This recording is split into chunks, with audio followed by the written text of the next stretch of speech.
What would you do with $75 million? I would travel the world, I would invest. I know a bit of a boring answer. And I would help people when I can. I'll buy things for my family. A house for my mom. Yeah. Invest so I keep some money for the future. Everyone's just out here saying, oh, I'd spend it on my family, I would invest it smartly in smart enterprises. We need Americans, because Americans will come out here and be like, I'd buy 10 Ferraris, bruh. What if I say that I think you're lying? I don't know. Do you think I'm lying? Yes. The first thing that you're gonna do is buy all of the jerseys from your favorite players. I think you're gonna buy 10 fancy cars and go crazy. Okay, I'm lying. I would invest it into probably a retirement account. Why are you such a liar? I'm a finance major. I just graduated with a finance degree, so. So don't lie, you're gonna pay off your student loans first. No, actually I wouldn't, because I have an interest-free loan from my parents. Oh, so he came from money. Let's go to someone who doesn't have a silver spoon in their mouth. That's right. What would you do with $75 million? I'd buy an esports team. Hell yeah, this is what we're talking about. Why are you wearing a Timo hat watching Dota? Do you think that maybe this is, you're a traitor? Yeah, this is my trader, yeah. A big PC. Like a nerd, like a real nerd. Lakeside mansion, you know, a good little Lamborghini here and there. Ooh, what color? Ooh, has to be red. Super Asian looking Timo, what would you do with $75 million? 1, 2, 3, 4. Sick. Buy my first PlayStation and Forza 6. That's it. Yeah, PlayStations are expensive right now, so a lot of that $75 million is going towards that. Okay, rejection. It's just like high school all over again. I'm all alone. I'd buy this arena, honestly. I would name it after myself, and everybody would have to play at my arena. This would just be mine now. You think that this is $75 million? A little delulu. Okay. You could buy the parking lot. Parking lot, I'll name it after myself. Perfect. Yes! Okay, now shoot. Ooh, maybe he can use the $75 million to buy some skills.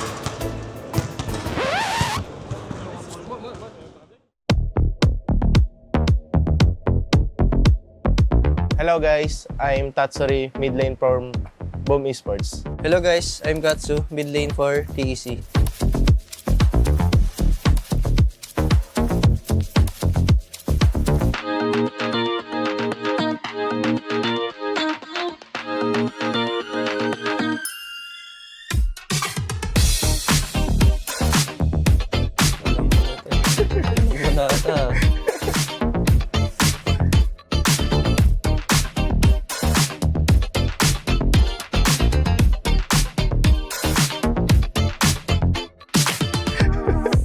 Sino yun, pre? Kilala mo na? I think it's Ganen mo. Yeah, ito, gan mo. Welcome to Honor of Kings.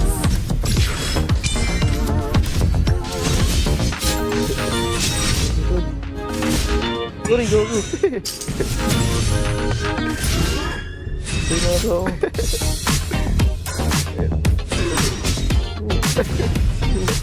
First blood lang pala to. Sana uwian na akin.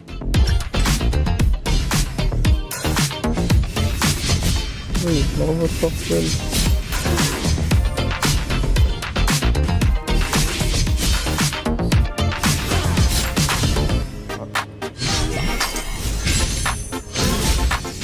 Bato na. Gagulo yung puro na.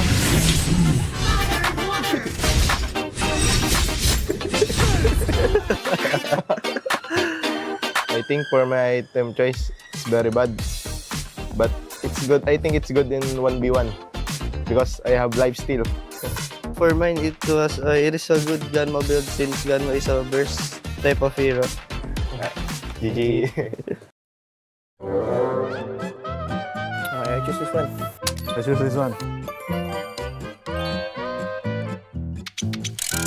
Jungler? No. Mid? Yes. One question. Okay. Mid? One. No, I mean- Is this support? No. No? Am I mid lane? No. Is this meta hero? I think no. I think no. Is my hero Clash Ren? No. No. Am I jungler? Yes. Yes. So, firepower? Firepower. No. Is my role jungler? No. Am I assassin hero? Yeah. Chow Chow? No. No. Is this hero OP? Depends on the user. Only yes or no, right? Yeah. Only yes or no. Am I Luna? No. Who is this? Who is this, bro? Is this hero is meta fundament or for rank? Both. Oh, female meta hero, heal damage, have star. Female, have dash, no meta, can't burst. Is you? No, female bro. Oh, female. Do we use this hero in Scream even once? No, never. Is my hero Xiao Xiao? No. No. Arky. Yeah. It's fine if I look.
やだやだ。これがターボババアの力かよ。なえるぜ。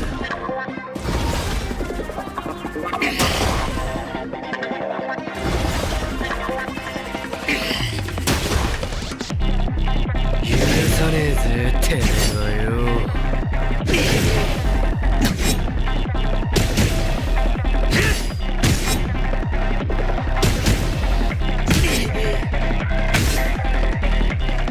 やれやれ本気出すぜ。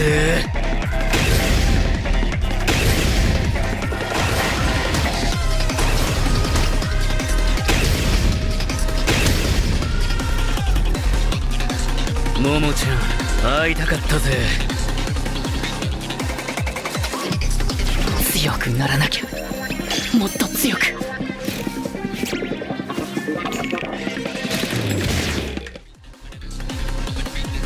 そういうことかよ。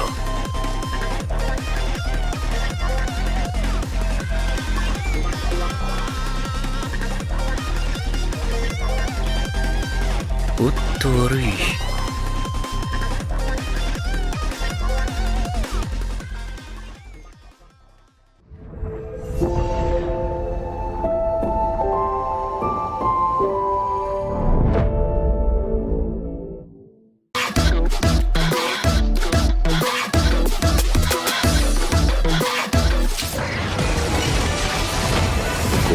器は我のものじゃ。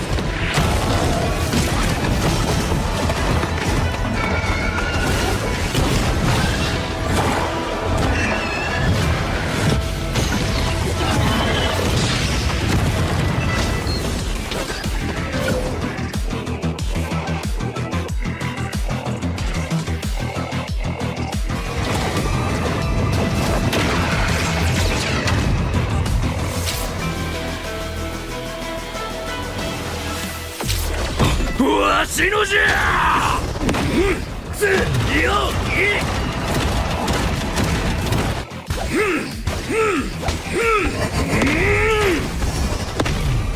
楽しいのも呪いの家。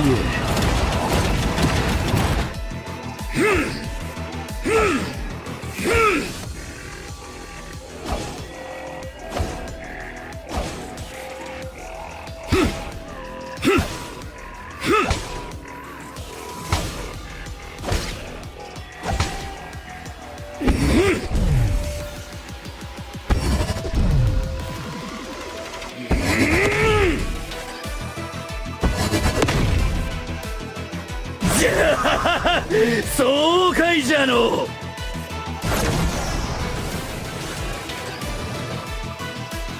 見つけた。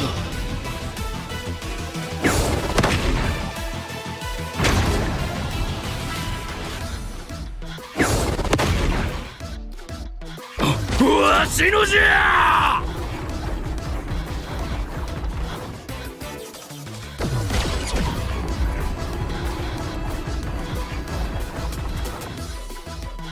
楽しいのも。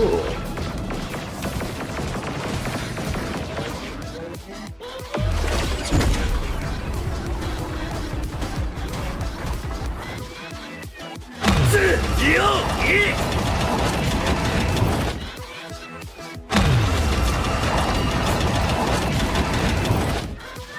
い。呪いの家。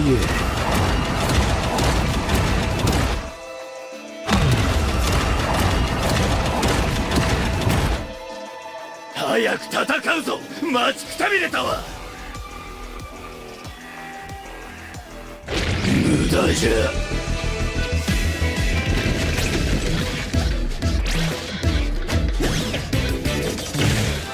これから人間にとっての地獄を見せてやるからの。早くしろ。我は待たされるのが嫌いじゃ。なんじゃ貴様、ぶち殺されたいのか。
キしようよ準備開脚早まだまだないこの世界を楽しんでみますんだ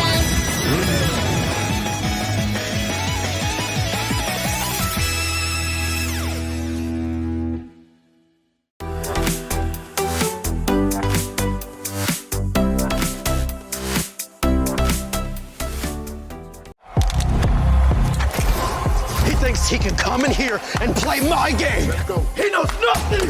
Let's go! Tyler 1, you're done. This is my ladder. You can't climb it. It's better than being hard-sucking masters. You're going too far now. Your eyes buggy. Your elbows ashy. That airline? That's an L airline. Somebody better hold me. Okay, yeah. Do something then. Raw energy. Blow the house down.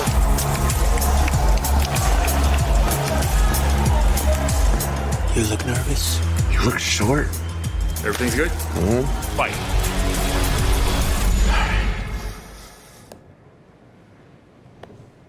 Okay.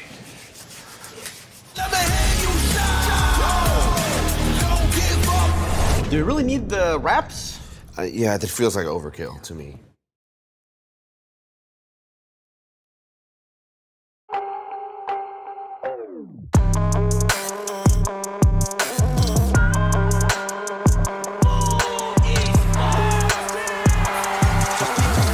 Feel your heartbeat raising.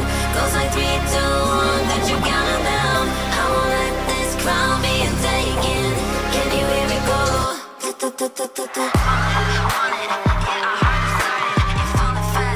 Valor crowning on us. We're the champions, ready to go.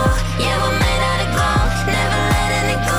Got your back and it coming strong in the storm. Do you wanna go on? Enforced in valor crowning on us.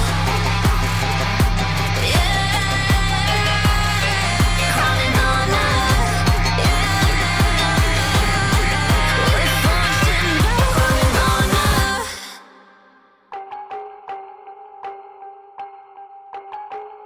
Ladies and gentlemen, welcome back. We're live from Paris, France. This is the Honor of Kings KWC 2026. Today's gonna be the day number 3 of our group stage.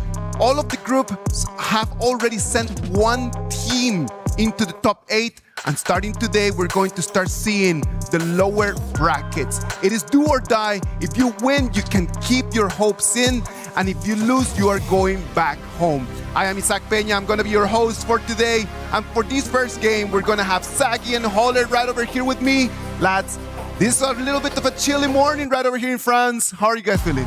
We're feeling good, but also at the same time, we're kind of a little bit unwary. Like, we're not 100% comfortable, and the reason being is that some of these teams are going to be going home today. And we all love all of these teams, right? Like, at the end of the day, we don't want anyone going home, but it's all part of the tournament. It's part of esports, right? And in competitive sports like Honor of Kings, you have winners and you have losers that we like to quote-unquote say they are learners that may win the next one. Well, as long as they are trying to learn, they will always win something. They might not be winning the trophy this time, but they will be gaining experience as they go back into their regions. And when we think about the regions, we're going to have the champions. Champions of MKL are going to be playing today in the lower bracket, man. We never expected that. I think it was more of an upset, right? Like, we talk about, like, yes, in terms of power ranking, Aurora is potentially one team that is right under the KPL teams. And then ROC, Rock Esports. They didn't have much of a good run back in MKL or in 2025. But coming in towards that specific VO3, they popped off. They definitely popped off. I mean, but also to Aurora's point, it seemed like that they were a little overconfident. I mean, if you saw Jihong in that interview, it seemed like he was kind of dismissive of all the others, and they were just going to run over everybody, and they had a bit of a wake-up call, as of course, they did not overcome Rock Esports here. In our match number 2 of the day, we're going to have the champions of PKL as well. Boom Esports in the lower bracket. Were we expecting that? I mean, for me, I sort of thought that it was going to be much more of a closer series against NMSS. Yeah. There were signs of amazing moments from Boom Esports, but the inconsistency towards that late game was kind of worrying for PKL fans, especially this is your champion coming in for that specific group. Yeah, and actually for me, I mean, they still have 3 teams from PKL still in this one, right? I mean, yes, they're kind of on the bottom side right now, but I mean, still they still have a chance. But going up against Nemesis, I think it's more about that rivalry more than anything else. Let's wait and see what's going to happen. Today we're going to have our lower bracket finals, and that is going to give them tickets to try to go into the top 8. In order to know a little bit better how this KWC 2026 is going to work, we've got a video right over here explaining that. Welcome to the Honor of Kings World Cup, happening right here at the Esports World Cup 2026. Before we get into the action, here's how the tournament works. The global ban pick system will be implemented, and there will be 3 stages: the play-ins, the group stage, and the playoffs. The 8 qualified teams have been split into Group A and B and drawn their placements on the bracket. The play-ins will have best of 3 matches, where the top 2 of each group advance to the group stage. The 4 teams who advanced from play-ins will be joined by 12 teams that qualified from their respective leagues, forming a total of 16 teams for the group stage. The 16 teams are split into 4 pools based on their performance, with teams in Pool 1 being the top-seeded team in each group. The rest of the teams will be drawn into the groups, with each group having a team from each pool. The group stage will once again have best of 3 matches in a double elimination format, where the top 2 of each group advance to the playoffs. Teams that advance through the upper bracket will have an advantage, so placement matters. The playoffs is where things get interesting. The team who advanced through the upper bracket in the group stage will first draw their selection order. Then, they each get to pick one from the other 4 second-place teams to play against. When all teams are picked, the stage is set for the playoffs. The playoffs will have best of 7 matches, and where teams tie 3-3, the ultimate battle will be the deciding factor. No second chances, no room for mistakes, and only one team will be crowned the champion of KWC at EWC 2026.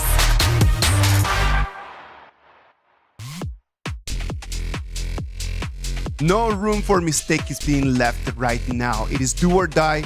You win, you move forward, you lose, you're sent back home.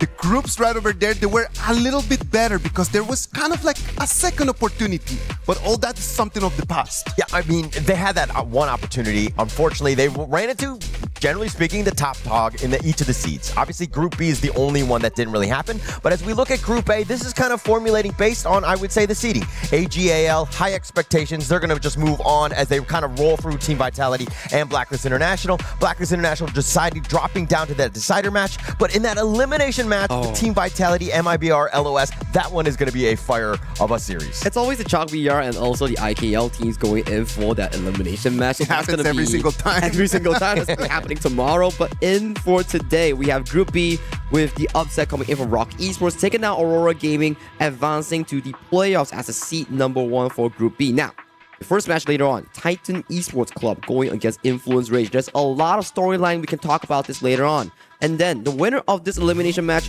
will be facing Aurora Gaming. It's going to be difficult, but they have to shoot their shot. Definitely need to shoot their shot. And I think that Aurora Gaming are going to be so angry. I mean, I think that was a bit of an upset from Rock Esports. Yeah. They were definitely jubilant about it. Obviously well-deserved because, of course, coming out the top dog in each of the different groups gives you a huge advantage come playoffs. Kwaisho Gaming took Group C right over there with 4 games that they lasted, what, 10 minutes, 11 minutes? And then they literally just came, beat those two teams and then just left back home right over there. But my point being is, Virtus Pro, they put up a decent show against the potential champions of KSG and also AGAL. These two, they are definitely crowned as the top tier teams coming in for our KWC. But Virtus Pro, at the very least in their game 2, they were holding pretty well in the first 10 minutes. Yeah, and also kind of to also blacklist against AGAL, it seems like the global teams have kind of leveled up. Not to say that, I mean, they still did come out with the L, but I think that they've been in a much better spot as we look at Group D here. When you compare 12 months ago to right now, everyone is getting better and better and better. Group D, GK Esports took the first ticket and is sending the game that we're going to be watching today, Deep Cross Gaming against Boom Esports. The winner of that match is going to go against Team Nemesis for what's going to be a ticket to the top 8. Now, it's going to be an interesting one, right? Because if we use GK Esports as a measurement tool, both Deep Cross Gaming and Team Nemesis, they did extremely well against GK Esports. Yes, you can argue that it's still 0-2 Sagi, but the game time, the game duration, and the intensity of those games, how do you compare it when you're a Team Nemesis versus Boom Esports? It's just something that I'm worried about for PKL fans. It was very different. And I think that these scores do not really show or give justice to those teams. They were way more competitive. They were way more close in that sense. But again, I think that going into this one, we only have the best of the best. So we're going to only see competitive games here on out. I love competitive games, right? Especially when there are stakes at the line.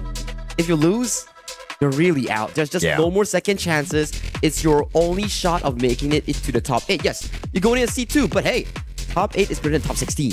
Of course, of course. And of course, being the top dog as opposed to number 2, where you're going to be selected, I think that would be a prime position. But we've already know who those number 1 seeds are going to be. But now it's about fighting for that last spot. That last spot that is going to keep their KWC 2026 run for a little bit longer.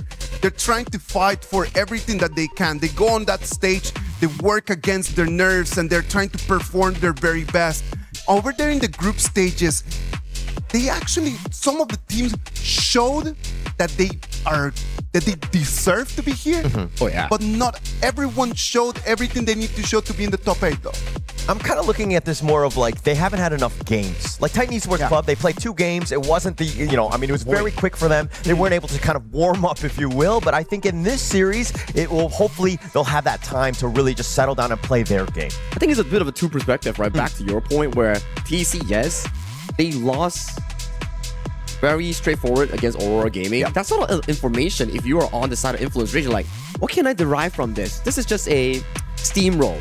But to the side TC, if their mental is strong and they're holding well, they're hiding a lot of strategy before going into the series against Influence Rage. And you talk about Influence Rage, they showed all their cards when they fought against Rocky Esports back then. Yeah, and actually that was the thing where, again, TEC, very short games, really weren't able to show anything. But Influence Rage, I think that they came in firing onto Rocky Esports. They had a set plan, and it actually paid off in game 1, and I think that they need to be super high. But again, you have just won 1 game, you didn't win this series, and it seemed like even with the celebration, I mean, it feels great to beat an MKL team. If you're able to beat a KPL team, even better, right? I'm sure that they will be much more jubilant. But in this case, it was just 1 game at the end of the day, and Rocky Esports, they took it a little personally. One of the most interesting things over here in this KWC 2026 is going to be the King's moment, right? The King's moment is going to just push the players to try to do individually the things that a lot of us are really looking forward. The pentakills, the backdoors, all of those things right over there, right? And talk about pentakills, right? I think we had one yesterday. Yes. Between the series of Virtus Pro and also Buriram United Esports, where Jiabao in game 2, he whipped out the Jing, he got a sweet, sweet pentakill. And Holler, how much do you get if you get that pentakill? It's 500 USD. So I think that, I mean, he's going to be very happy with that. I think he's going to be like cha-ching, getting all that pentakill. I mean, but there are so many different opportunities, and that's what makes Honor of Kings so great, is that there are specific moments where you're able to kind of, if you're outnumbered and you're able to fight 1 versus 2 or 3, or there's specific times where, again, you can get those Kings moments as well. Sagi, if you were to choose one of them for your own performance, which one you would like to have? Now, if we were to trace back the Honor of Kings history, we know a specific backdoor on that Hansen. Yes. And then that was like 5,000 goal behind. I would pick that one. Scream time. Scream time. We gotta steal that base, and if we steal that base in a deficit with a backdoor, that's gonna feel good. There is the Dragon Slayer as well, right? Which is when you come into a clutch moment and you steal the Tempest Dragon Fort to initiate the turn back and to come back for your team to win. Yeah, that was an amazing one. I mean, we've seen that. I think that and Pentakill are probably the top 2 in terms of like which ones we see the most often. I mean, not to say that they happen often, but it is a rare, special moment that, again, everybody, when they do get that 500 extra USD, it's going to be just like an amazing play for them. And I think it's not only just 500 USD, right? It's also like 100 USD each to your teammates' pockets. Like, hey, you got that play? Let me get some of that. Let me get some of that. Yeah. But they're sharing it, right? And I think it's a team game, and so everyone should be rewarded. And yeah, you might have gotten that steal, but again, it's all about sharing at this point. Yeah, you just make for that simple play. No, it's not simple. It's like you all work together for that one grand play, because any of these are very difficult. It's all steals, backdoors, pentakills, 1v1 outplays. These are hard. I'm telling you, everyone in here is working not only to get the KWC trophy, but to get the club championship in there, just to get more points, to get higher and higher over there in the rankings. Winners from yesterday: Overwatch, Zeta Division, Street Fighter Falcons, COD Warzone, G2 Esports. They gain more points, and that's why you can start to see their teams ranking up higher and higher. Yeah, we're not out of the woods yet, though. It hasn't been set completely for Team Falcons. We have many a game. We have to go through the entire month of August to find out who the true champion is. But Team Falcons right now, they're looking very good on that perch. I think they were the back-to-back champions as well, right? Coming in for 2024 and 2025. So that's going to be a feels-good moment for them if they can actually achieve that three-peat of all things, club championships. Oh, actually, that's the biggest honor here at the EWC, right? I mean, it's the greatest thing that kind of unifies all of the games together. That is a lovely story for us to observe right over here. If you have a chance, come right over here to Paris, France, and then just come and enjoy everything. From where we are, we get to see around us. All of the different games are already playing, and you can always come and join us over here into the KWC. Into the stages right now, the lower bracket finals. The schedule is going to say Titan Esports Club is going to be fighting against Influence Rage first, and then after that, Deep Cross Gaming against Boom Esports. And coming after that is going to be Aurora Gaming, Team Nemesis. They are like at the decider match, waiting for the outcome for these specific two series here. But I'll talk more about the first upcoming series here. We have the boys on stage coming in from Titan Esports Club and Influence Rage. It's not only about elimination, it's a revenge arc coming in from Ivalis from the side of TEC. Yeah, and he had some past history, right? Especially with going up against some of the members of Influence Rage here. But I do think that Ivalis is the guy who's had the most competitive level. I mean, he's in terms of international experience, he's brought it back. He was previously on that Elevate squad where they did well. He was a mid laner. Now he shifted back to his previous with Roots, which is back into the Rome here. Yeah, and the storyline is like this. Back in KIC 2025, they were at Philippines. Yep. Danny and also Fury. They were in Alpha 7. For the side of Ivalis, he was in Elevate. They were feeling so good. 2-0 lead, almost making it to the next stage. Boom. Reverse sweep. Ivalis. That kind of feeling. How do you convert that? Now, you have one shot, one opportunity to do the same thing against the opponent that knocked you out of that previous tournament. Yeah, I mean, to quote, I like the fact that you're quoting Eminem right there with a one shot, one opportunity thing. But I do think that this is still, he's had multiple opportunities. Now he's actually able to bounce back. He took that fuel, he took all those lessons, and now he's back on the international stage, and he can get revenge, of course, against Danny and Fury here. Well, and they want to do that with style, right? Like they want to do that with the best skins, with the best everything. So that's why we need to show you over there on stage, Forged in Valor, crowned by Honor Heaven Beacon, Princess Frost skin. I mean, Princess Frost has been one of the more popular heroes, I would say. Yep. It's not pick a lot, but when it comes down to niche picks, we have certain players like Sheng from AGAL that has been amazing with this pick in his history and his career, and also Shisan and also Zeb with that Princess Frost Liang combo that they showcase against DCG. So I would believe when we pace into BO3s and into longer series forms like in the playoffs of BO7, we will see more and more Princess Frost debuting in the pick and bans. Yeah, especially partnered up with the old tried and true Liang. I think that those two have been working well together, but it's usually in later series where they kind of really excel because, again, in these best of threes, there's so much CC, so many different ways to kind of counter this combination right now. What about we move forward into our first match of the day? Titan Esports Club against Influence Rage. Both of them lost their openers. This is their chance to prove themselves. Not winning that first game right over there sent them right in the place where they are. For these two teams, like, which disappointment is going to be bigger? I mean, it's for Ivalis, right? You lost once to Danny and Fury last year. You want to get revenge, and it's right here, right now. They are in front of you. You lost to them once in a reverse sweep fashion, and if you let it happen to you again, it's not going to be sad. It's going to be heartbreaking. Yeah, and also this format, I mean, they've only played one other series, and it was against Aurora. It was just like they got 0-2'd, and now they have to play another series. If they lose this one, they are out. They might come out winless, not to say that they, that series is not going to be competitive, but again, it's just like how many games until you're actually warmed up and you're able to play to your level? You cannot have that many games, right? Like you need to just really come in and hit the ground running. You don't have a tomorrow if you lose this game. Only if you're winning, then you have it tomorrow. You gotta keep pushing, keep trying, and chances are, you gotta work for it. And this is the Titan Esports Club roster here. In the jungle, we have Gushing, Qingxi, in the farm lane, these are the two core carries here, paired up with Calm, Ivalice, and Katsu. And Ivalice, we covered his backstory here, so he's coming back for revenge. This time around, he swapped from mid lane to roamer in 2026. Yeah, I also want to highlight Katsu here. This guy's a rookie of the, he's a rookie, right? And not only that, but he's actually just, he has accolades in terms of education as well. I believe he was magna cum laude as well. So that this is a guy, again, incredibly smart and what you kind of want to kind of direct how this team will go. From South America, we have Influence Rage.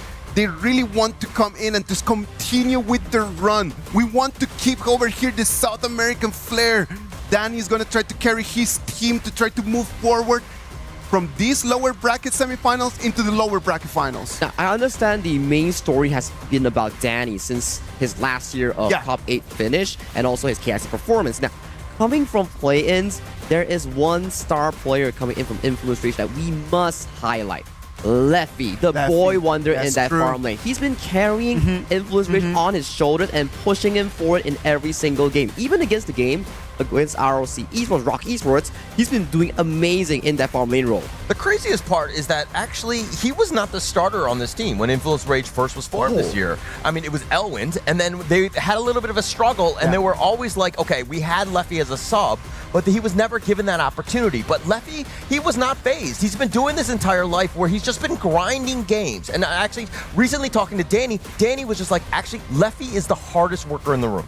And sometimes when you work really hard, you will always get back.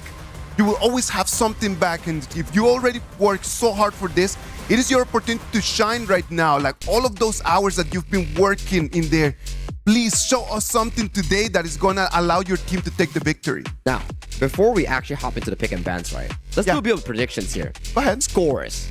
You want to start off with that one? I'm going to go 2-1 in favor of Influence Rage. I like what I saw in terms of when they played against Rock Esports. They were able to steal game 1. I mean, for that, you got to give them props, right? What about you, Isaac? I am going to go with Holler completely. 2-1 for Influence Rage. I don't think that it's going to be a 2-0 for none of both the sides. But I do believe that Influence Rage has showed us something a little bit deeper than what has done the other side. You're going to correct prediction right there, man. Right there you go. You're putting me in a spot right now. I was going to say Influence Rage as well, but we can't have a broadcast where everybody's supporting the same team. It was your topic, boy. I mean, all right. Let me hop on to the PKL train. DC, I got you on my back. 2-1.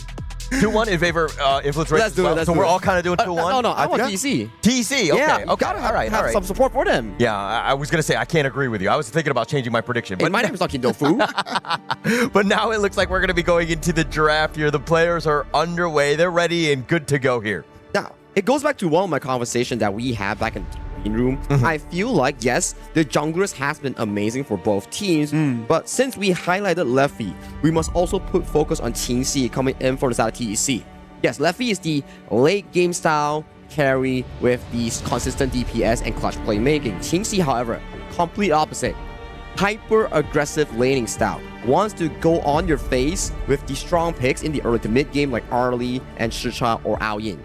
Yeah, and actually, you were talking about this earlier about the fact that they kind of really prioritize the Chicha as much as possible. Correct. Again, this is something that they're very comfortable with, even almost first picking it, almost all of their games. They really like it. I'm a bit worried, right? Yeah. Chicha is, for me, is one of the heroes where you are a fighter that can do great in the early to mid game, but you start to struggle at a 10th minute mark where you can't take down turrets because of your innate passive. Your range war only lasts for what, 4 to 5 seconds, so it's really hard to take down tier 3 towers. Yeah, definitely a bit of an issue here. I mean, in terms of that range, and they can get kind of outclassed, right? So the spacing is there, but again, it's more about the play style of TEC, right? Correct. They want to be aggressive, and Qingxi kind of plays that one to the T, if you will. And coming into the pick and ban here, we do see a lot of the mid lanes that's been removed from the pool. Mai Nui, Haya, aggressive mid lanes that are really active in the early game. So Coach XC probably be thinking like, okay, we want to give Katsu priority. At the very least, something like a Garuda, something like to equalize out the laning phase, make sure that Katsu can outpush Fury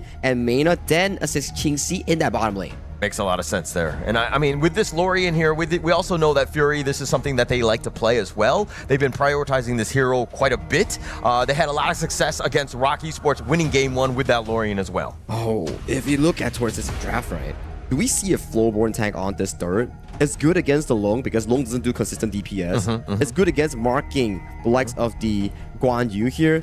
That could be a pretty strong counter pick if they do want to go for it. But in the case, they are going for a lane matchup that is good against the Alien, which is the channel that's being locked in for the side Lefty's late game. Yeah, it's almost like if it's available and it's going up against the Loom, you have opportunities here. But again, it might open things up where maybe they go with an Arlie later for TEC. I'm getting the cart ahead of the horse at this point, but I do think that this, with Yuhan, Guan Yu, a lot of sustain, a lot of control coming in from this first phase of the pick.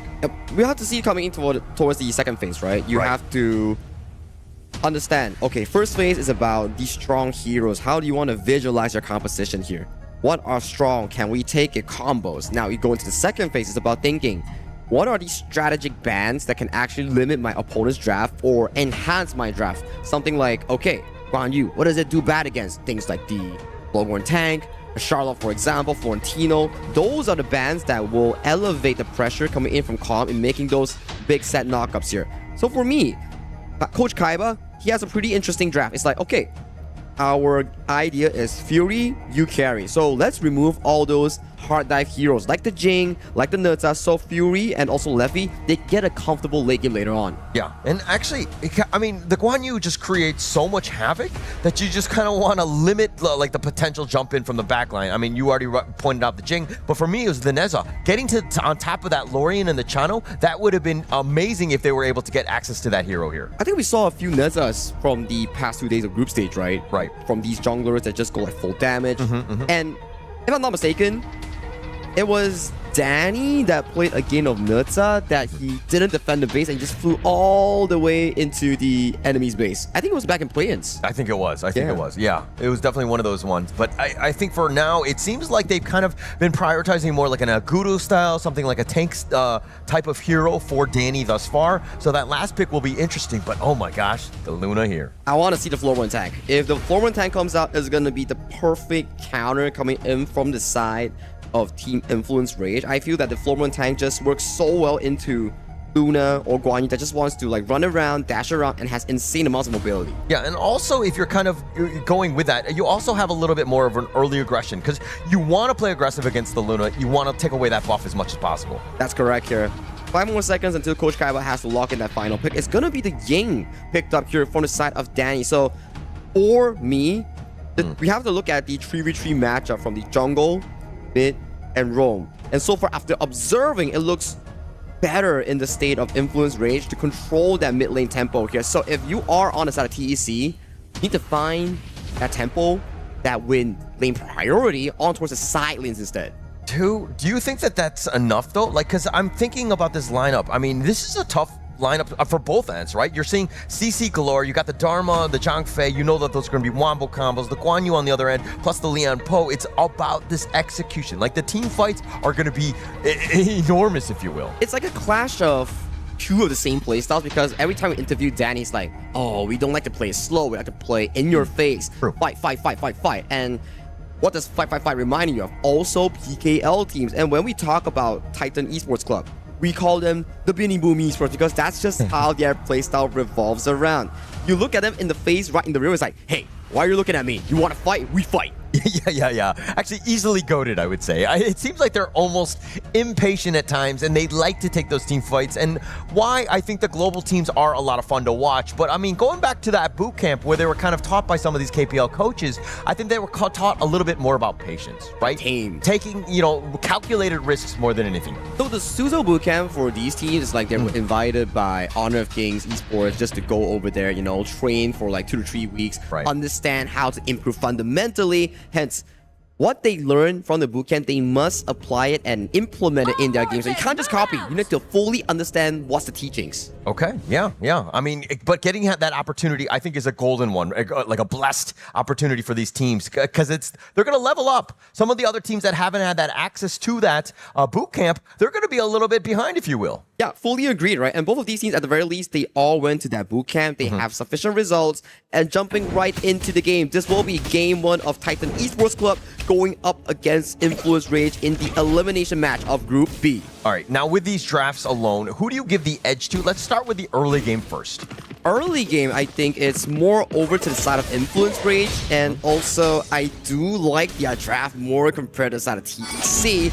Because, like you mentioned, CC galore, comfortable late game. If TEC isn't able to find any sort of mid-game pickoff, good 10-minute mark, that Luna could scale off in the late game. Yeah, definitely. And that's the scariest part from TEC right now, because once he gets going and you expect kind of Katsu to be, roaming around, affecting all of the different lanes, and then you're seeing Gushing with all of that space that's being provided, and once it hits that mark, that tipping point, I think that they're going to really be able to put the fight on the Fury and to dive on top of him. And early game, just a bit of a tussle over to the side of this Fire Beak here, but Katsu already teleporting down, might be finding Mena for a quick and easy kill. Mena has to pop the heal, but Leffy does secure the Fire Beak. Yeah, Mena a little bit low, and he's actually taking more damage, tries to go for the Leaping Savior, but here comes Danny, but Mena is going to be giving up first blood. Leffy trying to get the revenge onto Qingxi, and they do, but Danny's going to be killed in return. 2 for 1 in favor of TEC. It's only 2 minutes, and you already have like a total of 3 kills happening over a single objective in towards that bottom side, but it's a bit of a over-aggression coming in from Mena. He miscalculated how much damage he can actually tank, and he got silenced by Qingxi with that Flash 3-1 combo from the side of Ao In. Yeah, just a little too close to the sun, if you will. And I think that he was thinking that he was safe under the tower, but again, just too low, right? And they do have enough damage. TEC, this is a squad that, yeah, while they're definitely going to scale up and do a lot more, I think especially early, they're going to do a decent amount. I'm okay with sacrificing Qingxi for that play, but I'm not okay with Danny actually having to go down as a jungler. Yeah. But with junglers going down in the early game, you're essentially losing so much farm that you have potential in farming every single lane, because we see how the KPL teams, MKL team play. It's about farming waves, stacking waves for your jungle, share with 3 or 4 members, bring them into the jungle, and then farm together for the efficient goal sharing. If I was in Danny's shoes, though, I don't know if I could have withheld myself from really just jumping in, because you know that Mena's getting gone on. Qingxi is very low. I mean, I think you're still looking to kind of be like, hey, if you're going to take one of our buddies out, I'm still going to just be in your face. I'm going to get revenge. Power of friendship, right? Yeah. Yeah, I mean, it's a pretty influence-based style here. It goes back to how they played back in day 1 in towards the play-ins here. Bit of a face check here coming from Evilis just to spot out the buff taking, but nothing much will be happening thus far in this early game. We might see more aggression going into that first 4 minute in that Tyrant. Yeah, and actually, it's all about the setup. I mean, the 800 goal lead that you're seeing go in the way of TEC is that rotation. Those extra kills have actually padded the stats, but now 30 seconds away from that first Tyrant. And we're just clearing up waves. There's one final wave coming in. Usually there's always 2 choices, right? Back then, in the early days of Honor of Kings, Esports is about, 4 minutes, we have to fight. But nowadays, it's more like, 4 minutes, can we fight? We can't, let's just back off, go farm the camps, and then wait for the other objective spawn. Then we decide whether we want a team fight. Okay. Yeah, but look at this top lane. I mean, a little bit of Danny with that rotation already. As that 4-minute Tyrant about to spawn here, the teleport is coming, and now the reinforcements. They're going to look to just take the Tyrant now. And Gushing got poked down insanely hard coming in for that specific play. Yuri made his statement on that Lorian pick, and right now we do see this Tyrant being started by the side of Gushing. Yeah, it's going to be off to the side, if you will, and now the pullback Leffy, no chance. Gushing taking him down, and all that control from Ivalis. They couldn't even get to his friends, and here comes Calm trying to go for the flank, not able to get the pull away, and it looks like the rest of Influence Rage hiding under that mid T1. Oh, Gushing with the unlimited refreshes, just catching Leffy towards the side, plus the Tyrant, not allowing TEC to actually have a fighting chance against the side of Influencer, because once you remove the side of Leffy, there's no more 5v5. It's just going to be a instant 5v4 with numbers advantage, and with that kill on towards the Chano, it puts them so behind, losing the tower, losing minions. This is a disastrous start for Influence Rage. Disastrous. But Leffy was all by himself, right? He was kind of thinking that he was going to be okay, but Gushing gets the catch out. Fury getting a little bit low, but now Danny, he's getting knocked around. It looks like Calm's going to get that kill, and TEC finding their groove here. They're just pushing their momentum ever since that Tyrant play, with Leffy showing on the top side.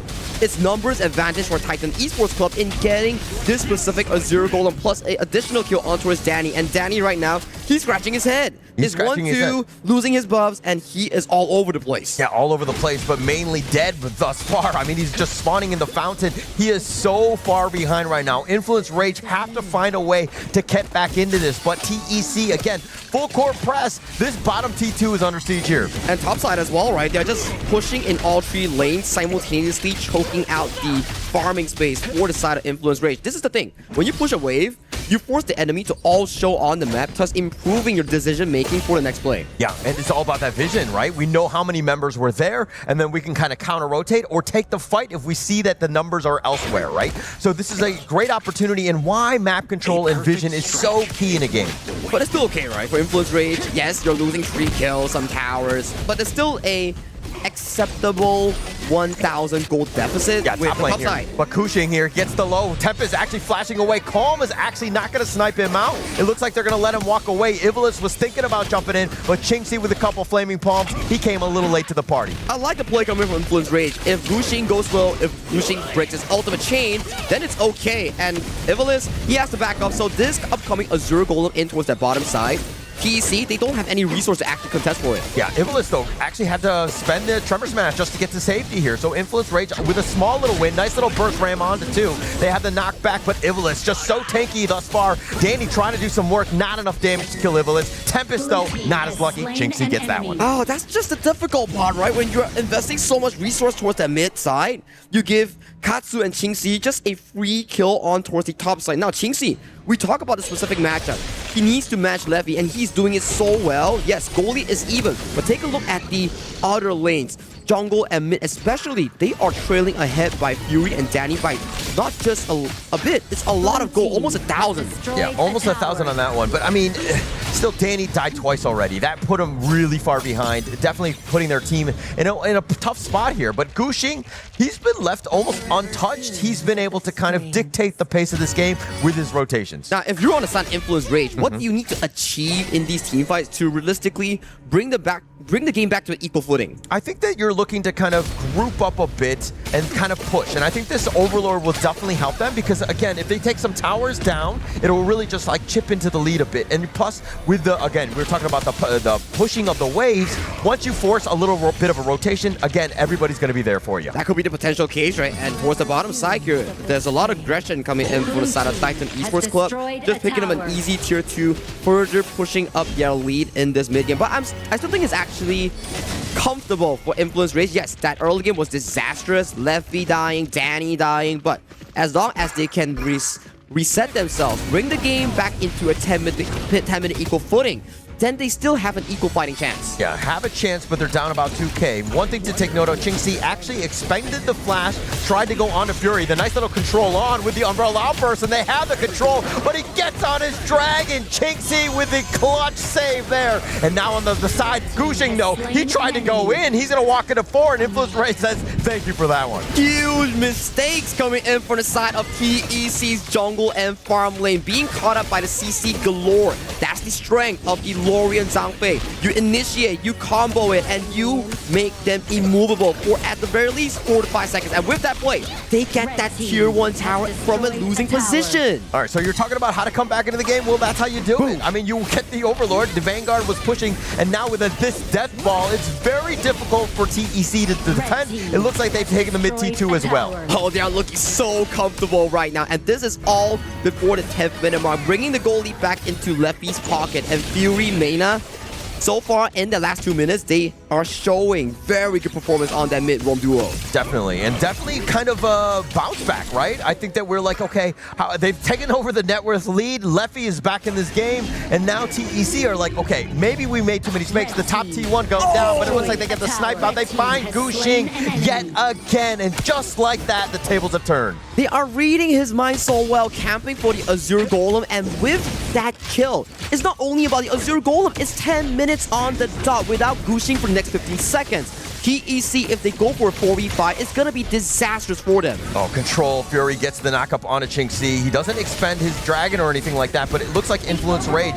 Again, with Gushing down for 5 seconds, they'll start the Tyrant, but I think it's just too much time, or not enough time, for Gushing to make his way to the Tyrant Pit in time. Maybe he has time. Leffy is all the way towards the top side collecting the Crimson Golem here, and Calm is actually looking for a potential flank on towards the member. Oh, they go for the flank here, but Calm trying to just hurl them in. He gets the pushback. The Umbrella Outburst is going to be on to 3. The Dragon is going to be used as well. He tries to go in, but through! Tempest, oh, setting it up. Ivalice won't survive as he flashes away, and it looks like only Katsu goes down. That was a lot of spells being thrown left and right coming in from both teams. Unfortunately, only Katsu fall in that team fight. If not, that's going to be a disastrous outcome for the side of Titan Esports Club. But nonetheless, Influence Rage from that good team fight being set up by Tempest, Mena, and Fury's combo chain, they successfully got that Shadow Tyrant in towards that pocket. Oh, that could have been way worse. That could have been way worse. But Evil is just barely able to just hop on out of this one. And Katsu going down. I mean, yes, they lost that one as well as the Tyrants, but man, the wheels could have totally fallen off here. But DJ, Sagi, break it down. Let's take a look at this, right? The Splash Tempest coming in towards the back line here, finding a specific play. Guxing has to back away towards safety here. As of that point, you have no more fighting power because Qingxi and Guxing, they were zoned from the team fight. Yeah, completely taken down out of this one. But now, a little bit of control in. Danny just going in on Akatsu, trying to bait things out with those heals and those stuns, if you will. But on the backside, Guxing looking to go in. They find two. The Umbrella Outburst will be used, but it looks like Guxing is a little too low, and it looks like they find Ivlis as well. They will continue on with the chase. They find Katsu. 3 members down from TEC. Influence Rage is on fire right now. Every single time TEC wants to go for that Azure Golem, they get punished heavily, and the cost is so deadly. It's gonna be game nice little one win. Guxing going in. It looks like they want to go with Calm, and they find Fury, but it looks like they throw everything at them. Influence Rage, hang on, only losing Fury, but they don't have the minion wave with this ace. Do they have enough time though? Minion waves are marching in. The upcoming respawn time is gonna be from Evelyn, Qingxi, and Katsu in the next 5 seconds. They need to pull off a miracle play right here, right now. I don't think that there's a chance on this one, but he's going to try to slow it down. The Tremor Smash on to 3, and he's trying to go for the minion wave, but he gets killed. Infinite Fastness is going to be used. They still have backdoor protection, and it looks like Katsu is going to be killed as well. Qingxi's on the other side, but they go for the Crystal, and Influence Rage will take game number 1. Off of a horrible start, Influence Rage, they bounce back. They found back-to-back catches on towards the side of the Luna, and they bring the game back with a good finish. Talk about resilience from this team, right? Things were not looking great. Other teams could have folded on this one, but Influence Rage are like, no. We got this one. Come on, it's in our culture, man. Like, we go down once and then things are against us, but we just continue pushing and pushing and pushing.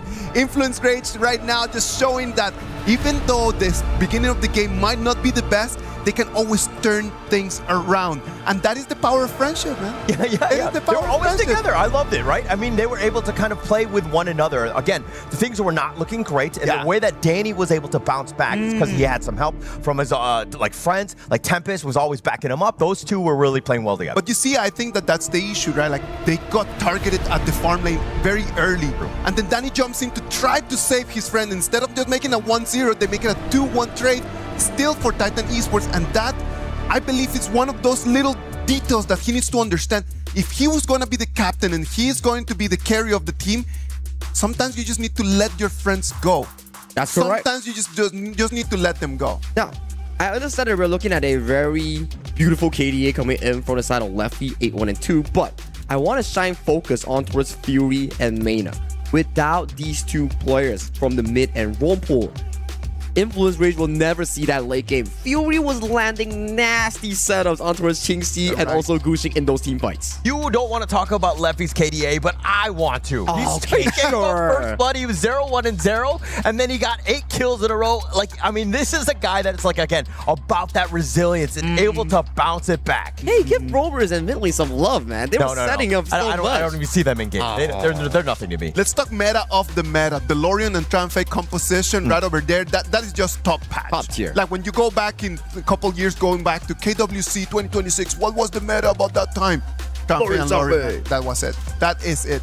100%. I mean, they just had a lot of control. They were able to just dictate the pace. I mean, okay, let's give a little bit of love. Again, the CC setup, all of those good things came out of those two.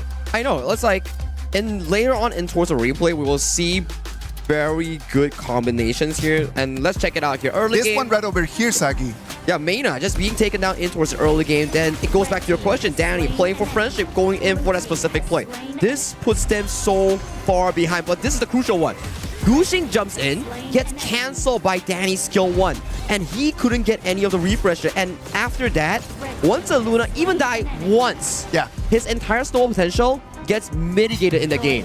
100%. And that actually was like the tipping point. And then you also see this mark where they're trying to fight for the buff because Influence Rage had an advantage. And all 5 members, not enough. And again, the team fight from Influence Rage to be able to dissect them all on this one was great.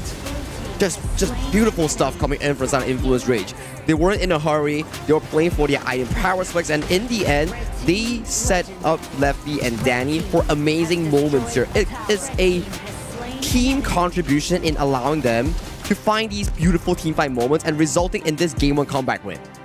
And look at the fire you see from the players of Infamous Rage. Danny is, I mean, they're all just high-fiving one another. What a great win. A comeback win. That one feels good. That one feels good. Is the best way to start the day. In one day where everything is going to be on the table. Influence Rage right now, 1-0 advantage on top of Titan Esports. Let's go to a little break, and when we come back, it's going to be our second game of the day.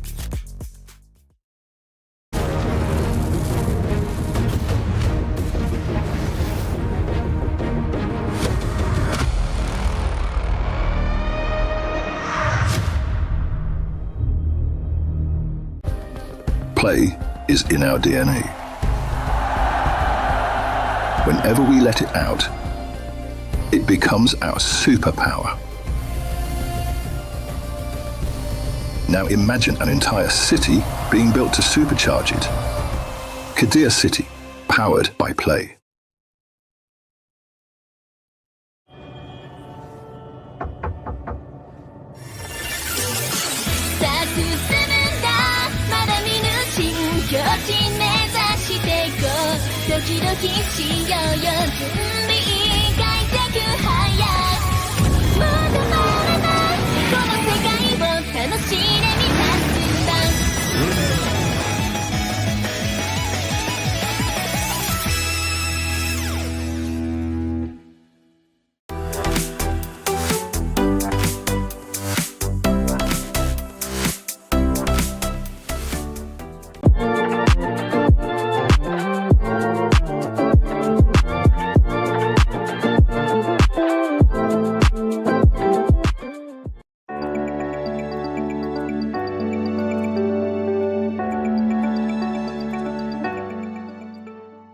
He can come in here and play my game.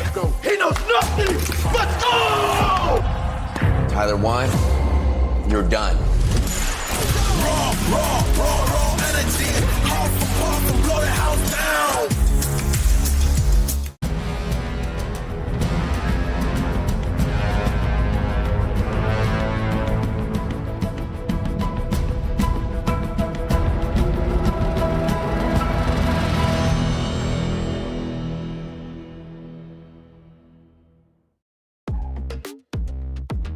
Welcome back. This is the KWC 2026. I'm really sorry that I'm just like breaking out in left. Why are you playing with the toys, Daggy? Just leave them there on the table, man. The one fell down. Like it was like here, and then I was like, oh no. I'm like kind of like trying to set up the stage for something serious, and then I just see you playing with the toys, man. There's no way to be serious in this game. I'm the kid of the broadcast. Look at this. You're having the most fun, that's for sure. I mean, all right. Thank you very much, everyone, for being back. Right over here is going to be game number 2. Influence Rage right now. Good performance.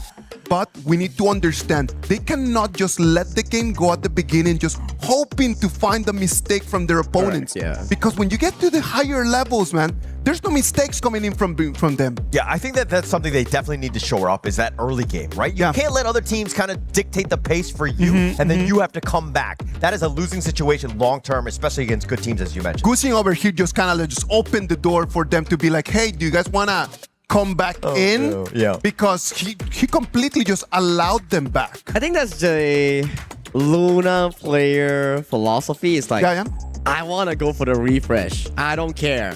I must go for it. And then the CC layering coming in from the side of Danny, that was just really crucial. That Ying spell one tip up. Yes. It just stopped him in his tracks. And that one, ever since that, they tracked the Azure Golem timer. They made sure that every time Gushing wants to come for the Azure Golem, without the Azure Golem mana buff, he's forced to fight. It's like, do I want to risk it? But if I don't risk it, I can't fight. So it goes into a loop for TEC that they are constantly trying to fight over control on the Azure. And if you're a Luna, you need that blue buff. Like that's it. Like he's not even... That's one of the things that we want to set right over there for the audience, man. Like, specific heroes need specific resources to be able to really win the game. And when you're fighting against a Luna, it's not even about just trying to kill the Luna, it's trying to just to take the Azure Golem away, and that's it. It's a 6v4. Yeah, and also they were winning, right? There was no reason for Gushing to push the initiative. Correct. He could have just stayed back and just efficiently farmed, but once he died, that snowball completely shattered. I think it goes back to our discussion where these two teams, they love to fight, and with the quote-unquote name on the side of TEC being the Mini Boom Esports, they really are like a team where you look me in the eye, I'm like, you want to fight? I'll fight you. And that is exactly what happened towards that mid-game that allowed Influence Rage to capitalize on the over-aggression coming in from TEC, allowing them to bounce back in that late game. Yeah, sometimes in life, you just don't need to fight, man. Sometimes in life, you just need to let it go. Understand that with the advantage, with the moment that you have, just turn around and then just leave. Let them just be yelling at you and then just take the higher ground, man. Just walk away, if you will. Just walk away. The bigger man, right? I think at the end of the day. But going back to this game, though, it's just like, I mean, it seemed like TEC were getting a little impatient. Correct. Right? When you have a lead, you need to just lock in. Play your game, right? Don't force the initiative. Don't try to just make some sort of uncharacteristic mistake. I mean, and also, you can't really let Leffy get all those kills as well. I mean, they did an amazing job in the early game. Laning phase, the 3v3 towards the bottom side that TEC won, the isolation kill coming in from Gushing against the side of Leffy to put him further and further behind.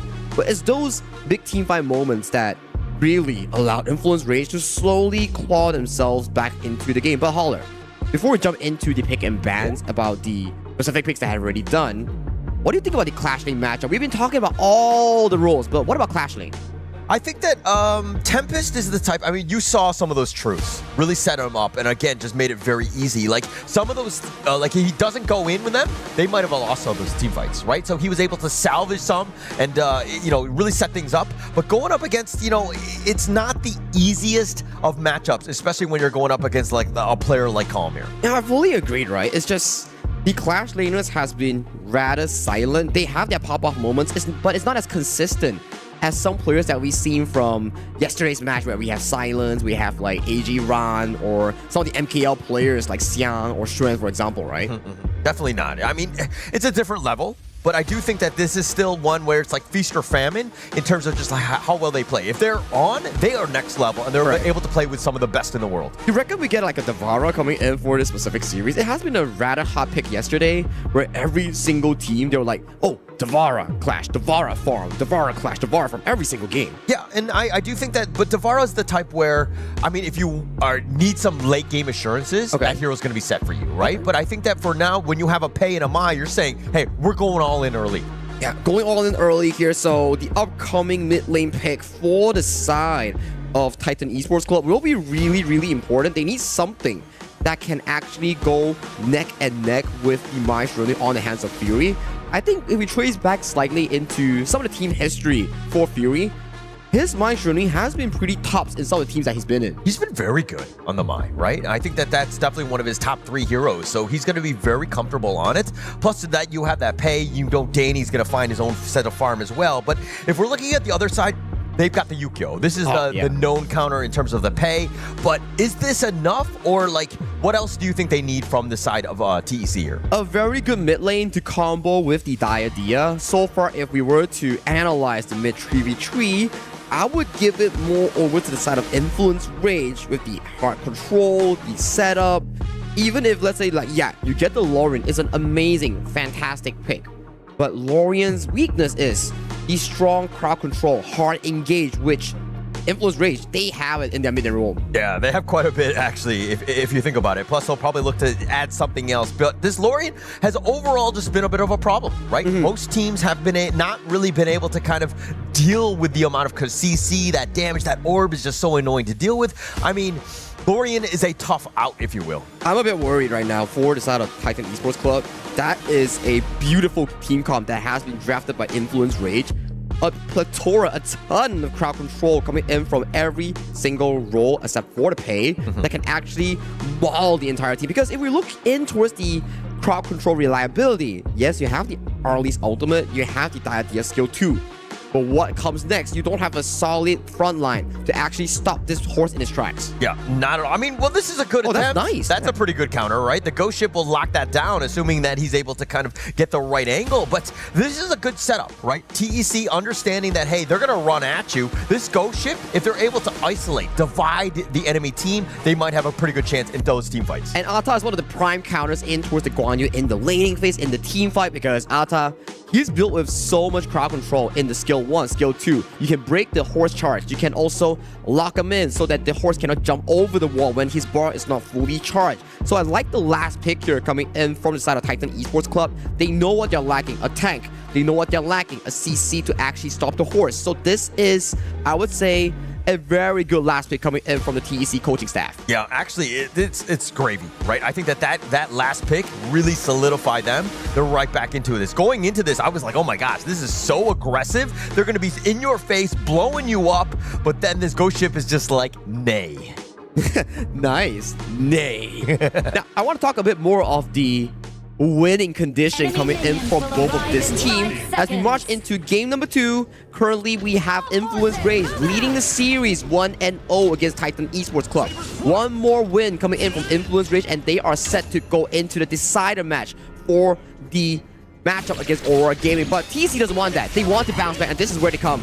Oh, I love the aggression. They find Danny. He's so low, and Calm, not enough damage. Gushing is getting a little low himself, but Influence Rage were able to weather that initial assault. Beautiful play coming in for the side of Titan Esports Club, knowing for the fact that they need to stop Danny in his tracks in towards the early game. They made it work, and Danny, he's already very slow on his jungle clear with a subpar health bar. Yeah, good attempt there. I mean, you know that Danny was thinking maybe he looks to invade, and so they grouped up TEC. We're like, okay, let's take the initiative to them. Maybe we get them a little bit low, and they were just like, hey, it's a little bit of a wake-up call and a curveball to start this one off. It's cause and effect also, right? Like, you win towards the mid lane, you allow Katsu and Evilist to move quickly towards that bottom side, but Calm gets caught a bit, but jumping in towards the point here, you get to move early, you allow Qingxi to pick up that fire beat without any contention. Yeah, actually space created, if you will. And let's talk a little bit about Leffy here on this Chicha.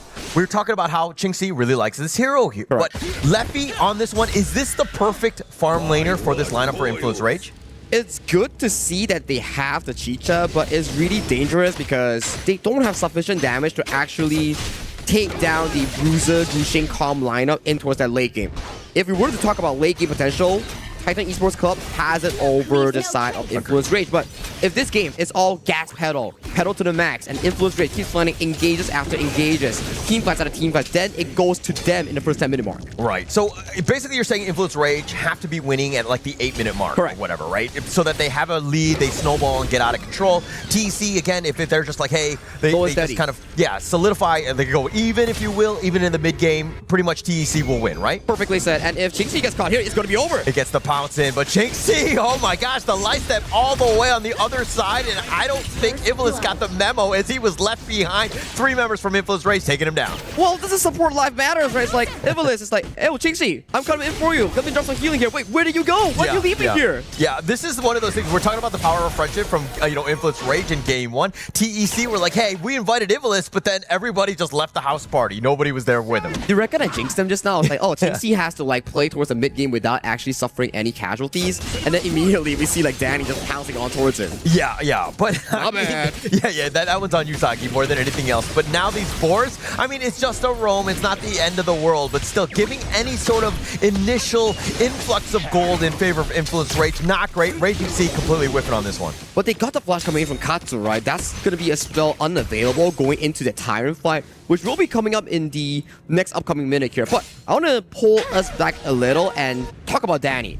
Okay. He was known as a tank jungle merchant, unable to play assassins from last year, and this year coming in, he's been increasing his arsenal with more assassin picks like the Pei and the Bruiser Ying, for example. Yeah, and you kind of have to be, but Lao, Danny, on the prowl, if you will, not able to get the burst in. It looks like Mena, though, he's getting a little bit controlled here. Is he able to get away? No, Katu gets it, but the Razor Cavalry is unreal. And now with that push away, the Soaring Greek Dragon on top, but they're not able to find anything. Calm is on the prowl. He might want to shut the door down. He's not going to find Tempest. TEC, they found a way to actually punish Mena. Mena wanted to find a skill 2 flash on towards Gushing, but he used all of his mobility spell, missed on Gushing, gets counter Punisher, and Tempest actually got a beautiful flank. But Katsu left a projectile towards the back and managed to use his skill 2 to dash towards safety. Yeah, just barely enough. This Lorian's kind of thrown everybody in a bit of a loop here, and now the teleport in Gushing, he came out there like Superman. Woo! That almost caught Danny off guard. If Danny got caught by that CC layering, he could have been instantly exploded in that combination. Yeah, he would have had a rough time. But now, this is a great start for TEC. You're talking about just being neck and neck. I mean, Pei is on the other side.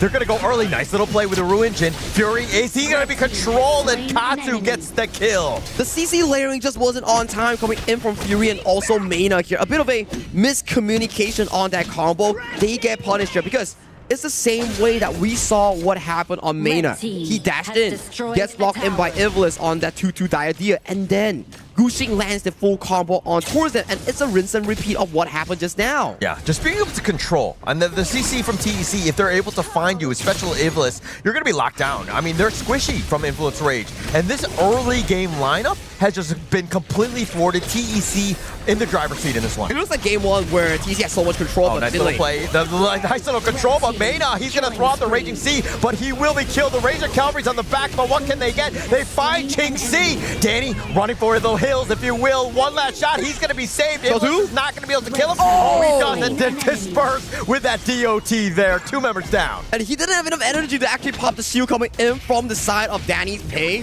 Very well played coming in from Ivlis, redeeming himself from that previous game. And you know it, he doesn't want to go out of this stage. He wants to bring it back. Still, we saw this exact same moment from last game. TEC having the control. Replay here. Nice, beautiful knockup coming in from Katsu on that Lorian here. Finding initial pickup here on towards Mena.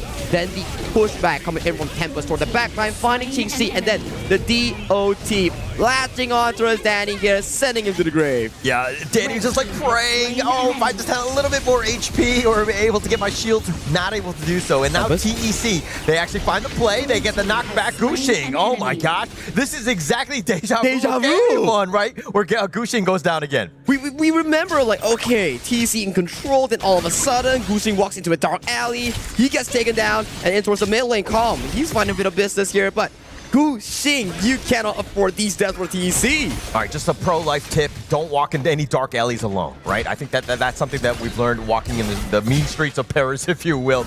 Bring the buddy system more than anything else. Hold hands. And it looks like, again, Gushing not living up to those rules. He has to be careful more, especially on tempo picks like the Ukyo Tachibana. You can't afford these sort of deaths. But we are back into square one. 800 gold lead into Sada TEC. It's coming down to those important team fights and better rotations. How you capitalize on these side lane turrets here. Vision line is going to be a bit of a trouble for Sada TEC as they are marching towards this unknown territory that you speak of. Yeah, Calm here. He's going to be walking pretty much by himself. Katsu is following him on this one, but they've taken the top T1 with this Overlord. It looks like Influence Rage have found ways to come back into it. Slowly but surely, right? They are still on the defensive end, especially with their composition. Just doesn't work too well in towards the late game. You need a beautiful engage coming in from either Tempest, Fury, or Mena, especially on towards Qingxi. Qingxi is their only late game damage source. If Qingxi goes down, it will be good news for Influence Rage and horrible news for TEC. I mean, I still also give credit to Gushing. He's kind of that guy as well. The Raging Sea completely dodged away, but Gushing is the main target. They actually find him, and do they get any sort of revenge? It looks like Iblis, he too will fall. Danny pouncing forward, not letting anybody go. They find Katsu as well. 3 members down, trade away for Leffy, and they're going to go on to the back. Qingxi wants it, tries to dive the tower, wants to go for it. One more shot, not able to do it. And now with the Kachusin, he's in no man's land. Danny on the prowl, says, how dare you try to go for my team? The light step on away, but Fury finds him and takes him down. Disaster all around for Titan Esports Club. Every single member overextending for that play. Gushing, Ivlis, first to fall just now, and Qingxi. He went over aggressive for a rover and he got punished for it. He just thought he could just get that one kill. Just pat the KDA, just move on. But Qingxi, I mean, he had a really nice light step to kind of set things up, but he should have just ran for the hills to stay alive. But of course, break it down. Like Mena missing the Raging Sea, but as of this point, Fury found a beautiful engage on towards the side of Gushing to take him down. And as of this point, backline shattered because the Ata was nowhere to be seen. Calm was late to the party, and Qingxi, because he overextended for Mena and still didn't get him, he got punished and towards life. Fury got caught. Yeah, Fury gets caught on this one. So Gushing gets the revenge, but it looks like Qingxi, though, will also hide under this tower. And now Influence Rage will use that space. Danny is starting to hit like a truck, takes the top T2. 3-1 and 4 on that pay with 100% kill participation here. Tempest, watch through. Walks into the 2 on this one. He's trying to get the pullback. The Raging Sea's going to whiff on this one, and the Heart Link will get him back to safety, and now he's trying to leap away. Danny's going to be killed. The Ghost Ship locking him down. Mena is hiding, but he's not going to be able to get away. What were they thinking there? They have a numbers advantage coming in for the side of TEC, and they capitalize it on Influence Rage over aggression here. I gotta say, both teams are fighting neck and neck. They are finding every single moment to bring the game back into an equal footing. And right now, with that play, TEC, they are back in control. Yeah, finding little play after little play. They're like, you know, trading jabs, if you will. It's a heavyweight fight between these two. Of course, loser of this series is gonna go home, so everything on the line here. Slowly pacing, right? You gotta be sure that you don't want to go home. Okay, he didn't want to expend the smite there, because if you expend the smite, you probably cannot actually contest for this specific buff. 1.8k goalie for TEC, not the greatest one, and not the biggest one. Calm, actually locking down the Ghost Ship. Danny, though, he's going to be controlled. He gets focus fired. He's going to be killed, and who takes that Tyrant? Gushing is there. And with that smite, now Influence Rage, they have to run for the hills, and it looks like TEC coming out on top with that trade with a 2-for-1. Back-to-back initiations on towards Danny. Danny is their only consistent source of DPS in that composition here. He gets taken down, and the entirety of the composition that has been built around this double fighter has been diminished from the side of TEC. Securing the Shadow Tyrant, getting 2 kills, and everything on the map is going in the favor of PKL's second seed. Yeah, TEC were like, okay, we just got to find Danny. Everything. Throw everything at him. Kill him. Take him off so that we can take the rest of them down. I mean, if you're looking at Fury and Leffy, yes, they have damage, but man, it really is compounded by Danny's excellence. And Calm, as of this point, no one can take him down. You'll be thinking like, okay, Leffy, maybe he can take him down, but this is why sustained style tank and fighters does extremely well against Chicha. If they can absorb all the damage coming in from Chicha's initial ultimate, then Chicha, her entire damage output just reduces. Oh, they find him yet again. Danny's getting control, and yet again, he's been taken down. Oh, what a disastrous 2 minutes for the Danny as of late. We were praising Danny in the first 8 minutes of the game. Then he just proceeded to fall 3 times in the row, uncharacteristic, and he's getting punished heavily for that here. So it's a bit worrying for the side of Influence Rage, because these mistakes are starting to crumble them in this game number 2 as TEC, they are knocking on your high ground, and there's just no answers or whatsoever coming in from INET. I mean, they just lost 2 T3s because Danny just got killed on this one, and they're going to flash on forward. Calm, not scared whatsoever. They want to look to end this one as they find Mena to start things off. Tempest is looking for the flank. He only finds one with a pushback under the tower, and they will kill Qingxi. But Tempest is barely staying alive, at least for now. He's in the fountain with the crystal, and Fury going in. It looks like he has Golden. Katu on the run. Calm is a little bit low himself. Gushing is there. Gets the heart like he brings his buddy, and they backpack on to back to safety. They bail out. Still a 1-for-1 trade. At the very least, they got Qingxi, but that was a very close event. Almost a game-winning push coming in from Titan Esports Club. But now, with the Hellfire advantage, maybe Influence Rage, they can knock on this Shadow Overlord with, what, a numbers advantage potentially for the next 5 seconds before Qingxi comes up. Yeah, but it's not really enough to take any sort of major objective. Maybe this Overlord if they go in. Gushing finding him in the lair, if you will. And now with that Razor Cavalry, Tempest was trying to make a bit of a play on that side. Leffy's there as well, trying to deal with Calm. The Overlord getting a little bit low. Who's going to take it in? Gushing gets the Overlord, and now Calm is controlling him on the back, but he will fall. They have the control on, but Tempest is going to be traded away as well. And now Iblis trying to just go with that CC. They find Fury. Mena is going to be picked off as well. Danny and Leffy running for the hills. They need to hold here. But still, they're still chasing on towards Leffy. Leffy has no flash skill to Heartlinks lands on towards South Leffy. Leffy gets taken down. Quadra kill going into the side of TEC's farm lane, and they are looking for the game-winning push. They just need to wait for the minion waves. And TEC goes for the panda kill here, doesn't find it, but they are not here for that business. They are going for the equalizer here. 1-1 for all between this upcoming series. What a great game. I mean, this is one where it was a little bit back and forth. Influence Rage are like, hey, we know the MO of how to get back into this game. They were trying to do it, but TEC shut the door on that one. And they were like, we're not letting it happen yet again. The composition just makes sense coming in from the side of Titan Esports Club. It is a difference compared to game number 1 where they're always consistently playing on a timer. This game itself is like, okay, we can afford mistakes in the mid game where Gushing fell back to back, and Arlie on the side of Qingxi still managed to pop off in towards the late game with that quadra kill to end that final fight. I think that's the second quadra kill of the EWC. We're going to have to check the stats on that to make sure. I don't remember exactly, but it wasn't the Penta, so he's not getting the King's moment, but still a quadra kill. Mad props, and that's why they won. I think that the biggest problem from Influence Rage was the fact that they did not have enough damage. Correct. It came down to the 10th minute, 11th minute. It was just like poking them with pillows. Yeah, like we had a conversation, right? Yeah. It was just not enough damage, right? And I think also Danny getting caught out, that was a little uncharacteristic of him. Like he was trying to force some plays in that time, just like Gushing was like kind of sacrificing at times. I'm sorry, I love Danny, but I don't think that is becoming uncharacteristic of him. I do believe that recently, I'm sorry, we gotta call the things the way they are. And recently in these last days, it has just been a pattern. I have a theory on this because we play a lot of games, and especially in the high competitive level, if you are shot calling as a carry player, you will lose sight of your positioning while you're talking a lot. This has happened to a lot of the amazing players throughout the history of competitive esports and also Honor of Kings. Way too many things to be thinking about. You need to be communicating, you need to be looking at your minimap, you need to look at your items, and you still need to be talking to people. I'm really sorry, I don't see it. Okay. But I mean, as we check out this gold graph, really back and forth, both of those teams were kind of, you know, jab for jab, blow for blow. They were kind of making it very close. But in the end, Titan Esports Club, the way that they were able to close this out, explain to me, what was that major tipping point to you? Now, it goes down to the composition that Influence Rage has drafted for themselves. The Guan Yu, Pei, and Chicha. If you don't achieve anything in the first 8-minute mark that we've seen coming in from Influence Rage, their comp falls off. There's just not enough damage in taking down comp on this gigantic tank with the numerous amounts of heals coming in from the deity on the hands of Ivalice. And we talk about it.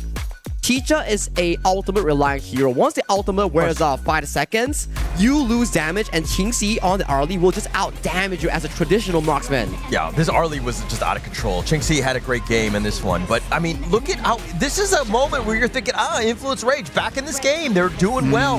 They're able to dive, but then TEC, that team fight from what they were going, this is where everything, in my opinion, kind of the wheels fell off for Influence Rage. Danny walked into the wrong bush at some of that play here, and afterwards they're like, okay, change our targeting. It's not going to be about Leffy. Let's just target out Danny because he's the main core of their team, and once he gets taken down, there's just not going to be enough or sufficient damage in the late game team fights. And this is also that part where your things were looking dire, somehow Influence Rage hold. Tempest, like finding Qingxi and pushing him back onto the tower, getting that kill, that was what saved them at least for a little bit. And this is the final fight. Crucial steal coming in for the side of Gushing, and Leffy has already expended the ultimate to take down Calm and also Katsu. So you don't have enough damage. You can't out-sustain or out-team fight a Diadia, Ukyo, and Arlie. He gets taken down, Quadra Q collected by the side of Qingxi, and they find the equalizing win in the series. Did they need to jump into that fight after losing the Dragon right over there? I think they are forced to. They have no choice, because if they don't fight, they'll be consistently chased down by the side of Titan Esports Club, because the positioning coming in from Calm and also Katsu, they are not letting anyone run away. Well, we're going to have to break that one down a little bit more during the break. We're going to come back with the Game 3, the decider, to see who's going to be facing Aurora Gaming later.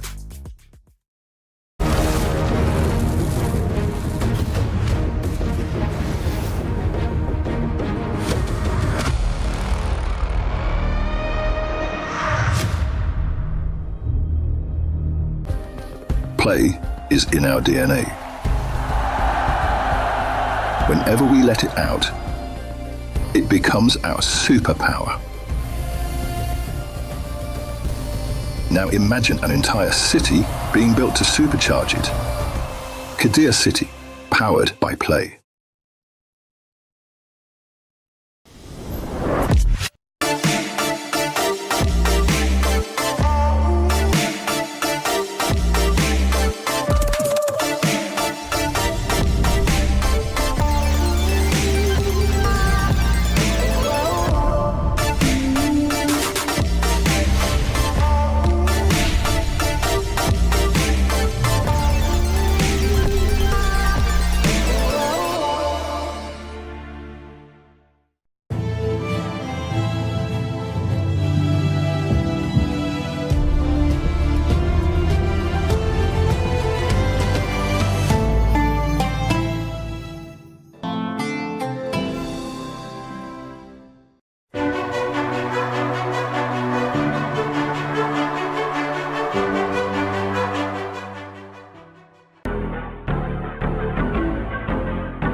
Welcome back. This is the KWC 2026. We're live from Paris, France. Titan Esports won. Influence Rage won. The players look ready. The audience look ready. Are you guys ready? I think we've been ready, right? I think we're good to go on this one. I mean, we wanted to see a competitive series. We got one in the game 3 here. And I remember that Sagi asked us what were our predictions, and we said 2-1. And at this moment, I'm not completely sure who's going to end up winning this game, but I am certain we knew that it was not going to be a 2-0. We knew it was not going to be a clean sweep. I think from the execution-wise coming in from both teams, they have it neck and neck in terms of macro, in terms of team fighting, but it boils down to the pick and bans coming in from both coaches here. If they can actually structure a well-round draft between the strong points of the players, like game 1, it was Leffy on that channel late game carry with strong mid-roam synergy coming in from Maina and also the side of Fury. And I think that in terms of that, in the last game, in the last pick, when they picked the Atta, the Atta was exactly the deal breaker for this. It completely just tipped everything towards TEC. Yeah, it was so good. I mean, the lockdown, the amount of control, the charges, the CC, and he was a tank. He was taking a lot of the shots, so that's exactly what you wanted. It was the perfect last pick for TC. I fully agree with that, right? When I saw that, I thought I was like, oh, that's just Chef's kiss. Yeah. It counters the Guan Yu. It counters the Chicha. Pairs well with the Diadia. What more could you ask for, right? Nothing more. I mean, that was just perfect in that sense. But, I mean, going back to the predictions, I know that everybody on the desk was like 2-1 in favor of Influence Rage. Hey, not me. Oh, sorry. Yeah, that was you. Okay, so I got to continue on with my prediction. I was because I'm kind of wavering, to be honest, because I love teams that have a really good early start. Correct. We're seeing that TEC have gotten the better thus far in both of the games. But at the same time, you start seeing that a good start is not everything. After you have a good start, you need to really lock it down. What we have seen today in these 2 games is just like a good start, then I kind of like just drop it. Mistakes. I mean, a little mistake. In this time, Influence Rage was not able to really capitalize from the mistakes coming in from TEC. Yeah, it was in their snowball tempo to actually push for those consistent objectives, towers towards silent, potentially high grounds, then win the game. But due to the fact that Danny, yes, it's his mistake, but he also got punished because this side of TEC, they were looking at him. He was like, Danny must fall for us to win. Yeah, and I mean, it was like mistakes from both of the junglers, right? Game 1, Gushing was making some mistakes. The game 2, it looks like it was Danny. So we're equalized here. Hopefully they've learned the lessons as we go into this one. So if the junglers are going to keep having this kind of performances, someone else is going to have to stand up tall and really carry the flag of their team into the next round. And it will be the featured matchup of what we talk about. Leffy and Qingxi. Yes. Arguably both the MVP of Game 1 and Game 2 respectfully, coming in from both of their teams. Look, going into this one, the loser of this one is going home. I am heartbroken for both of these teams right now, and we haven't even played this one. Coming into the pick and bans, the most crucial one of the first half of Honor of Kings year here. Titan Esports Club, they are on the blue side with Influence Rage going on the red side here. First ban, Haya and Ao Yin coming in from Coach XC. Yeah, just ban those away, right? If you're not looking to pick them up yourself or they pick them themselves already, they want to definitely limit that. On the other side, you're seeing the Pei and, of course, the Changfei. Both power picks, they're limiting as much as possible as we get into the first pick here. So far, the Lorien has been a 100% win rate in this specific series itself. Yes, it's removed due to the global ban pick here, so it wouldn't be available. No Lapu Lapu, no Zhangfei. Chicha will be the first pickup here coming in for side of Titan Esports Club, giving more priority over the side of Qingxi in that farm lane role. It's funny because we were talking about how, Qingxi loves that Chicha. Wasn't able to get it until this game 3, but they will go with that first pick to set things up. I don't think Leffy was as amazing on this hero as we could potentially see from Qingxi here. Well, it could be the opposite, right? Like, they immediately pick up the Aaron and also the Byron. Very interesting pickup nonetheless from the side of Coach Kaiba. So I want to see how they formulate around that late game. Yes, Byron, amazing laning phase. Aaron as well, strong DPS. But these 2 picks, they fall off in the late game. Yeah, they definitely do struggle on this. But so if we're looking at the other end, wow, they're just going to go fast and furious. Bai Chi and the Jing. Nice little tank combination. You got the backline jump in with Jing, finding that potential pickoff with this Aaron. Oh, if you're on the side of Coach Kaiba, what do you pick for third pick here? Is it going to be a tank jungle? Is it going to be a tank roamer? Options are not readily available, but at the very least, if you want to go against a Chicha, double tanks always works well, because we talk about it. Like, if you use up the ultimate coming from Chicha and you can't take down any single target, you will get out DPS by Lefty on the Aaron. Well, this is a good one, right? The Flowborn tank, Danny, let him kind of get on his way where the Jig is coming in. You got stun lock for days. If you're able to also jump on top of Calm, the Chicha, you're going to have also a good time here. I want them to actually potentially draft like a Diadea here so they can supplement heals towards the side of the Floorborn tank and also the Byron. But judging from the fact that both teams have yet to select their roamer here, more of these roamers will be targeted down in the remaining pool of heroes. What do you think about this Bai Chi just overall? Like, what about the Byron Aaron was like, okay, this is something that we want to take? Now, let me explain. Bai Chi, good matchup into the Byron in terms of that laning phase. Good sustain, good tankiness. And Aaron's damage, it comes in the form of bits and bits and bits, and it can't really take down Bai Chi in the long run immediately compared to other traditional crit marksmen like the Channel or like the critical marksman like Alessio that's shown by Sun. So I guess that's the logic coming in for the side of this Bai Chi that has been picking up by the side of TEC. Okay. As we go into the second phase here, you were talking about how, what is the roam pick from the side of Influence Rage? They've kind of taken away the Liang as well as the Diadea, just more lockdown, right? But it's been roams on both sides. Right? Like Moats and the Lapu Lapu as well. I think they need to pick up the Anet here. Anet has been one of the amazing picks showcased by some of the other teams, especially notably GKZ. He plays it defensively, he plays it aggressively with those ultimate flash engages here.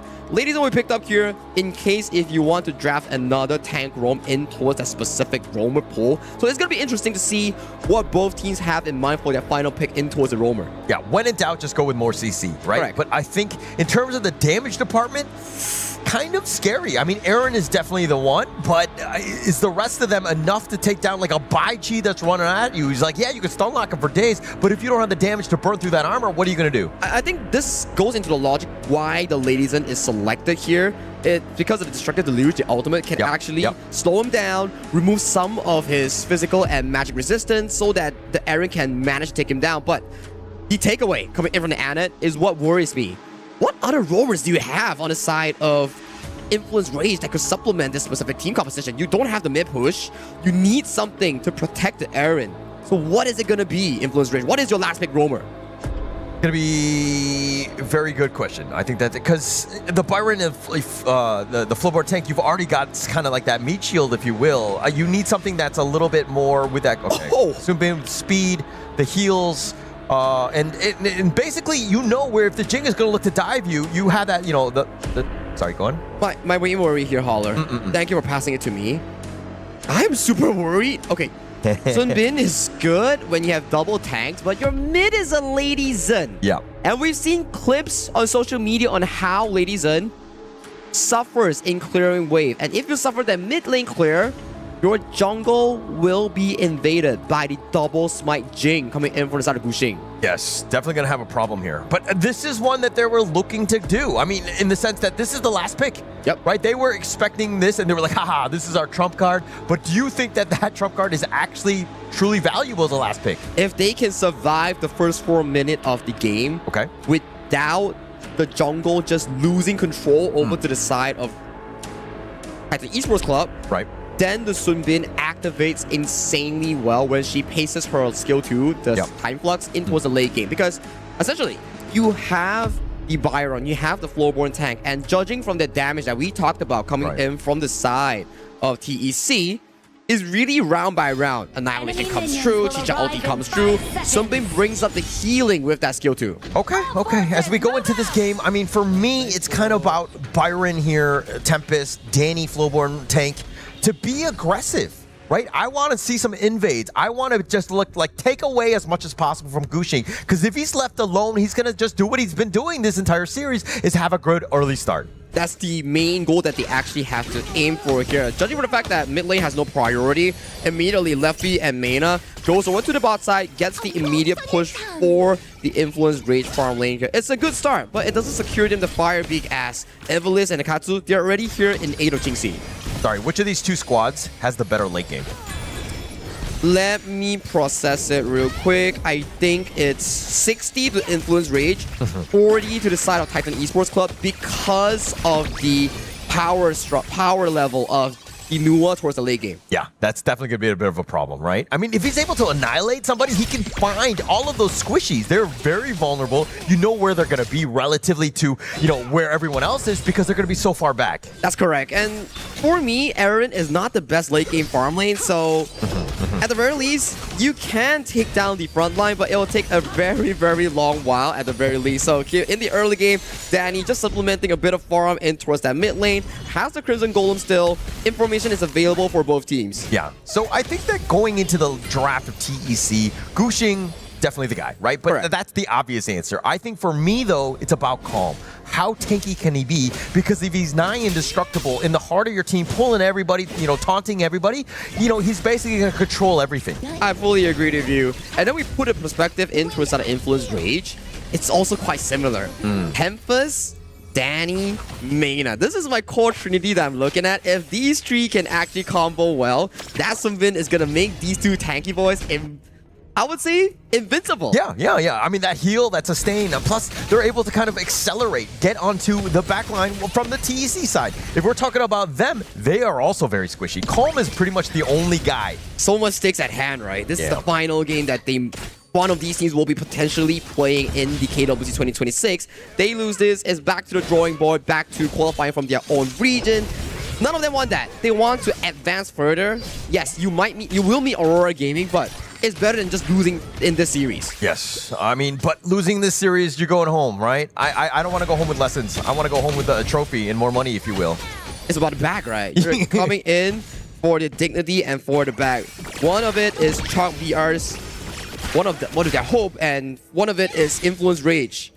That's the Chalk BR team. And TC, they're like, all the PKL teams are in the lower bracket. We want to make it troopers. Yeah, and also they don't want to be the first one out from PKL, right? If we're talking about representation, right? Again, all three teams from PKL are still in. Yes, they're playing in the elimination games, but being the first to fall is not something that they want on the resume. It kind of reduces the overall morale of the PKL teams going at it in the following days when they have more games involving their elimination match later on. As we go back into the game, we're nearing the 4th minute mark, 30 seconds on the dot with the final wave. Lefty is being targeted really heavily coming in by Gushing and also Qingxi. And also the dynamic of the game has changed a bit. Gushing going in, finding two. He's going to use the mirror domain, dashing around with that annihilation, but not enough first. It looks like the emergence. He wants to be popped on this one. Ivlis, though, getting a little bit controlled. He's going to just use his untargetable to get on back. But he gets chased. Danny chasing him down, getting that first blood, and they will push them all away, opening things up for this 4-minute tyrant here. That is a beautifully timed skill 2 here. Taunt lands on towards Danny, but Danny, he's a pretty tanky boy. There won't be annihilation to snipe him off here, but still, Influence Rage taking control of that specific play. Yeah, and Danny, he's so low, he can't even contest. I think they need to give up the Tyrant at this point, but Danny, I mean, he was held together by scotch tape on that one. That was so close. And I like the timing coming in from Danny, right?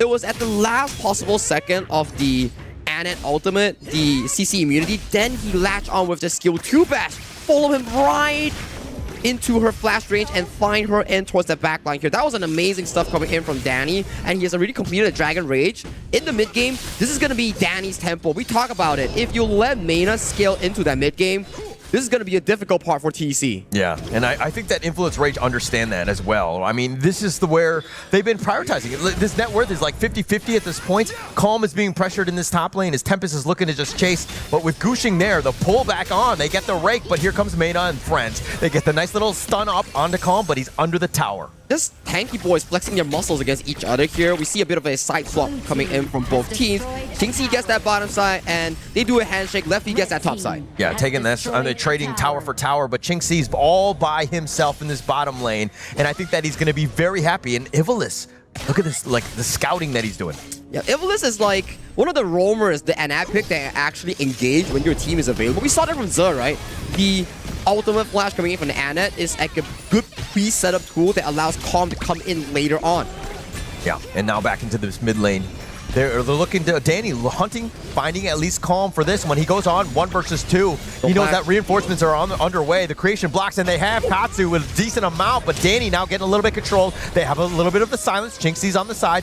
It looks like it's a skirmish, but no kills. He's so tanky here. In the bush though, Gushing May find a target here. Danny in the midst of multiple targets here. Gushing gets taken down really low. This could be a potential buff take coming in for the side of Influence Rage if they do want to. Yeah, they're going to go with that Annihilation. Danny, though, on taking out most of that damage. And now they're looking to turn this. He goes right back in. He tries to go for Jingxi with that rake back. And it looks like Danny's been controlled and he will fall. Over aggression coming in from Danny here. They saw Gushing pace towards the top side. They went for the play, but the whirlwind coming in from Evilus pushes Danny and makes him stay in place. And with that play, this opens up the Crimson Golem for Gushing taking in towards that top side. Yeah, a little bit of control in this top side. Tempest not willing to give it up to Gushing, but no chance when Gushing's got the smite. He's just going to run away here. 50-50 handshake. A bit of a misplay, but overall still okay. We want to see who gets the better late game here. For TAC, it's about making Katsu and Gushing the main star of your lineup, with Jingxi finding potential pickups later on. For the side of Influence Rage, it's about Sunbin and Double Tank consistently sustaining in that team fight and then allowing Fury and Levy to consistently fight. A little bit of a taunt here. The rake back onto Tempest. He's been pushed away, and now here come the reinforcements standing over the wall, finding Calm. They have a little bit of control onto Jingxi. That would be a great target, assuming they're able to take him down, but it's not enough, and Danny almost gets him, but they find Leffy. It looks like it's going to be on the side, who are just trying to join the fight, but it looks like Gushing a little bit low himself, the Overlord getting in on the action. Through the chase onto the side of Jingxi, they managed to find Leffy towards that backline. It was off a Katsu and Gushing flank, isolating the farming that's trying to rotate to assist the team. And with the farming being down for the next 5 seconds, this is not going to be too good, because when the farming is down, you can't farm yourself into a Void Staff for Leffy or potentially the Daybreaker, which really limits its option in the teamfights later on in taking down tanks like Calm. Yeah, and it seems like Leffy's been making these rotations by himself. Mena has not been really sticking with him. He's been sticking more with like Danny and Tempest to kind of, again, just accelerate with the speed and everything. So Leffy needs to be a little bit careful, understanding that the Dark Alley's kind of scary for him. And just stay away from the bushes, right? Like, walk with the team. Even if you are slow to the team fight, make sure you are walking towards a safe route. Calm's position will be interesting. He's in the bush. He has the ult flash to potentially catch Leffy in towards the back line. Yeah. Whereas Jing is here. They might be looking for a potential double point steal on this Crimson Golem. They will attempt to go. It's right in the brush, not a great spot, but Danny trying to go for this one. Gushing might have taken that one away, and now with this Hurricane Wall doing a little bit of work. Jingxi's on the side. Fury trying to focus it down, but he's getting peppered, if you will. He does survive. He gets under the tower, and now Danny's on the chase. TEC being aggressive, but not finding anything, but they might have taken away that red buff. That was Jingxi versus the world. You almost taken down Fury in that flank, and they couldn't even do anything against his signature Chicha pick here. But still, it's only a buff. Going over the side of INF, no towers suffered, no casualties suffered. We are back to an equal footing. And timer says we may be getting a decisive fight later on at the 10th minute mark. Yeah, even. That's the best way to put it. In terms of this net worth, even the big neutrals have been taken away, one for the Overlord as well as the Tyrant at the same time. But now TEC, if there's ever a time that you're like, hey, we need to get ourselves into this one and to win, now would be it. They need to find a beautiful engage, specifically on towards Leffy and Mena. Get him away, then maybe, just maybe, they can find a good timing difference for that 10th minute mark. Now, in towards this late game moment, Katsu is the most important member coming in from TEC. For INF, it's not going to be the carries, it's Mena. If Mena falls, they remove the potential of the refresh on that skill 2. Yeah, Tempest finding Calm in the brush, though. He's kind of all by himself. Gushing is onto the side. The Creation Blacks just kind of blocking them out of the way. Influence Rage have been thwarted in this sense, but the Vanguard in the top lane. So somebody needs to rotate from TEC. No one's going to rotate thus far. Do you see Gushing? He's leaving the pit. He's going for that clear. Leffy will be slow towards this specific Shadow Tyrant here. Both teams, they're doing like, okay guys, let's go back to basics. Clear up the waves first before we play the upcoming team fight. Now, both teams slowly fighting for control towards that mid lane. Danny, where are you going? Danny finding Calm, though. Calm actually dashes back over to the ledge. They swap positions, if you will. But Influence Rage, they know that Jingxi's off to the side. The Tyrant is not going to be fully contested at this point, but if they're able to take down Jingxi, this would be a huge win. Yes, no ultimate thus far coming in from Leffy here, and it's going to be a spike nail, so He's definitely going for the back line. Yeah, but Danny going in for this one. Needs to defend at this point, but Chinxi onto the back line, finding Fury. It looks like it's going to be too deep as Chinxi gets taken down. Gucci gets to take on the Tyrant though, but at what cost? Chinxi going down. Chinxi falls, Shadow Tyrant going on to TC. Still, numbers advantage for a sort of Influence Rage. They could get this mid tower, scale into that Shadow Overlord. I gotta say, it's looking really like a stalemate. No one is getting any sort of advantage. There is no heroic play thus far coming in from both teams. We are still waiting for that one special moment. Maybe a steal! Ooh, potentially, almost. That was very close. The timing from Katsu, that would have been brilliant if he was able to get the steal. And that was as close as you can get without the actual steal. That gave me a little bit of a adrenaline shot. I was like, it almost stole away the Shadow Over. Unfortunately, it didn't. If it did steal, then maybe it could have been TZ's tempo here. But minions are top side. Overlord cast towards the bottom side.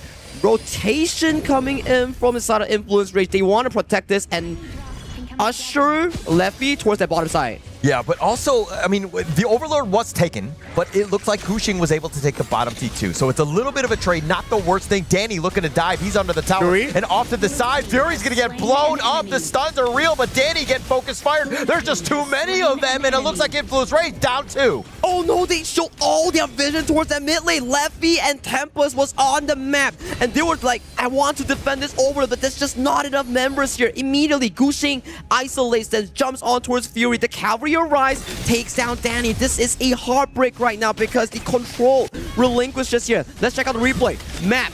Leffy, Tempest, mid lane, stalled by Calm, so no one can come for the assistant for Danny and Fury. Just too much speed. I mean, it's all about the vision game, right? We had a numbers advantage, and they actually made them pay. Now TEC, off of this 2-kill lead that they had with the power play, they're going to take the mid T1, opening up this game. Every single tower will be threatened by the side of TEC against Influence Rage. This is on a countdown for Influence Rage, but still, I figured I'm confident that this game will go into a Tempest Dragon. Yeah, I mean, we're about 7 minutes away. I mean, it's looking that way with how close things are, but Influence Rage giving up a little bit of a lead, right? Getting out of position. That's not what you want to do. Plus, you're showing yourself in that mid lane, which is, you know, unwarranted. And this goes to show it from the damage dealt. 80,000 to Chinxi. He's involved in every single team fight thus far, and Leffy, 32,000. It means that every single time Influence Rage that's getting caught or starts a team fight, Leffy doesn't have the DPS output because he's never there. Yeah, he's never there. I mean, we were kind of praising him, I mean, as being a hard worker, but right now it seems like they're not 100% in sync. They need him there for the team fight because this is a death ball lineup. It is a death ball lineup. It relies a lot on Mana here. Mana, I would say, I know fans, they don't like Sunbin in their rank games, but Sunbin in this particular setup for Influence Rage is like a 7th item. You need mana to consistently pop those spell 2 and recover, refresh that health bar coming in from Tempest and also Danny. You were talking about how Influence Rage have that late game. At what point, at what minute mark would you say is that mark? I think it's right now, like 15 minutes, where Mana can consistently spam that skill 2. They just need to fight as 5 and make sure that Leffy doesn't get blown apart in the first initial combo coming in from Gushing or Katsu. And look at this, Shadow Tyrant about to spawn. Top lane is taking some chip damage from minions, but Danny looking to go in. They get the freeze on to Calm, and now with this turnaround, he goes right back to the Tyrant. Slowly but surely, Chinxi finding a bit of a 1v1 against Tempest in towards that backline. How has been popped? Oh, he's thinking about it. Danny trying to go for that control, and how much can they do? The silence is real. The Tyrant, though, it looks like Gushing gets the steal. Calm is hold low. He will be picked off. Danny finding him. It's only one member down, though, but they lost the Tyrant. The clock pushed everybody back into the welcoming hands of Calm, finding his own calming depth there. And a repeat of what happened. One death into a Shadow Overlord trade. This time around, Katsu, his ultimate is still on cooldown. Maybe he gets the steal on towards this? Yeah, I don't think it's too much. But I mean, look at how Gushing instantly... Okay, Gushing in the bottom lane, instantly there to push. This is something that he's been looking to do because, again, every single time that they go for the Overlord, they're so far away. There's a lot of space in the bottom lane, but finally Tempest there to kind of thwart that. Good reaction from Tempest. Right? They're like, okay, you guys don't need me. It's going to be a 4v4. Let me just match Gushing just in case we lose that tier 3 towards that bottom lane, because if this game does evolve into a Tempest Dragon timer, losing any of the tier 3 from the side lanes could be devastating for a potential comeback. Yeah, and especially that far one, right? I mean, it could be that like if they're able to split push, they could just potentially just backdoor if they need to. So again, it's all about the minion waves here.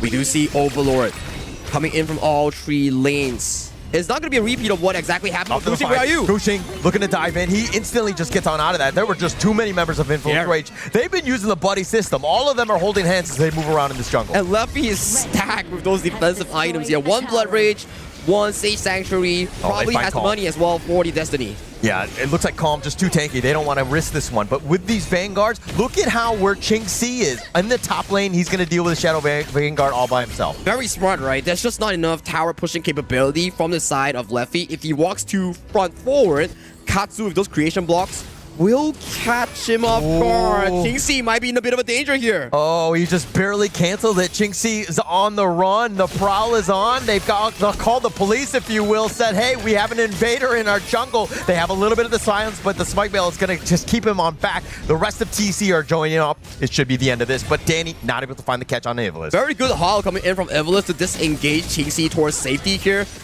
We got back to an equal footing where Overlords are down, Tyrant buffs are down, Danny in the midst of everyone, but he can't find a kill. But Gushing has to use the Mirror Domain. That's a very low health dragon here, but they found the key push on towards the tier 3, on towards the high ground. Oh, the push is real. All 3 lanes pushing at the same time, especially when you saw that he was running, but now they're going to go right back in. The Annihilation is on top of this. Calm is a little bit low. He's just barely hanging on. Qingxi also, but now Gushing try to go for the mid lane, but the T3 mid is looking to go down. They don't have minions to take that one. That's a Summit power, baby. It brings you back up with the skill too. It doesn't recover health, but it returns to you in the form of a percentage.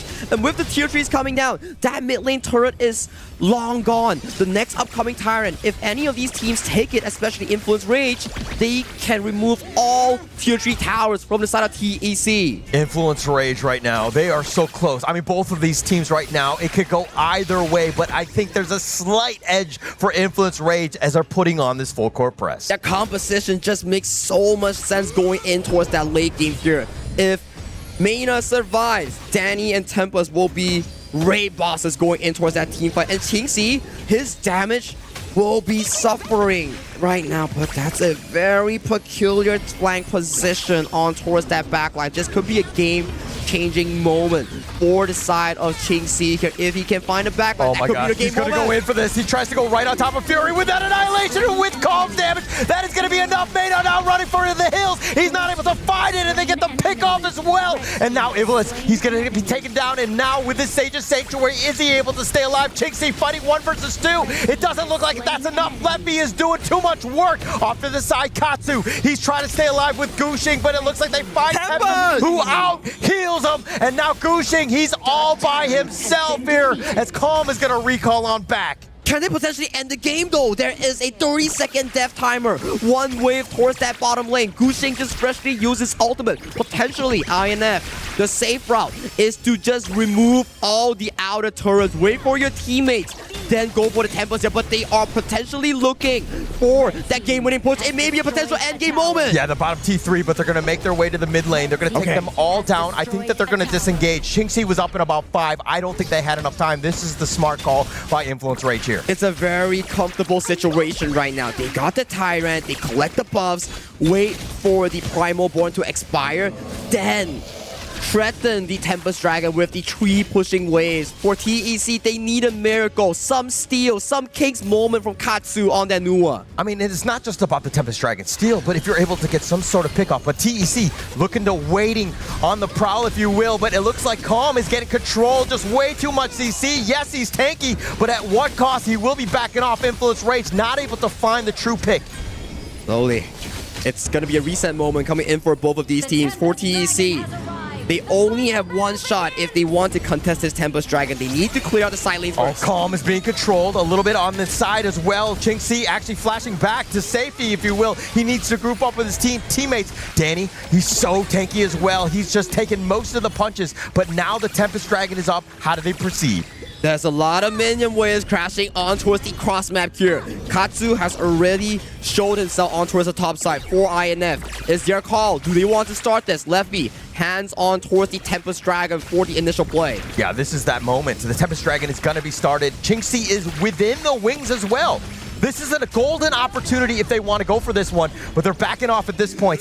Calm, looking for Danny, understanding that they might have a bigger target. Qingxi is definitely the target if they're able to go, and now Danny continuing to duel with Calm, the pushback if you will. He's going to be sent with some damage. He's at half-life. It's a setup phase. You need the minion waves to start marching in first. Tempest is at the side lane setting up the play. Yeah, now they're going in for this one, and they're Qingxi. Oh, he's been stunned. Calm is as well. And Tempest is just on the run. He's absolutely a demon, if you will. They find Ivalice. They've got 2 members. What do they want to do? They want to end the game. They want to advance to that lower bracket finals, but Qingxi's coming from the backside. Oh, the backside. It looks like Gushing just trying to deal with the minions. That's good. They do have backdoor, but Gushing is a little bit low. Sage's Sanctuary is going to be popped for him. They're trying to take him down, and they have him. And now with this minion wave, it looks like Influence Rage are going to move on. Vamos! Influence Rage! They advance to the lower bracket decider match against Aurora Gaming. They find a sign of hope, and goodbye, Titan Esports Club.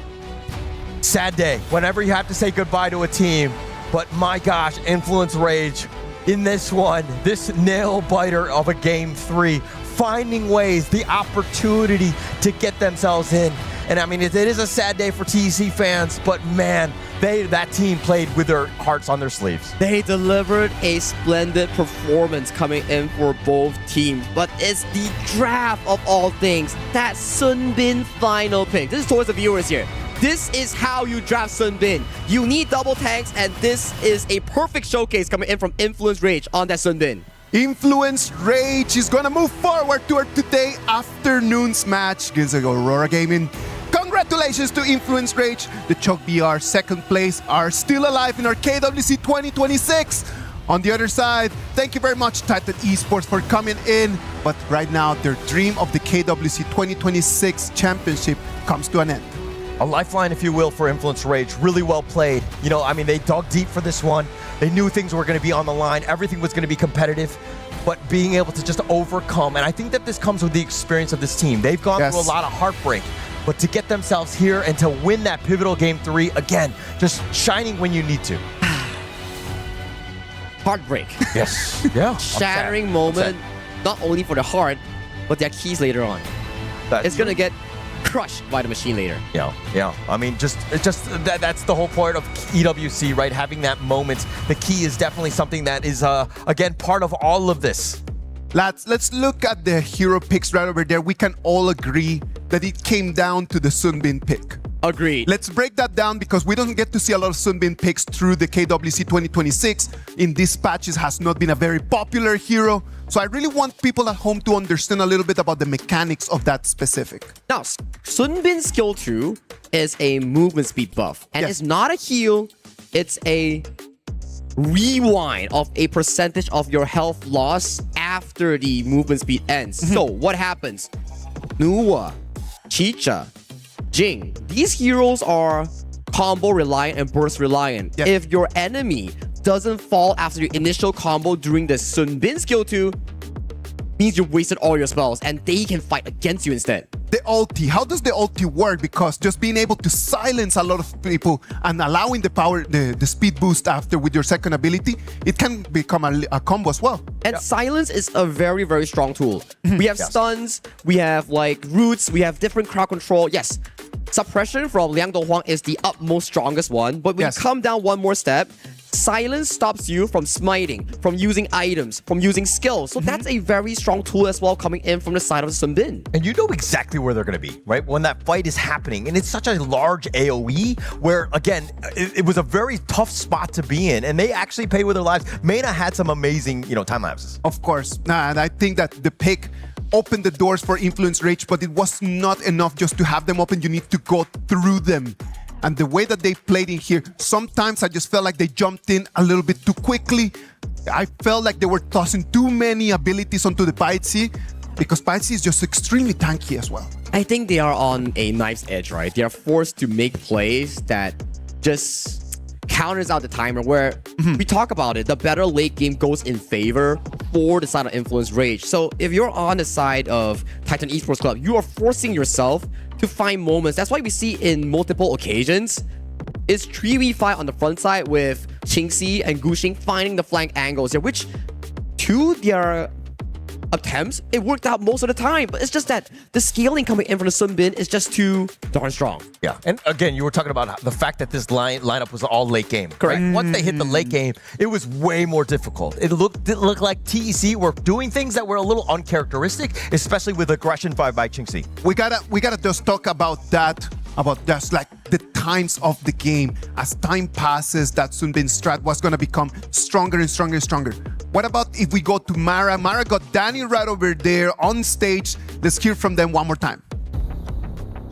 Danny is here with me, smiling as usual. Congratulations. You get to move on to the next round, which is gonna be happening later today.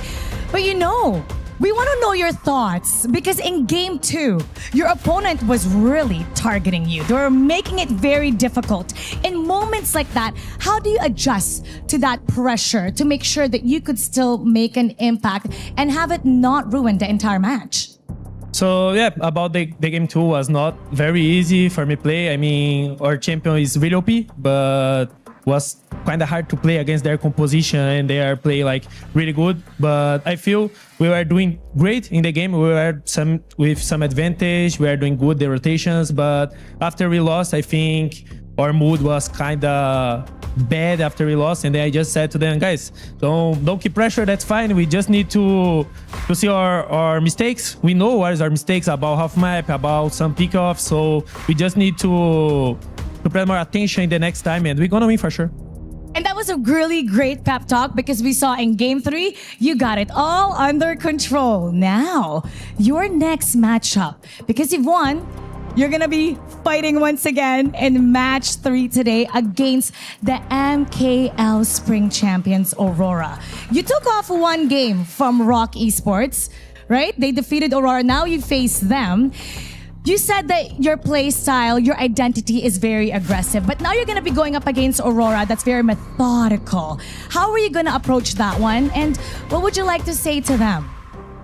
Yeah, about it, I mean, Aurora is really great team, one of the best of the competitions for sure, but I feel actually if we beat Rock one game, for sure we also can beat Aurora one game. We can beat the series. I think everything depends about our mindset, about our mentality, about preparation. So yeah, I am excited to do it. I'm not afraid about them, to be honest. I know they are good, but I know we also can do it. For me, our games is not important if we are playing against MKL, if we are playing against PKL, AKL. Always is hard game for us, I feel. So yeah, I think we can do it. We are ready to do it, and yeah, we're gonna try. And that is the spirit, to not fear your opponent, to be able to look them in the eye. Now look at the camera and invite them to support you for the 3rd match of the day. Guys, keep supporting us, please. Now we need you guys support a lot because we're gonna play against a really strong team, but it's just one series to go to playoffs. So yeah, guys, please keep support, and thank you for the message, for the support. You guys are incredible. Thank you. Congratulations, Danny. One more. And now we'll talk about that with our casters. Lead the Gorge. Thank you very much, Danny. Being strong is not only about the muscle, but about the mentality. When you have setbacks, how do you jump back right over there? He mentioned to us that after their game 2, they were actually feeling pretty sad and pretty mad about it. But it was just about just coming back immediately. You get 3 minutes in between just to get back into it.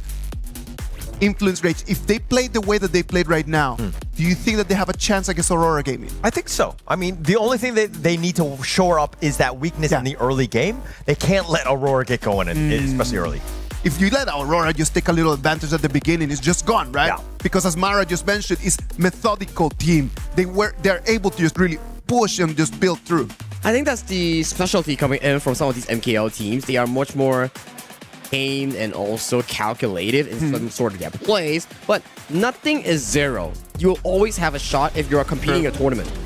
And as we check out these highlights to kind of see exactly, I mean, things look good for TEC. They found that pickoff. I mean, this is that 2-man kill that they got onto Danny and Fury, really setting themselves up. But Influence Rage were like, not just yet. We're going to bounce back. And the early moments were just tip and tats, 1-for-1 trade-offs here. But when you go to the late game moments here, this is a good flank coming in from Qingxi. He got Mana, he got Fury, but The tanks are still up and available. You have a farm lane, and the farm lane out DPS a ultless Chicha. Exactly, and then just that one, that is the big weakness about just having a Sunbin composition. Correct. You do not have vision. You cannot just be jumping inside of the brushes in a different way that you could have with something tankier on that choice. Which is true, where in these moments, your double tanks are up front, and then you can't peel for your team. But in the end game moment, they found Evilist, they found Qingxi, Guxing was on the flank. It was already too little too late, and the game just naturally flows into the later, stronger game of influence range, and they got that game-winning push. Yeah, and I just felt like if we're talking about the draft of TEC, it didn't seem like they had enough. I mean, you had the Bai Chi as that frontliner, but I felt like you needed somebody else. Guxing was just very squishy. He was kind of forced out because he was target priority, and just they kind of struggled to really take some of these team fights. And you can feel the struggle being relinquished with the player cams there just now. They were stoked, they were hyped, they were just cheering so loud from the stage. It is part of our Latin American culture, man. I'm telling you, we take those little wins and we really celebrate them in a very physical and very vivid way. Game 1, 2, and 3 are gone. What about if we move into our next match? We're gonna go to a little break, and then after that, we're gonna bring you the action of our match number 2.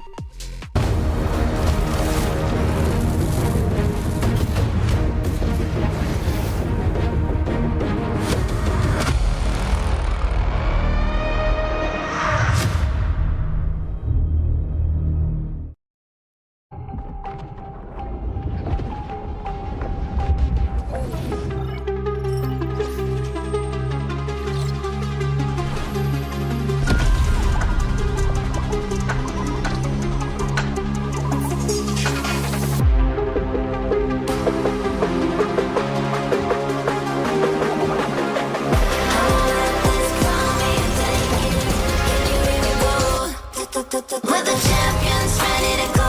Yeah, we're made out of gold, never letting it go.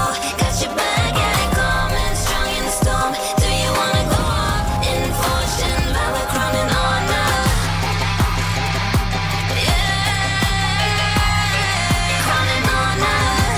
Yeah, with fortune, Valor, crown and honor.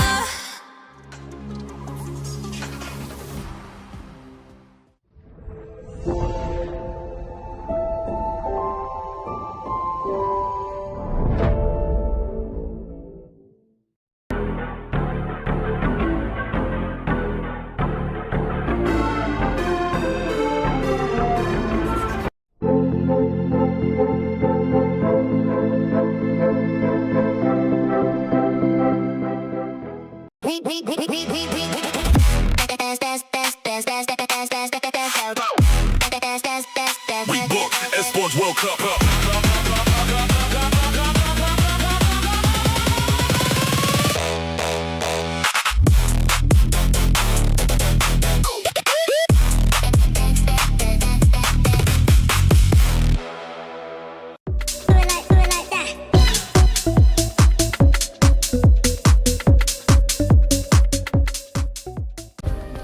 Play is in our DNA. Whenever we let it out, it becomes our superpower. Now imagine an entire city being built to supercharge it. Kadir City, powered by play.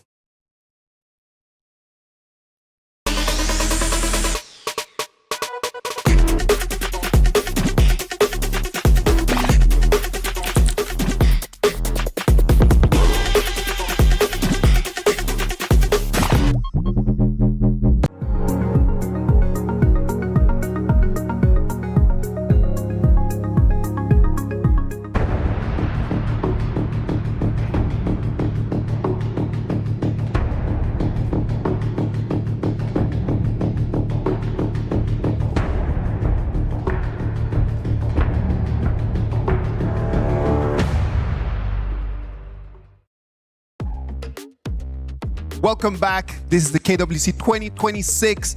Our match number 1 sent Influence Rage straight into the lower bracket finals. They're going to be playing against Aurora Gaming. I have brought Blam and Nora to be here with me for this match number 2. But let's talk a little bit about that first match. What was your impression looking at it and watching it over here from the stands? I mean, it was a really good match to watch, right? Obviously, Influence Rage won that first game. People were thinking, oh my gosh, this is going to be a 2-0. But then TEC, they pulled it out the bag. Like, I really like the performance of, obviously, Ali in that game number 2. I feel like that's where the kind of like the opening for TEC was. And actually, that just made me a little bit confused about the Flex Farmling Chicha pick, because since it has been played as a marksman for such a long time, but the result didn't come out really well so far in this journey. So when you're thinking about just playing that Chicha right over there for the people at home, what hero picks do you want to pair up with that Chicha, Nora? Well, pair up with maybe swimming can be a nice choice. I mean, just take that swimming all right. back to your place. Yeah, exactly. And also maybe Pei as the jungler, helping you to push. Well, Titan Esports, sadly for them, they won't be able to continue here in our journey. Their key has been crushed. Their dreams have disappeared. Everything has shattered right now. And sadly for Titan Esports, they need to get their plane ticket back to PKL. Yeah.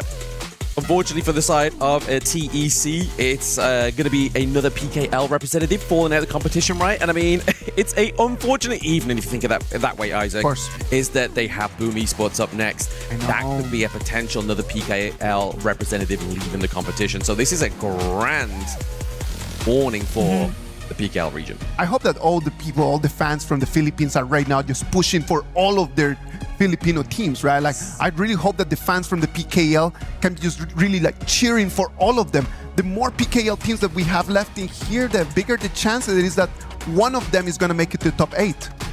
And actually, that just pressure more on Boom Esports for the next upcoming matchup, right? Because they are representing as the first place of PKL's ring.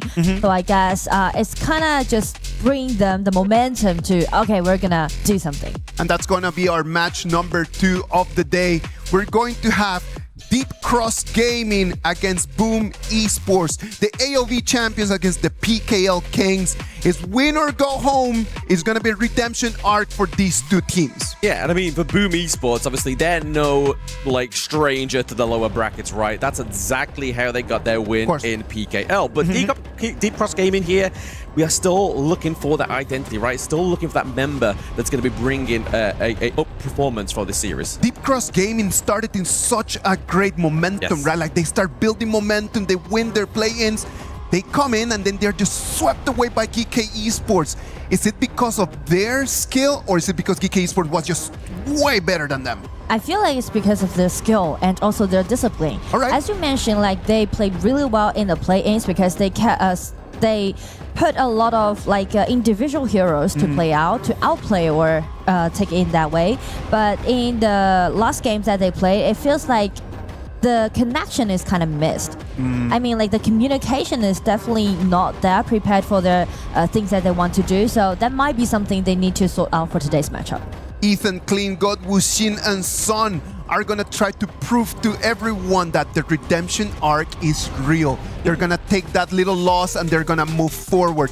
And if we talk about redemption arc, Boom Esports, man, like, they were here, coming in here as the favorites. They lose directly to Team Nemesis. Losing again today in this match would be a big scream. It would be a massive upset for them as well, right? Obviously, Boom Esports, we saw going up against Team Nemesis there as well, obviously. I thought that was going to be a closer series. Like, I was watching that game closely, and I honestly thought that it was going to be so tight-knit. We'd see Tempest Dragon Game 1 and Game 2, right? Like, just waiting to get to the end, just seeing who's going to fight all the way to the bitter end. But Boom Esports today, they need to have the attitude, or it may be an early exit for them. I mean, that game 2 that they played kind of just worried me a little bit because it shows that they just not good at stabilizing the advantage, because we're so amazed at how well they played in the early mid game. But the thing is that they didn't close out the game, so let Nemesis to do the push back, and that was a huge turnover. So I'm wondering whether Boom Esports can pull themselves together today or not.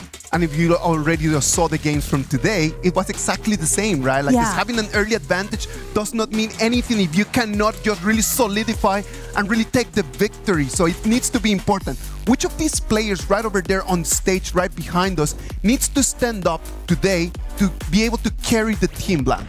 I feel like we're looking towards the jungles, right? Yeah. But historically, within KWC so far, those jungle matchups, they need to be the leaders of their team, right? They either need to be going for, obviously, jungler heroes that can obviously dictate the pace in the early game, but also be enough of an influence into the late game that there is just a clear direction for these teams. And speak of those players, actually, one more thing that I want to add to it is their playstyle. It's not only about their aggression or passive or something like that. No, nothing like that. Actually, it's all about discipline, play against teamwork. Because actually, Boom Esports, they played together for such a long time. They got the PKL Spring title, right, as the championship. So the composition is definitely sufficient for them. And also, they are really good at macroing in the early game. But the thing is that if they do a lot of ganks at the side lane, that might cause problem to DCG today. Let's underline that, Blam. Discipline. How does discipline looks like in the Gorge? Like, what are the decisions for everyone at home? Just when we talk about big concept, like you gotta be disciplined. How does that look like? Discipline can be in many forms, right? Obviously, it can mean that you can either go for, obviously, those risky plays, but you've got to be disciplined enough to know when the retreat needs to happen, right? Okay. And a lot of those teams is kind of get that scramble because the adrenaline gets going, you know? Blam, and that's one of the things that I really hope that everyone at home can really pay attention. When to jump in and when just to call it. There's got to be a moment where you just need to call retreat and just go back home and understand that that is enough. So actually the shot caller matters a lot in game, especially for DCG, because I mentioned like those heroes that they like to pick, they are a big fan, like huge fan of Jhin. They played Jhin several times and also Mai combined with Mai. So initiation definitely going to be sufficient, but who's going to be the shot caller? Jhin or Mai? Right? You need to let one person to be the shot caller and say, all right, it's going to be the thing that we need to do. Yeah, and I definitely feel that that's a good cause as well. Like conversation, really, because these team fights within HOK are so quick paced. It's not like you can be like, what shall we do? Let's have like a little bit of a debate, right? It has to be the shot caller making the calls, right? Like there is no room to have like, okay, back, we need to go. Nanoseconds they need in order to make those decisions. Blam, Nora, it is going to be DCG on the blue side. It's going to be Boom on the red side. The BP has started. Break it down for us, please. And I mean, speak of the draft, one thing already appeared is that Boom banned this Yango away. That's exactly what I want to brought up. Because actually when DCG play against Nongxin in the play-ins, Nongxin banned this Yango twice for the draft. We didn't see any Yango being played yet, especially for this claim. I mean, you do make a good point there, obviously, Nora. We was talking about this in the green room, obviously the point out of the Yango only being banned out in the series against Deep Cross Gaming. So I feel like it's a scrim detail, right?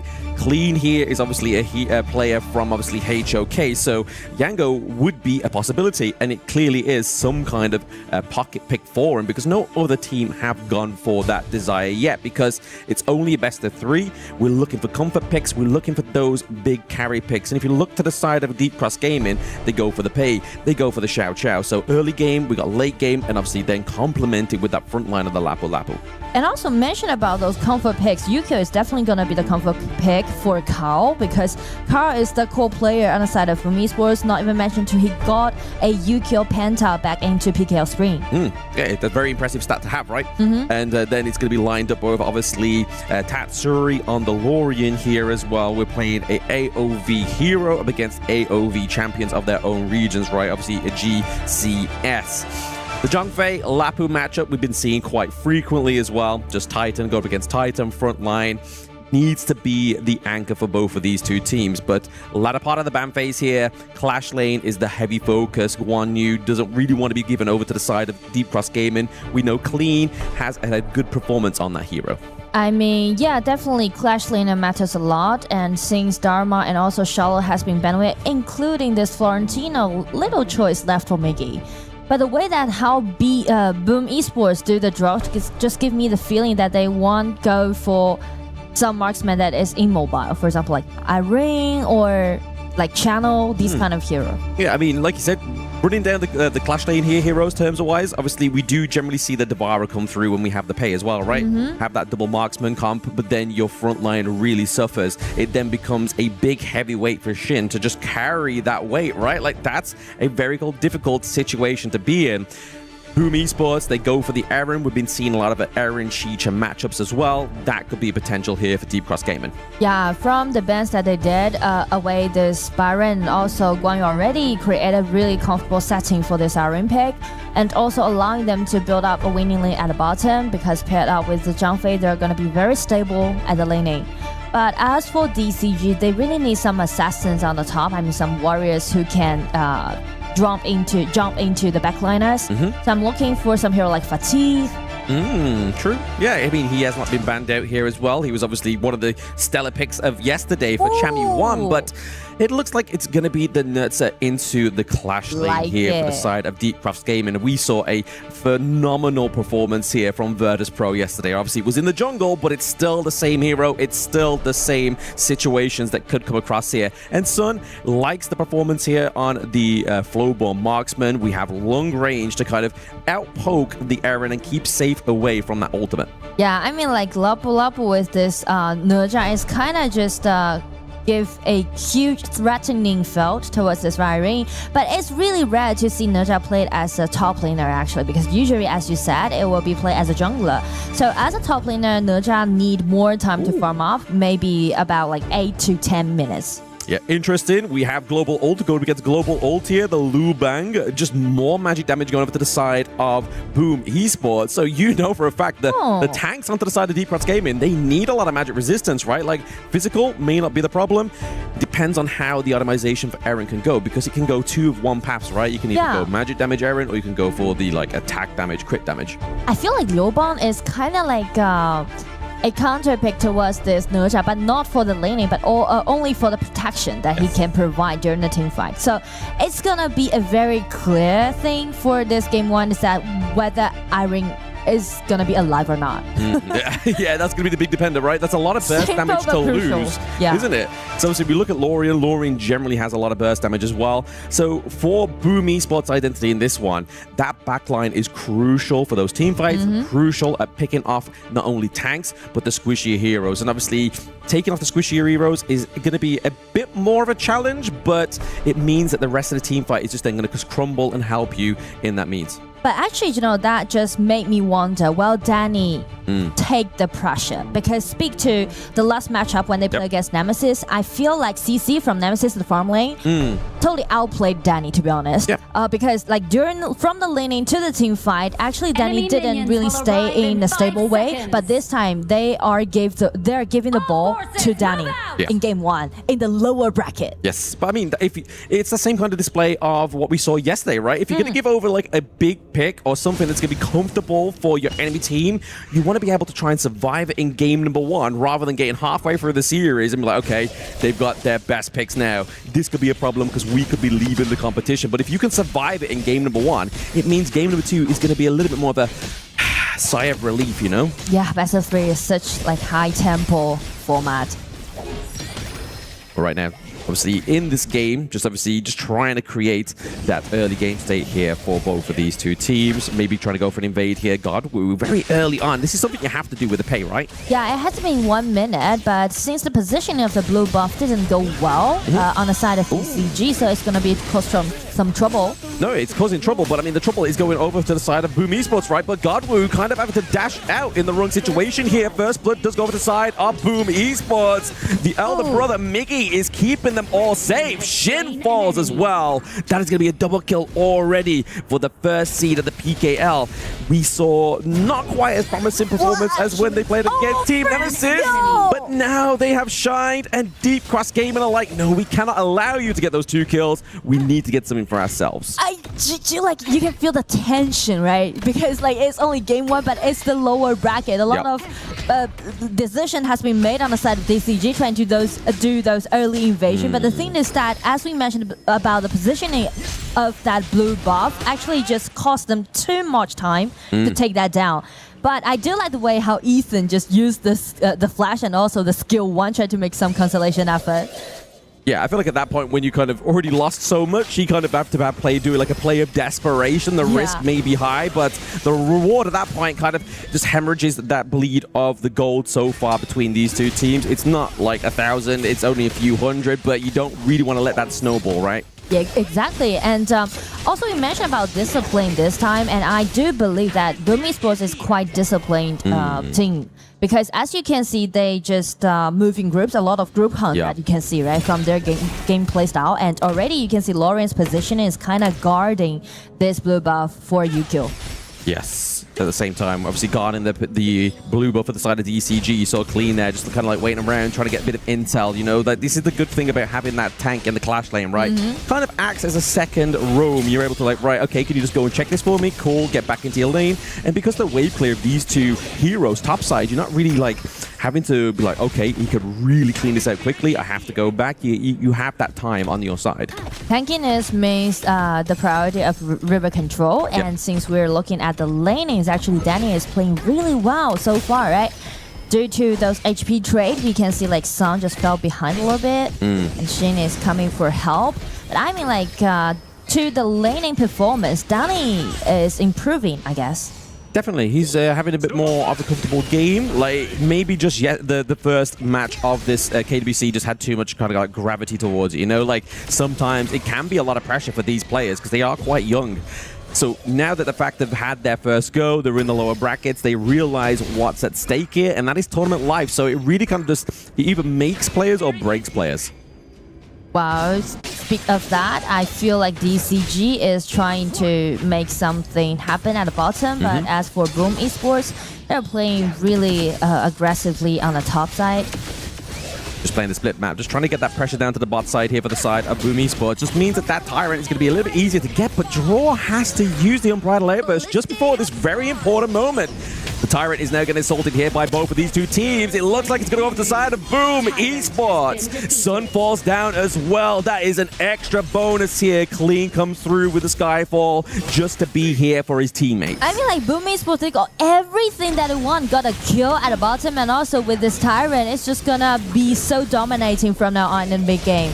Heal down the bottom as well. The lane did really good. I'm so impressed with Danny's performance so far today. It's a lot more orchestrated, right? Obviously, I feel like the extra bit of intel for the side of Boom, obviously Miggy here has to use the flash to get away from Godwoo, but the fact is, we see Carl, Captain Carl here. He has the means of Miggy, the older brother of the team. He's able to kind of not only say, right, you can make the calls, but I'm also going to aid you in giving the intel to make the right call here. But Shin's looking a bit low here. There's going to be the Rising Tide onto the back line, but he's going to fall down as well. Ethan oversteps there. It's Boom Esports with another double pickup here from the side of Deep Cross Gaming. Well, since we mentioned about both junglers are really powerful in the early game, so DCG is kind of overcommitted to make a lot of things happen on the top side of the map, right? Yes. And just open a window for Boom Esports to do all those counterattack. Actually, little initiation that we can see so far on the side of Boom Esports. It's pretty much like, okay, you're going to attack me. I'm just going to guard myself and just push back. Yeah, exactly. That's what they need to do, right? Like we were saying in the introduction, the pre-game, we need to make sure that that discipline is there. And I feel like Boom Esports is definitely showing a lot more discipline than Deep Cross Gaming, because you were making the point earlier, Nora, about kind of obviously pressure topside here.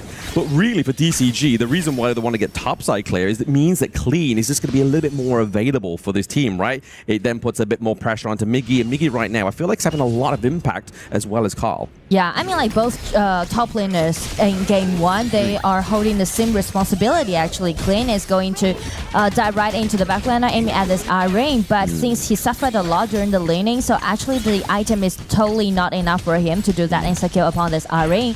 But as for Miggy, well, Miggy can just, you know, easily ulti down and try to protect ring as a princess. That's it, yeah. She is the Laurel Princess, right? And to be honest, when you go in up, when you see a matchup like an Erin going up against a Nurtza, and you don't have the items, you're not quite scaled into the late game. Yeah. It's a very hard matchup to be like, okay, I can have the confidence, I'm going to be able to take this Erin down. You just don't have the damage, you don't have the tankiness. So it's really a good methodical draft here from Boom Esports. And that's also the point why a lot of people like to play Nurja as a jungler instead of being the top laner. Exactly. Top laner there. It's looking like they have to just clear that up for the side of Boom Esports now. Gold lead is definitely going over to their favor by about like 1.2k, so definitely starting to see a bit of a lead start to summarize here for the red team. It's not something that DCG cannot come back from. You can kind of feel and get the energy that DCG are just trying to drive out this ultimate from Zhangfei. Gets the catch onto 3 just there. Did they ask for it? He supplies the demand. But really what we need to do here is try and keep this minion wave alive. But the long range poke here from Ethan I think is just going to be too much, but it's going to be the Stampede onto the back line there. Ethan falls down to Tatsuri. The Leorian here for Boom Esports is popping off. I mean, like, Tatsuri's damage data is just insane. And the reset, just like the 1-3 skill in, just open the door for Draw to do that. Draw definitely had the means to make as much action there as possible for his team. And now, obviously, the potential takedown of the T1 here into the mid lane really opens up this early game, game state here in priority for Boom Esports. And like you mentioned about the early stage again on the side of Boom Esports, everything just went so optimistic, so well. But the thing is that from now on, I guess it's going to be the true test to Boom Esports because we've seen them play like this, right, before 10 minutes mark. So the question is how they're going to secure the advantage because they lost in that point against NMSS last matchup. Yeah, you make a really good point there. Like, having the advantage is great, but maintaining it, that's a much harder task, especially if you kind of feel like once you've gotten the advantage, it's some teams are kind of like, okay, well, what do we do with it? But the real thing is you just keep having to take and take and take from your enemy team. You can't give them space to make that comeback because you could lose game 1, and that's kind of a really bad place to be within this match. And I mean, the way how they're trying to stabilize the advantage is pretty much like give Danny all the resources that he needs and trying to, play around this arena. But again, don't forget Clean this Nerja with execution. That might be something that we might even if Clean is defending this minion wave, he has 3 more members on the side of Boom Esports in there. That poke onto him from Danny is going to be enough. Great zone in there from Draw. Didn't quite hit the mark, but it's going to be enough to keep these 2 parts of the team of DCG right now in the favor of Boom Esports. T2 is able to keep alive there. They're stemming the bleeding of the base, but they do lose that Crimson Golem. And I do like the way how Boom is reading DCG's composition. We just mentioned about the importance about Clean's Nerja, right? So Boom Esports just went for the group hunt again at the bottom and just instantly take that Nerja down. So the only threat that can be done to this Danny to Irene is vanished. Yes, absolutely. Like, he's playing this Zhangfei really well. I mean, you can see it in this replay as well, right? If you just break that through for us. I mean, like, Nerja is trying to do some sort of push because he needs more item to deal enough damage. So that just gave the cue for Boom Esports for that gank at the bottom. So it's going to be an easy kill, but you can see from that kind of easy kill that Boom is really, really composed for today's matchup. Yeah, I mean, sometimes the Zhangfei ultimate doesn't need to land necessarily, right? Like, it can be used as a zoning potential. It is an expensive zoning potential. I mean, like, just save it for this 10 minutes mark. Yes, exactly. I mean, it's going to be harder trying to contest this one, but the fact is that Boom Esports are ahead makes it a little bit easier for them here as well. 4k gold lead just about in the favor of Boom. You just see here, Draw. This is why Zhangfei is such a prio pick. He's able to just soak so much damage and stay alive when really burst damage is not going to be the means of a takedown here for Draw. You need to be able to kind of like keep him in place and then just keep doing that over time. And I mean, like, due to the overall stats so far in KWC, actually Zhangfei has been the first picked hero with a 61% of winning rate. And for Lapu Lapu as the second picked hero, only should with a 40% winning rate. Yeah. That's the difference. And I mean, yesterday, I don't know if you were watching, but the Lapu Lapu's Rising Tide ultimates were definitely just like magnetized. Like, they're completely in the wrong direction. And speaking of which, in the right direction is going to be Clean into the back line, just cleaning up the side of Boom Esports. That is going to be a 2-3 takedown here as well. Boom may have overstepped into the jungle of DCG, but your teammates are going to come back, but those turrets are not. So sometimes you have to sacrifice yourself for the greater good. I mean, like, 3-3 trade. It's going to be quite even as for DCG, but also for Boom, the Danny is still alive. And I mean, Clean this time, he's play it in quite a smart way, right? He's targeting at Tatsuri, this Valor, also going to be very squishy. But the point is that check Boom's positioning, right? They're just guarding that narrow L and trying to protect their own marksmanship. It's gonna be a crucial kill upon Danny. I mean, they got Godwoo back. I mean, I would take obviously that in this moment of time because obviously the Tyrant is up. It means that DCG don't have a smite here. So really, this is for Boom Esports, all for the taking. Just make sure it doesn't reset. But DCG, they were able to drag him out of the pick and get that reset. So their hard work was not going to go over to the side of Boom Esports, right? Yeah, I mean, like, even Carl, this Yukio is still alive, but the problem is that how they're gonna land all those poking damage without Danny's survival. Yes. So that is really crucial for Godwoo to find that potential play. And that's exactly why they always want Godwoo to play heroes like Jin, heroes like Pei, right? Yeah. Just play individually. Yeah, because I mean, Sun's not really been carrying too much, but it is a late game hero here for the side of DCG's farm lane. But they do get the Tyrant over to the side of Boom Esports. Shin is just there. The stun comes through onto Sun and Shin, but they're able to retreat. It's just enough room here for Boom Esports to just have access to potentially this Azure Golem. But as you can see, when Boom, they won upper hand in the mid game, but still they suffered a lot about taking those high ground tower down, which I would say DCG is doing really, really good, right? Yep. They're guarding all their high ground tower, and even like Godwoo, he's trying his best to find some potential play. Yeah, I mean, look at the damage. Obviously, top 2 is over to the side of DCG, so you're really starting to see where the vital parts of Deep Cross Gaming are and where we need to be seeing that focal point or executions here of Boom Esports.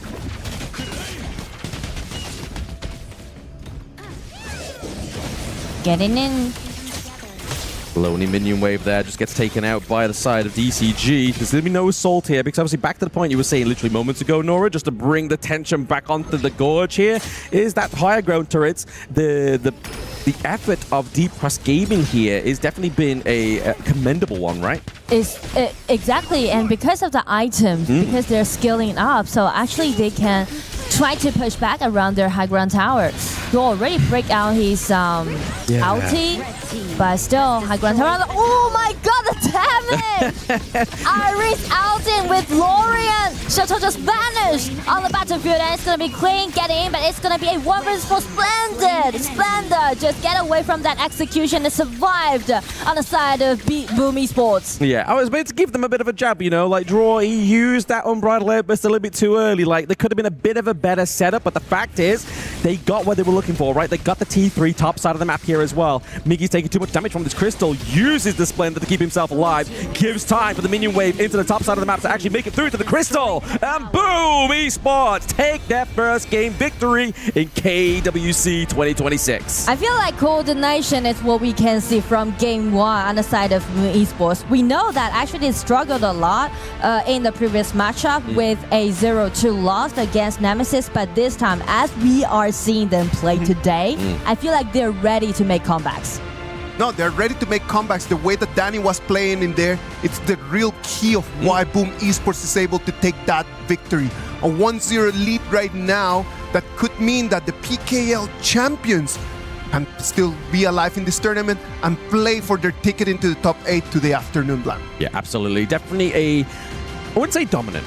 It was definitely a clearer kind of means of a direction for that victory in game number 1. It wasn't like completely one-sided, right? Course. Like there were sides where Deep Cross Gaming could have made a comeback. And I feel like even though Draw weren't able to get the always land massive hits onto the Zhang Fei, it still meant that they were looking for something greater. They was looking for the finer details, right? And I think that the Zhang Fei and the Lorian just being expanded in this first game is something very clear. If the options are there, let's just use it. Yep. I did not see the coordination in between those two that I was expecting. A win is a win.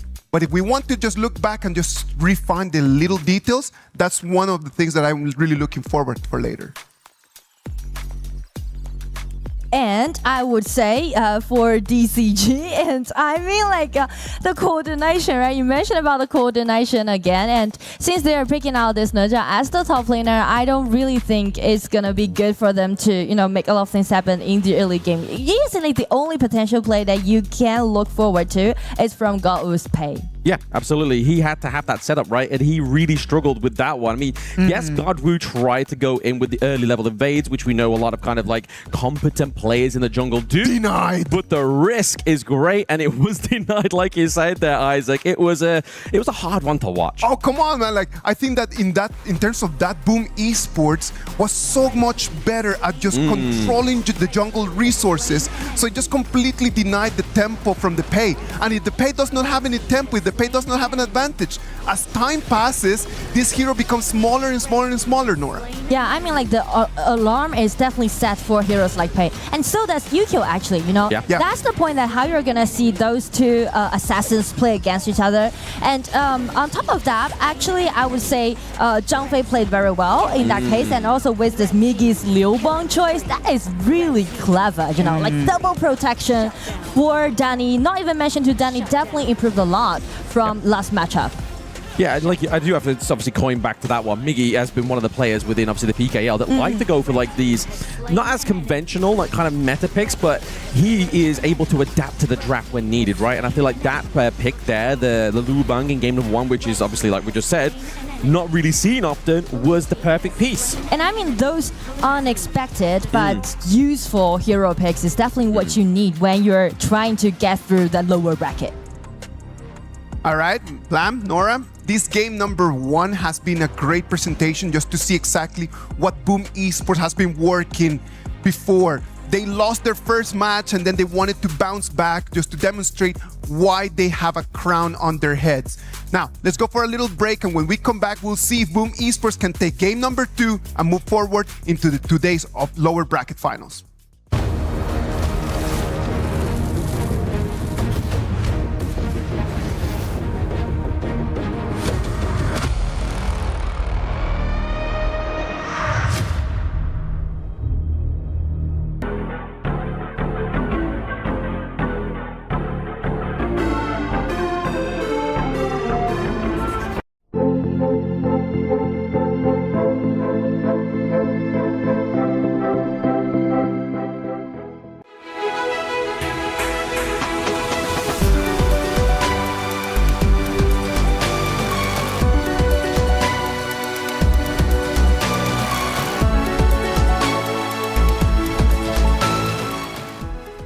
The human body was built to move, not trapped at a desk in one singular posture for 12 hours a day.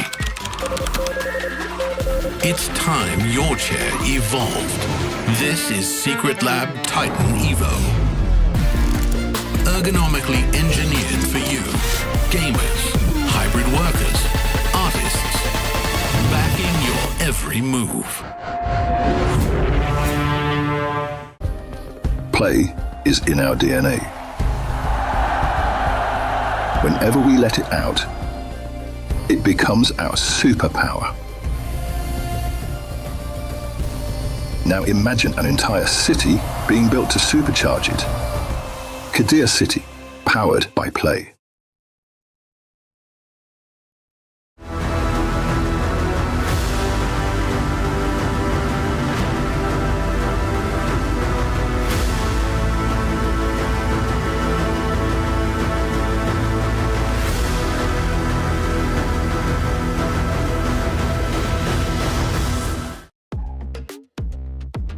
Welcome back. This is the KWC 2026 live from Paris, France. Right now, Boom Esports with a 1-0 advantage is demonstrating that the PKL champions wants to stay in the game. Blam, Nora, we saw the Liu Bang pick coming in there. We have not seen a lot of Liu Bang. First in the morning, we saw Sun Bin. Right now, we see Liu Bang. Is the meta evolving? What is going on right now?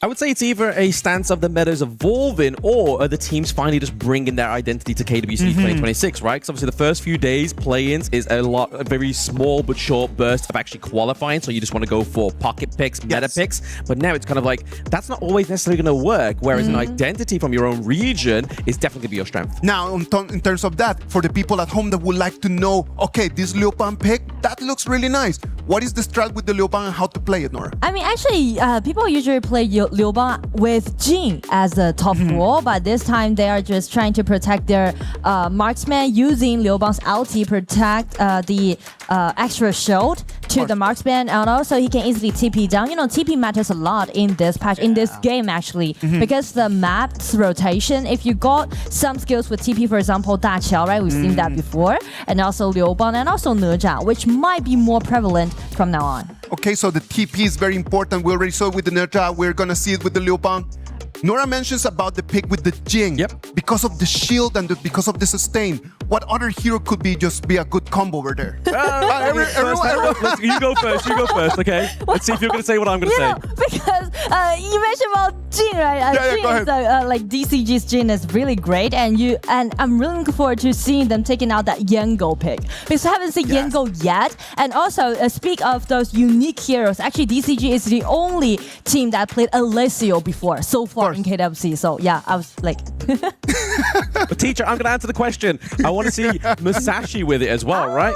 Use the door to the death. We've seen it quite often on the English broadcast test. We like to call it the delivery system. You go in with the Musashi, you're giving him the shield, but then you get that burst of magic damage as well, right? Like you've got imperiled state, which means that you don't take healing effects on that specific hero.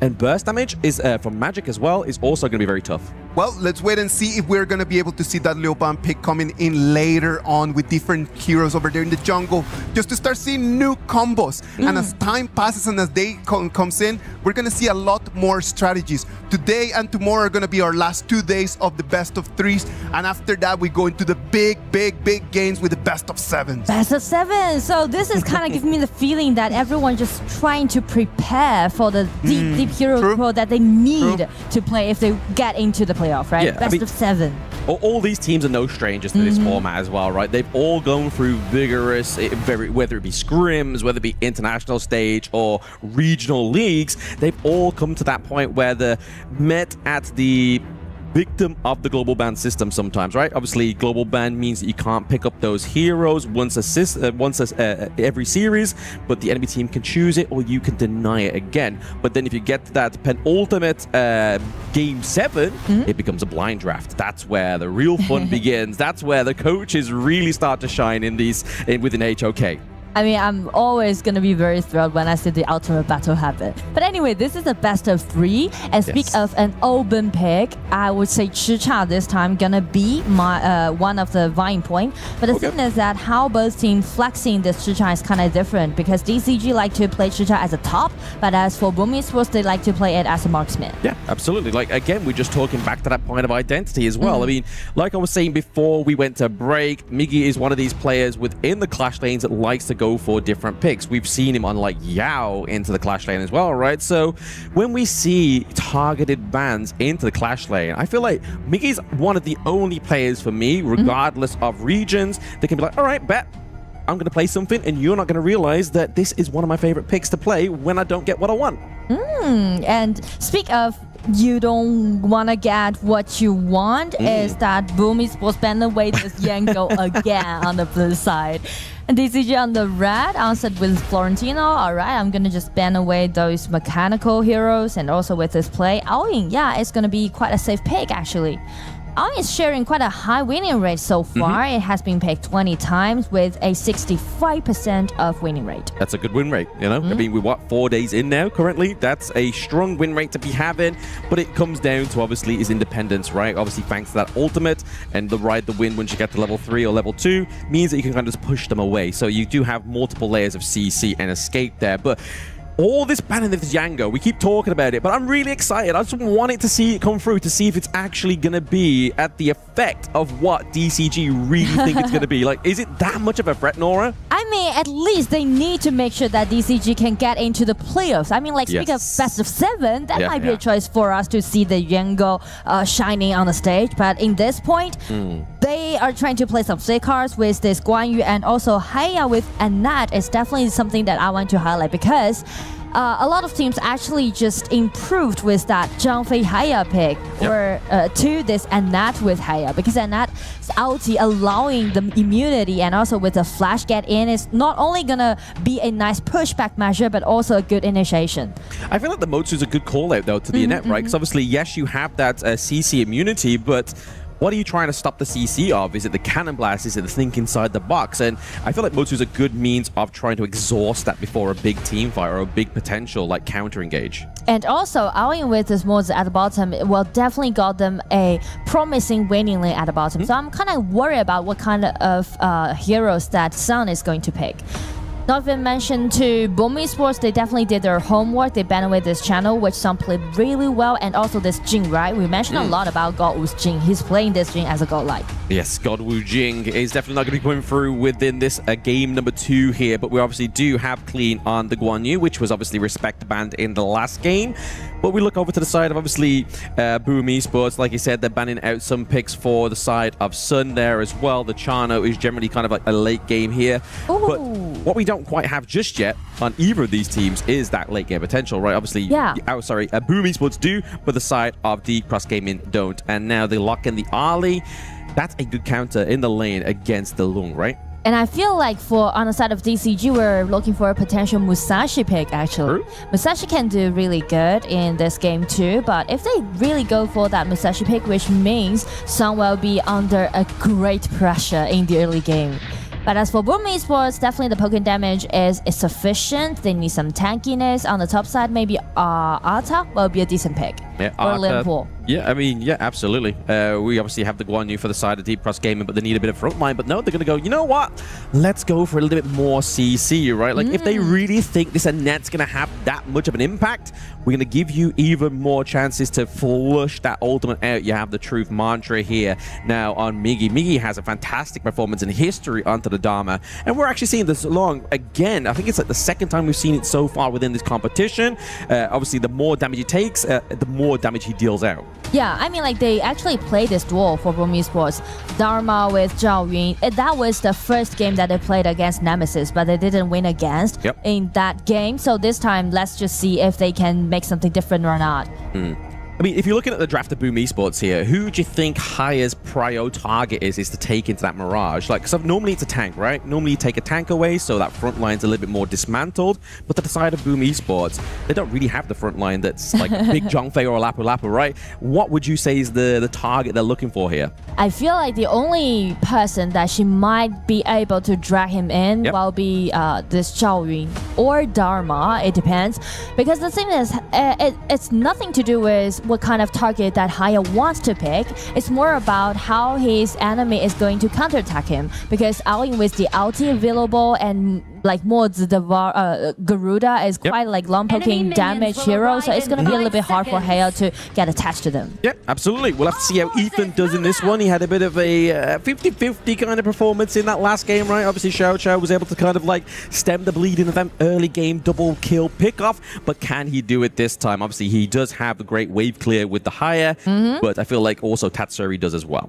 And I do like the draft actually DCG did for Game 2. I'm really looking forward to seeing Clean's Guan Yu's performance this time, because I think if Clean can really find a clean spot getting in, then it's going to be a disaster to Boom Esports during the team fight. Yep, DCG is able to actually procure their Azure Golem this time around. Ethan's down to the bot side. He does get hit by the cannon blast, but there's not going to be a real follow-up here because they could be very aggressive, right? They could have used the flash to actually get that kill, but it looks like they've denied Boom Esports this blue buff. That's a bit of a problem for Zolong. Yeah, we mentioned about Boom Esports is definitely going to have a promising winning at the bottom. So actually DCG is trying to make some trades happen.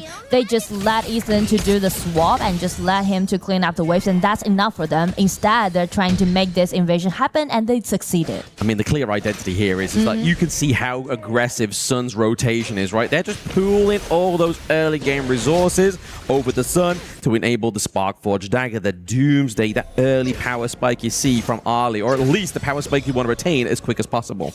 And the reason why they are swapping the lane is basically because they already read Boom Esports composition. They know that they should give up the bottom lane and just, you know, play defensively at the bottom. Yeah, I mean, it's a good play, right? Obviously, if you're able to kind of like keep or make sure that Miggy's attention is kind of put somewhere else, he's not going to have as great as impact as what we saw in game number 1, right? Like, as soon as he had that lead in topside, he was just like, all right, bet. It's like kind of like green light, go for me.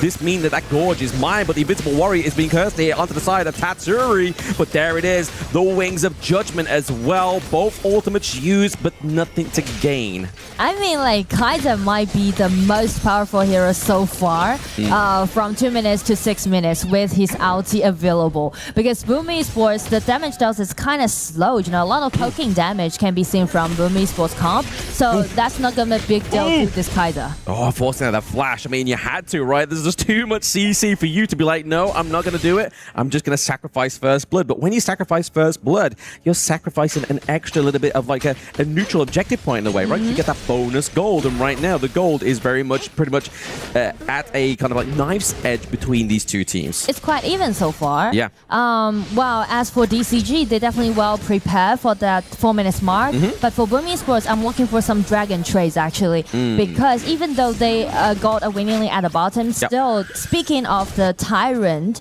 it's gonna be a little terrifying to contest Guan Yu with Kaiser in such an early stage, to be honest. You see those two Titans run towards you like, do I want to contest this? Do I want to lose my team member's life here? But I feel like Carl here, you can kind of like get in and get out of the Tyrant pit. Yeah, give it a little bit of try, right? Exactly, but it's gonna have to be pixel perfect. So like, I feel like a lot could go wrong for Boom with those kind of exchanges, but for the side of DCG, it's a little bit more easy to maneuver, right? Yeah, exactly. So I would say DCG with this Kaiser and also Guan Yu, they definitely need to secure the Tyrant at the bottom. And after that, they will swap the lane back again and just play around Ali at the bottom and try to take tier 1 tower down at the bottom. Yeah. Do you think Ethan just holding onto his ultimate just as that attempt to go for one of these neutral objectives, just to take Danny off of the Gorge here, or just to force out that infinite vastness? Well, I feel like it depends on Ethan's decision. Yeah. He can initiate or just trying to play it in a protective way.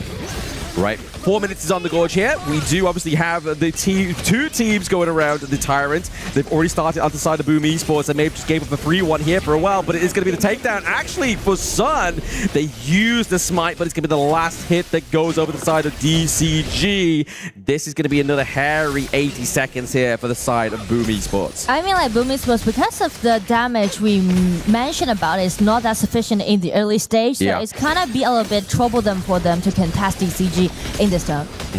You could kind of see an attempt there to try and go for the T1, right? Like, you had the minion wave, but I think it's thanks to the wave clear potential here of Boom Esports, they weren't actually able to get that, achieve the objective they were going for after that Tyrant. But some potential play that I can see from the positioning that Boom Esports just has, that was Miggy, right? He was hiding in that bushes. Actually, he know that his job might be getting his eyes upon clean. He need to make sure that Guan Yu won't play so comfortable during the team fight. I think this is a good call for Boom Esports as well, right? They give the Crimson Golem over to Danny because they know that obviously Sun has the Tyrant. So you really want to try and kind of mitigate that power level difference between these two farm lanes.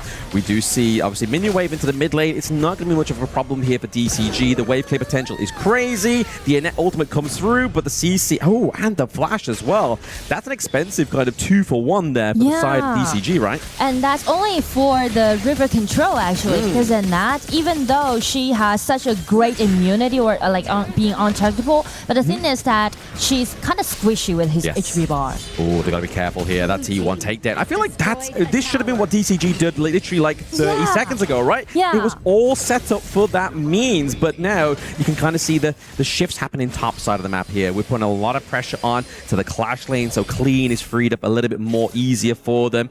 Is Boom Esports going to try and make a play for the Overlord if they're able to get kind of priority here? But no, we see the DCG are like, you know what? We know what's going to be coming next. It's a take of the Overlord. Draw gets taken down here as well. That's going to stop a lot of engages or potential disengages here for the side of Boom. You know, whenever we see DCG is playing, God is definitely going to be on the spotlight. Especially like play heroes like Kaiser is not that kind of mobile, right? No. So if you want to make those ganks happen, you need to make sure that you pre-ambushing in those bushes, then allowing to do so. Yeah, I mean, he's a lot more mobile than his previous self, right? Obviously, he's able to use that enhanced basic attack to kind of fly over the walls. Yeah. He never had that, and that kind of like dwindled his pick rate, but now he's actually to the point where it's actually really good. It enhances the speed of his jungle clear, and we're really starting to see this here between these two teams. And with that, first blood goes over to God. Oh, it's gonna be Miggy flash in, ulti done, and just trying to chase on Sun. Sun just being taken extremely low, and Draw maybe with the second skill just successfully killed that Sun down. And from the other side, it's gonna be Ethan doing a 1-1 trade against Miggy. That was a beautiful cannon blast, right? That really stopped DCG in their tracks, and then to come out of the Mirage to fall into a think inside the box, and then he has to force the flash. He goes into the wall. There's no means of escape. That was really good handling there by Boom Esports. I mean, that's the potential play that we're looking for, right, from Miggy, and he really did that. Yeah. And just totally turned over the pace, because they are really good at pushing with this Garuda and also all-in with this Mozi. So definitely it's gonna be the turning point of this game. Yeah, turning point is definitely gone. Obviously, the gold was kind of shifting towards DCG before that whole interaction topside. But the fact is, we now have the side lanes opened up for the side of DCG. Boom has a little bit more of a means of access to their jungle, but also potential setups here as well. Because like you've been pointing out throughout the entire game so far, Miggy likes to hide in these brushes. He's waiting for that lonely little chicken to step out of place so he can slam them into a wall. Here comes Kaiser, God stepping into people confronting him, not worry about that. Yeah, you know, there's a really interesting saying in KPL region that they nicknamed the heroes like Guan Yu and Dharma as miracle hero. Oh, okay. Because no matter what kind of deficit you're suffering, you can always make miracle happen with heroes like these. Very interesting. I mean, it's very true. They definitely have a huge impact, but impact has been placed here into the back line. Draw once again. Phenomenal think inside the box. Claims Ethan. That gets the Mirage off of the Gorge here as well. We're just waiting for the minion wave here for the side of Boom Esports. It's been cleared up here for DCG. Clean tries to go in and stop the defense there, but it's going to be amounted to a big assault. The Wings of Judgment, the poke potential, driving away DCG in that mid lane.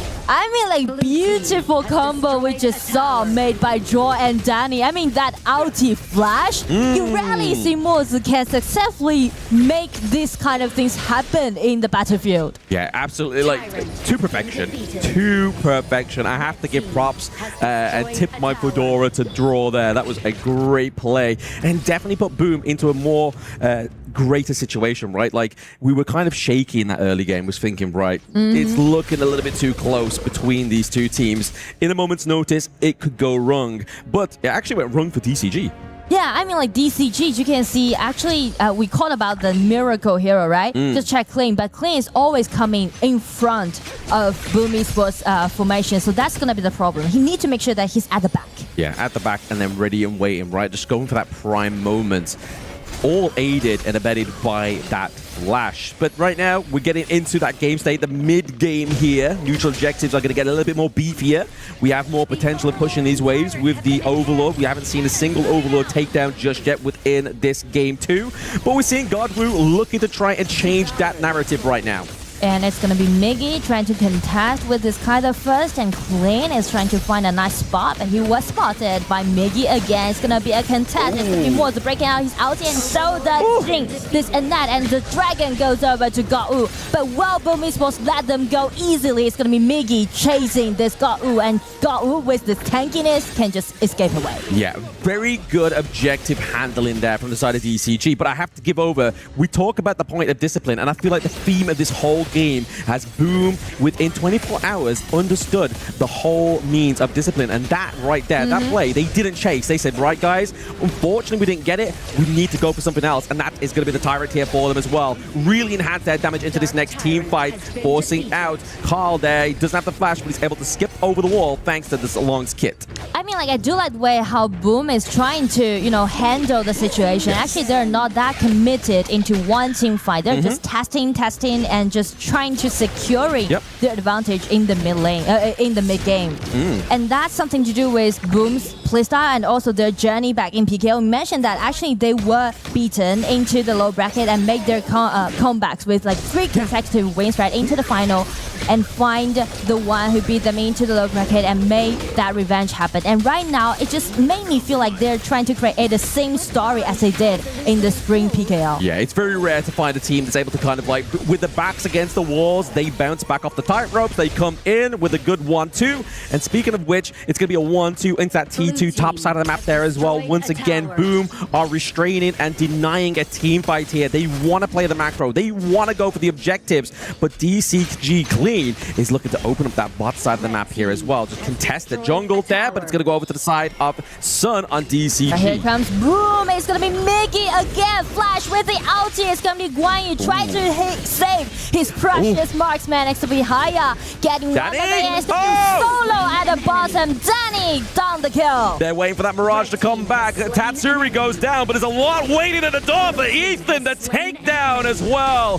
Boom Esports currently trading 1 kill for 2. They're looking for their blue. They're like, hey, you take our red, we take your blue, and we're looking for so much more here. Boom Esports, they've got prime opportunity here in that mid lane. Clear the minion wave, take the T2, and they're once again back at that game state that there was dominant in game number 1. I mean, 1-2 trade just happened. DCG trying to make some trades. As you can see, they're trying to steal away the red buff, but the thing is that it's how decisive that Miggy was, right? Ulti, flash in, and just give Danny the opportunity to take that Sun down. And on the other side of the battlefield, without the Arlie, how are you gonna deal enough damage out on the side of DCG? Exactly. Dodgeball has the 5Ds. I feel like HOK has the 2Ds here. Decisive and disciplined in this series, right? So they are true. so playing to that mythology onto the side of Boom Esports here. Forcenet, the ultimate of Godwoo, is going to be that invincible warrior, but waiting in the wings is going to be Miggy here. Can they actually get the follow-up here onto the side of DCG? It's going to be this long freeze him into place. The Frigid Charge being used here as well. They claim the life of Godwoo. Can they get a little bit more here? I feel like as Boom already knowing that they've got capable enough killing that Kaiser instantly, Draw actually gave the item to this hole. You know, it's really rare to see Mozi just use this kind of item to speed up, because Mozi is kind of like a poking hero. Yeah, it's almost like a rage bait kind of itemization, right? It's like, I've already got 2 CCs. Why do you need a third? It's like, I just want to really annoy you, you know? I want to get into your skin. And that's exactly what Draw's done there. Topside T3's been taken down. DCG have got to do some real thinking here to try and come back in this game number 2.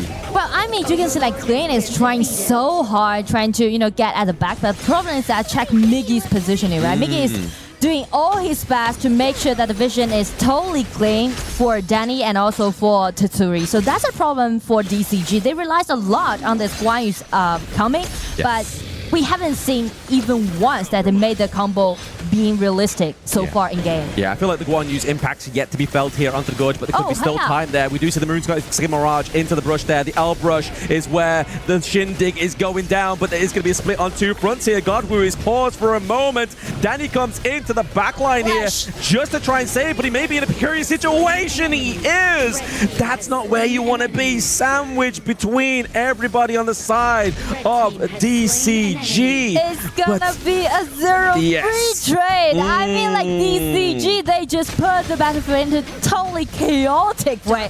But check Ethan's ulti, right? We talk about Miggy all the time.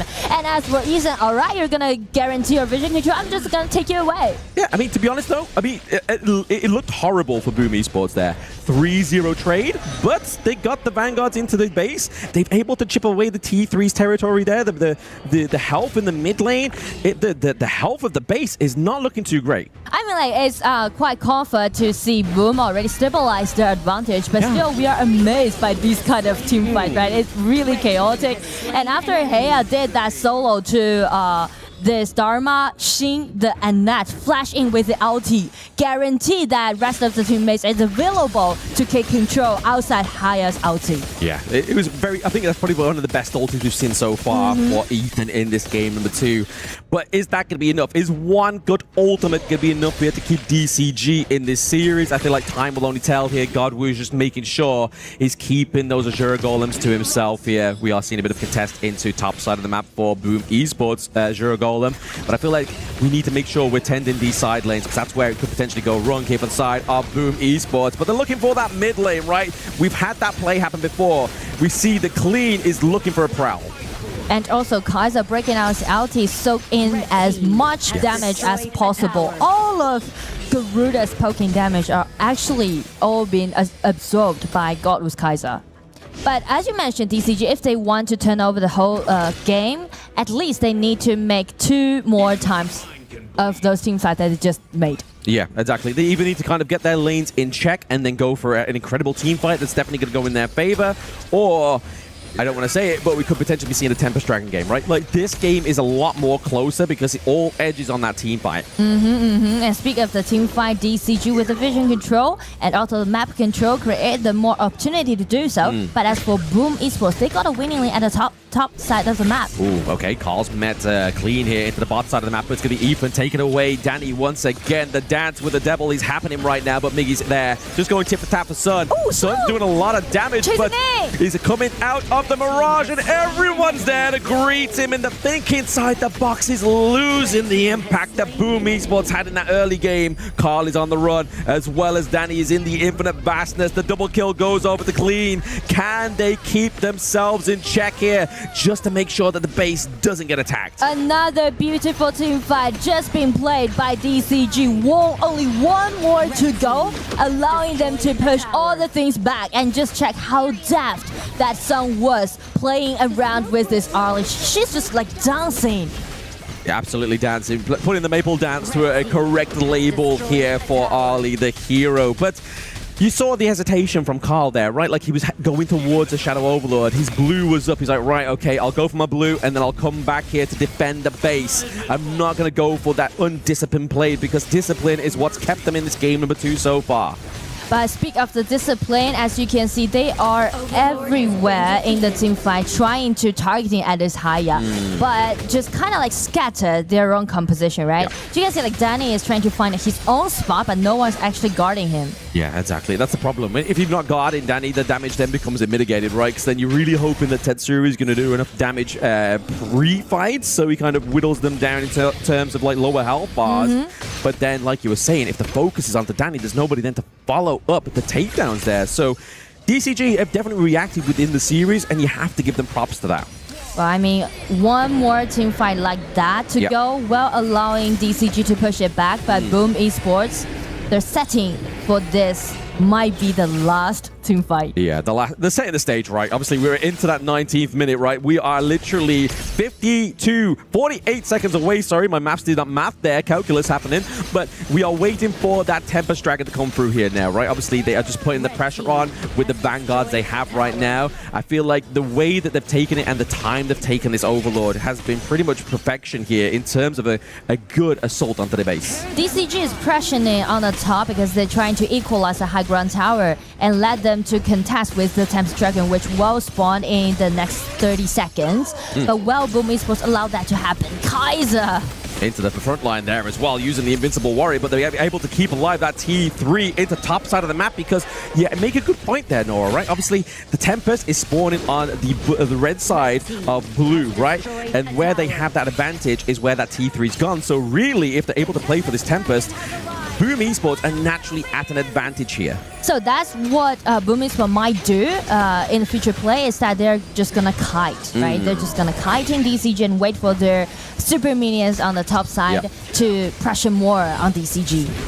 It's not looking too good here, though, but you see Miggy too far away from this whole team fight there. Carl has to use a Sage's Sanctuary. He can't get out. The Smite has been taken off the board here for the side of Boom Esports. So has the Infinite Vastness. We saw Miggy trying to go for a bit of a Hail Mary play, top side of the map to give some pressure here, but it looks like this could be a defined unless stolen by any kind of skill. Miggy deletes Ethan. He gets the time crowned here for the side of DCG. He evens the battlefield. The double knock-up. Godwoo has to land a godly smite. He gets the Tempest, but they have to focus here. The team fight is going to go into the favor of DCG, but the minion wave topside is where the threat is going to happen. So there's no and trading. Godwoo gets slain. Interrupting. The minions They're interrupting clean. the crystal. I mean, like, everything just happened in 1 second. So many back and forths, but DCG being so committed to take that Tempest Dragon down, and it just goes over to Gau. But just check Miggy, right? How decisive he was. Get an instant kill on that Eason,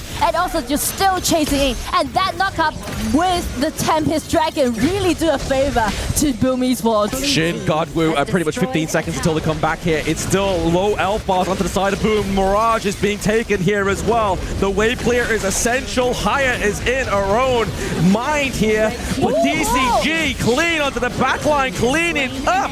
But double kill now going over to the side of them. It's a whole ace here for the side of Deep Cross Gaming. They held up to the last point. Boom. The glory was in sight, but they didn't get it. It's gonna be the turnover of the whole game. They just turn it upside down with the Guanyu getting in, with the Sun getting in, with the triple goes over to Sun. It's gonna be the end of game 2.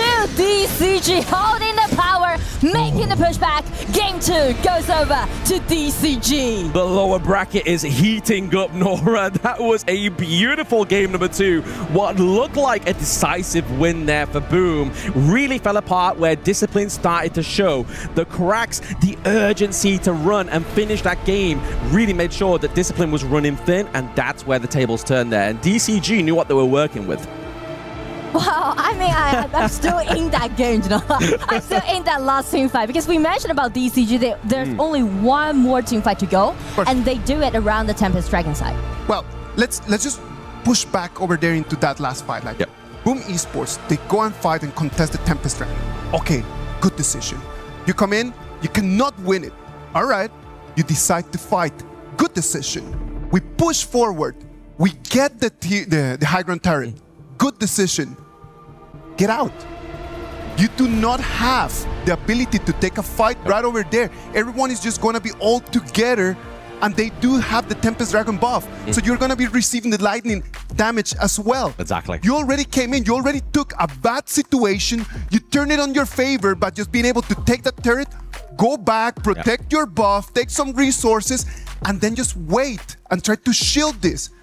Sometimes you just need to pull back. Yeah, literally, you just need to just retain yourself, right? And I think when stakes get too high in a game, it's definitely a skill within itself. Players need to make sure they're just keeping their calm. Even when the end's in sight, anything can happen in a moment's notice. And if you look at the health bars, obviously, in that replay, they're too low to make that push. Exactly. So someone needs to make that decision, and someone needs to be able to say, like, all right, it's already a win. Let's just go back. Let's just go and clean their jungle. Let's go and protect our own buffs. Done. I feel like for the last team fight, it's basically because the Tempest Dragon goes over to DCG. Yeah. So Boom feel like even though they retreat, it's going to be something they need to deal with because the Tempest Dragon and also the Super Minions are very strong. In that case, right, it's upon to like 21 minutes. So that's the reason why when they got numbers advantage, they're trying to close out. So what about if we do this? We go high ground turrets, we go in the middle. There was still one more over there at the bottom.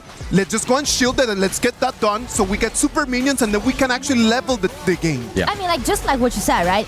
Actually, there's several ways to go for them, but they didn't make it. So while it got an impact on Boom Esports, right? Because they definitely, after the game down, after they like talk to each other, they said, oh, we should do this, we should do that. course, But actually what done is done. So when it goes to like the third game, well, they do any impact on their mindset. This one right over here, Blam. This was the moment, man. It was the defining moment. It could have been the make or break for them. But the fact that they lost Carl so early made actually the contention for that Tempest 10 times harder. What are you going to do? Land a solid Cannon Blast, land the Flaming Palms or the Wings Judgment? It's a lot harder than just literally getting like, what, 2,000 damage onto a neutral objective there. It was all on the cards for DCG. All they needed to do is just admit their fate, admit that the Tempest was going to go over to DCG. They just had to pull back like you were saying. I mean, that was like 5 versus 3. But as you can see, just a DCG made it as a triple to the early and also cleans Guanyu. That's what we call miracle, right? Stepping in straight down the HP bar for Sun to claim all those kills as a triple. All right. Boom Esports right now 1-1 with DCG. Deep Cross Gaming with that win are going to send us in our second match, game number 3. Let's go for a break, and when we come back, we're going to talk a little bit more about Honor of Kings.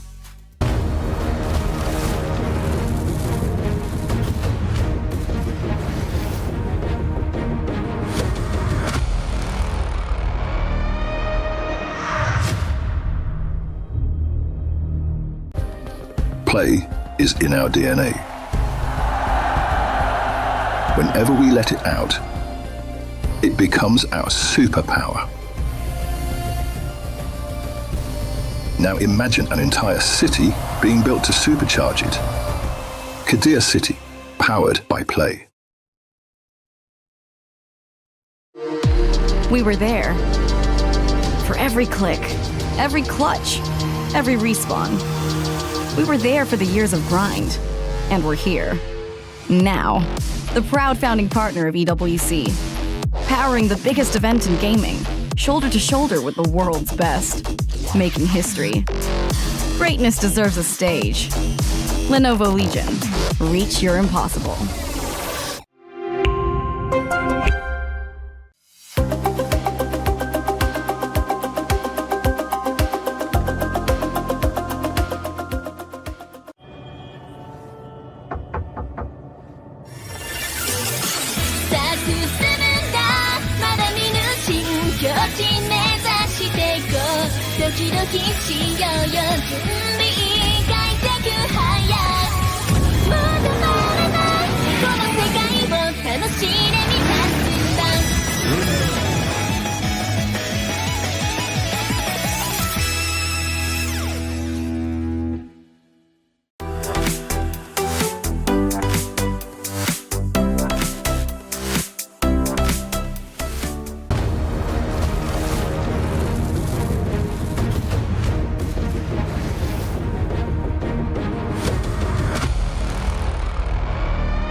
Welcome back. Is it going to be the GCS champions or the PKL champions that are going to be eliminated? We're going to have the result of that after the next game. The next game is going to decide everything. Who's going to move forward? Is it going to be Deep Cross Gaming pushing forward? Is it going to be Boom Esports? It is going to come down to what Blam was talking about. The 2 Ds. Yes. Discipline and decisive. Explain decisiveness, please. Decisive is obviously, it's linked into discipline, right? Of course. Like you have to make a decisive decision to be like, right, okay, what's going to be the best for our team? What's the outcome that we're going to make here? And obviously the decision that obviously Boom was making that entire game was to basically be like, okay, we got something, let's pull back. Again, that's a disciplined decision. So I feel like the two have to be intertwined. You can't just be a disciplined or a decisive team. You have to kind of like find that balance, right? So it comes to a moment in the 18th minute when they lose a fight, Boom Esports lose a fight, and then Carl decides to go towards the Overlord. Then he kind of just goes and then he's like, no, maybe I'm just going to go for blue buff. They lose priority right over there. DCG takes the Overlord, and then after that, they take priority over the Tempest Dragon. That is decisiveness, Nora. And I mean, decisiveness, I would put into another way for like explanation. I would say like to individual plays, actually, you can be more decisive than you're playing as a team. I mean, like, yeah, this is teamwork, but as you can see, when DCG in the late game, everybody just trying to find every opportunity that they can, right? But at the side of Boom Esports, just like you said, right? They're trying to make sure that Carl get his job done. They're trying to make sure that Miggy get his job done. That everybody's waiting for some kind of discipline. So that's kind of just limit the potential play due to their own decisiveness, using their own mechanics. It's the coin flip of decisiveness, right? It's indecisiveness. And that is where a lot of these teams generally, you can't fault them. That's a high stakes situation. Any decision you make could have a bad consequence. And that's what we saw there, is that the bad consequence was obviously losing that game number 2. But that is all said and done here now, Nora. We are into game number 3. Yango is still sitting on the bench, but the Jing pickup here for Carl. I mean, you've been a lover of Jing, I think, in this entire composition, no matter who pilots it. Well, I mean, like, God-Wu is great as Jing player, so that's the reason why Boom Esports on the blue side just take this Jing away from God-Wu. That's something that I want to mention. It's quite a smart draft so far in game 3.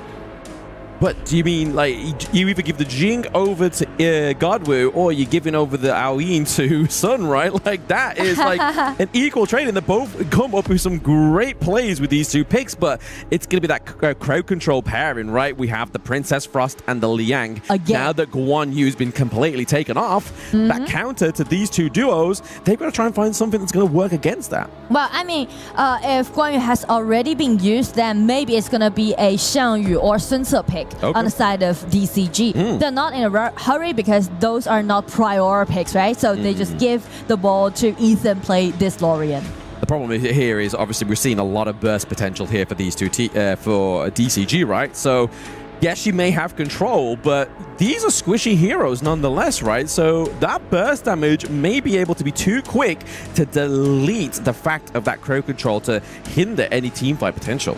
So they're looking for some tankiness on the top side of the map, and also like Flowborn Tank is still available for GOT-O, right? And Flowborn Tank, some teams prefer to play it against Jing, actually. Yeah, I mean, that knockup is definitely a kind of like a bump in the road for when people play Jing. Yes, it's very annoying. You're like, oh, just let me tap the screen 32 times. I want to be able to kill you, but no, you get knocked up. It becomes very difficult, very frustrating for you. Umbrosa here, top side of the map, would be an aggressive kind of siege playstyle once again for Boom. But like you were saying, I feel like they need to go for at least some kind of front line, right? Obviously, Byron would make sense here.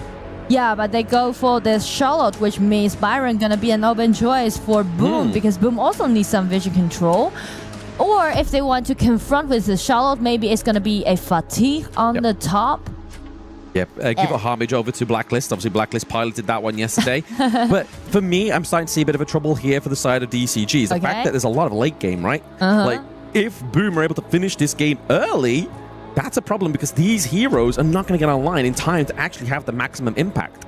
Well, I mean, if Boom trying to play aggressively in the early game, then they should highlight their top laners, right? Because they pick out this Byron. So Leon and Frost might just roast frequently to the top side with Carl's Jing, which led Kling to be under huge pressure in the early stage. I mean, that's a good thing. That's a point you make. Like, oh, okay, we're going to get the Dune jungle. Ooh, something we haven't been seeing for quite some time. But when you need a tank, he is that guy, right? But also having that unruly blade, being able to be on such a slow cooldown means you can kind of go in, soak a lot of that burst, and then just buy enough time for your teammates just to come in and then do the burst damage back onto the enemy team. I mean, that the main reason, just like what you said, they pick out this Dune is trying to use his tankiness to cancel the ulti from Frost and also Leon. But the thing is that while they make it, because Dune need time to farm up, right? So which means he's going to be in the jungle. So what about your river control? The main point about playing this Leon and Frost well is that you can hide your vision and try to get the vision control of the riverside. So Dune, if he's away from the mid lane or the river with this Diedea being so squishy, I feel like Diedea might suffer a lot from this Leon and Frost combo when they upgrade to level 4. You might do, but at the same chance, like we see here that Dune, we know, can dive in. Like, is he going to be sort of like the prime target, the punching bag here to soak up that CC potential, right? Like, if you're going to try and kind of like be draw, what we saw him in the last game with the flash, landing a CC combo, are you just going to be waiting to use the flash to get into the front line and then Dune just puts himself right front and center and hopes that he takes that ultimate from the Liang? Like, that could be a potential here why they go for this one as well. Not only to disrupt Tatsuri and draw, but also to be the main target. And also, like, all in all, I mean, this is game 3, right? It just depends on one game that whether you can make it to the next round or not. So definitely they will just be so dedicated in to make all those potential plays that we just mentioned happen. Yeah, I mean, we go back to the point that late game state is going to be in the favor of DCG, right? We've seen the longest game so far is 28 minutes and 35 seconds. Yes. Will we get a record breaker here? Well, I feel like if Boom play it fast, they might not let that happen because Boom, I feel like there's a limit for this composition. They should close out the game within 15 minutes. Yeah. It feels like to me, Boom really only has the Chano for the late game, right? But if you look at the side of DCG, there's a lot of catch onto the Chano. So really, unless Tatsuri and Draw are kind of cuddling him and like a baby, like an infant, he's going to be the prime object here into that late game. I mean, late game can be more promising on the side of DCG. Yes. But as for Boom Esports, as long as Leon has his level 4, it's gonna be their time to attack. Just keep constantly just putting like a road bump for Godwoo, right? Just constantly just putting obstacles, slowing him down. Dune doesn't necessarily have the fastest wave clear anyway, so having that extra little bit of slow means that it's going to be harder for him to maintain the speed with the gold catch-up here. The gold race between himself and Carl. And I mean the goal difference will be quite significant after Carl actually just taking those mid lanes by himself. That's some mechanics that I want to mention, right? Because Boom is playing as a double roamer actually. Tatsuri is not giving those mid lanes. He's giving up all those mid lanes to Carl, as you can see, twice. Yeah, I mean, Twice. Tatsuri He doesn't need hasn't it. even upgraded to level 4. That's the detailed mechanics they're using right now. Yeah, Tatsuri doesn't even need it, right? Like Tatsuri, like we said with the Liang, all he needs to do is get to level 4, you know? So he has, obviously, the Winter is here. That's going to drop down. That's going to be a big vocal point. We don't really need to see those itemizations come through here for Tatsuri. I mean, maybe a little bit of anti-heal, right? But, that would be good for against is the that Diet. like too late for him? Because even Draw, the Roma already got level 4, but Yep, as for true. Tatsuri, still need time. He's very, very slow. Yeah, he has taken his time, right? Maybe he's just a late bloomer, you know? Like, Wow. sometimes late bloomers are always sometimes are overachievers. Let's see what happens here for the side of Boom Esports. But they definitely are doing what you were saying within the draft, right? They're focusing that top side of the map here. They want to make sure that the Charlotte is not able to kind of get online quicker than the timer is set for her. I mean, like, speak of the impact that if they play so, which means they are putting all their eggs into one basket, which will be Carl's Jing, right? Because you can't just deal enough damage if the Frost isn't got any goal lead. Yeah, exactly. I mean, the damage, it's probably like tertiary or secondary to the effect of the slow, right? The impact of that CEC, especially on the tankier hero like the Dune, right? You try and burst out the Unruly Blade, it's going to be a little bit harder for him to escape here, but they are waiting in the Lung Brush into the mid lane here. Jing is just waiting in the wings. I mean, is this going to be a bit of a feisty play? Maybe a dive for the bot side of the map? Yes, definitely. They are preparing for a tower dive, as you can see. But it seems like DCG read that, right? They are coming down, trying to support. Son got a really good Ethan! He gets immobilized. That's going to be a double kill going over to the side of DCG. Miggy actually comes through, waiting in the wing there. And that is going to be the Tyrant as well. Boom with a decisive play there is fantastic to keep this lead for themselves. I mean, like, but oh my god, it's gonna be a flash in! It's gonna be a nice kill! Ooh, forcing the flash there from Danny. I mean, if that wind slash got him, he would have definitely been taken down as well. Donna is playing really well today. I mean, like, because of his map awareness and also his own mechanics and trying to make some consolation efforts for his own team. Well, this is the point I was making, right? Do you obviously like they've done? They've stolen the Jink here, forcing the flash from Draw as well. Clean into the back line. He gets a double kill. They are taking no prisoners. They don't want to leave this lead bleeding onto the side of Boom. I mean, like, it's pure mechanics, right? Clean is just showcasing his own mechanics and also his talent by using this Charlotte. Yeah, beautiful dive in there. I mean, just to get the kill as well. Let's dive as well. Everybody's diving today. Like, you know what? Let's make these trades. Let's make sure we are putting the punishment here onto either of these two teams, because if you start to kind of give a little bit of leeway to either of them, that's where the problem arises. Yeah, I mean, this is lower bracket and this is game 3. Do or die, right? This might be their last performance showing KWC, so everyone just pulling all their efforts in. Yeah, I don't know what's crumbling more, themselves or the key potentially at the end of this series, because tournament life is on the line. Nora, top side of the map, is getting taken down by Carl as well. They're just trying to change the pace of where that positioning needs to be for Boom. I feel like they are letting Carl to give all those gold lead to this player is mainly because he's very trustworthy, because they've been through occasions like this before, and once they just give Carl the priority, he's gonna give the victory back to his team. I mean, it's one thing to be a shot caller or a captain, but you need to also have the means of being able to kind of make these plays as well, right? Like, if you're gonna be decisive, you're gonna be the one to go in, you're gonna need to be the one who's actually gonna get that result as well, right? But the thing is that DCG, if they play as a group, as a 5 versus 5, it's kind of just going to be a limit to this Leon and Leon and Frost picked. Yeah. I mean, nice saving of the Crimson Golem, right? Definitely what they don't want to be losing here onto the side of Boom Esports. The gold lead is pretty much knife edge once again between these two teams. One team fight completely upsets that. And now we're just seeing a bit more of a play for that mid lane, right? Obviously, we've already had our way with the side lanes. I feel like once they lose the mid lane on Boom, it becomes a lot harder for Carl to navigate, right? Yeah, it's going to be a bit hard, but due to this Frost pick, I guess it's going to be fine for them just guarding the tier 1 tower. But the main problem so far for Boom is that they can't find any opportunity to take as a 2-1 trade. Yeah, there's a lot of mobility. 2-1 gank, yes. Yeah, there's too much ability onto the side of Deep Cross game in able to get that double kill. They have to find the right moment. Miggy here in the lung brush, just using that ultimate to make sure he stays alive within that one. Because he almost got caught out, right? Up 3 men into mid lane. That could have been horrendous for him. And I do like the way how DCG has handled situations. Situations are arising here. The suppression does come through onto the Dune. Godwoo has met his maker. Shin is pretty low as well, forcing out the Infinite Bastards here to the side of DCG, trying to catch the frigid prison there to land perfectly onto some, but didn't quite hit the mark.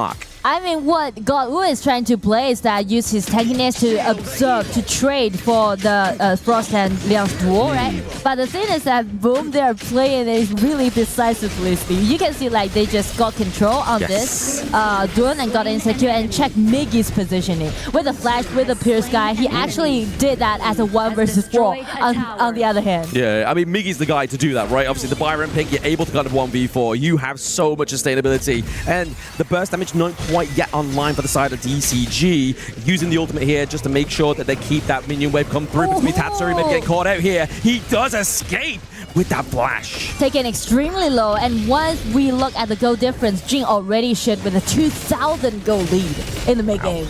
Yeah, I mean, it's definitely not where you want Jing to be, right? If you are the opposition, if you are the handler of Jing, it's exactly where you want to be. But still, the lead between the teams themselves is pretty much just like non-existent. Yeah, I mean, like the lead is all goes over to this Jin actually.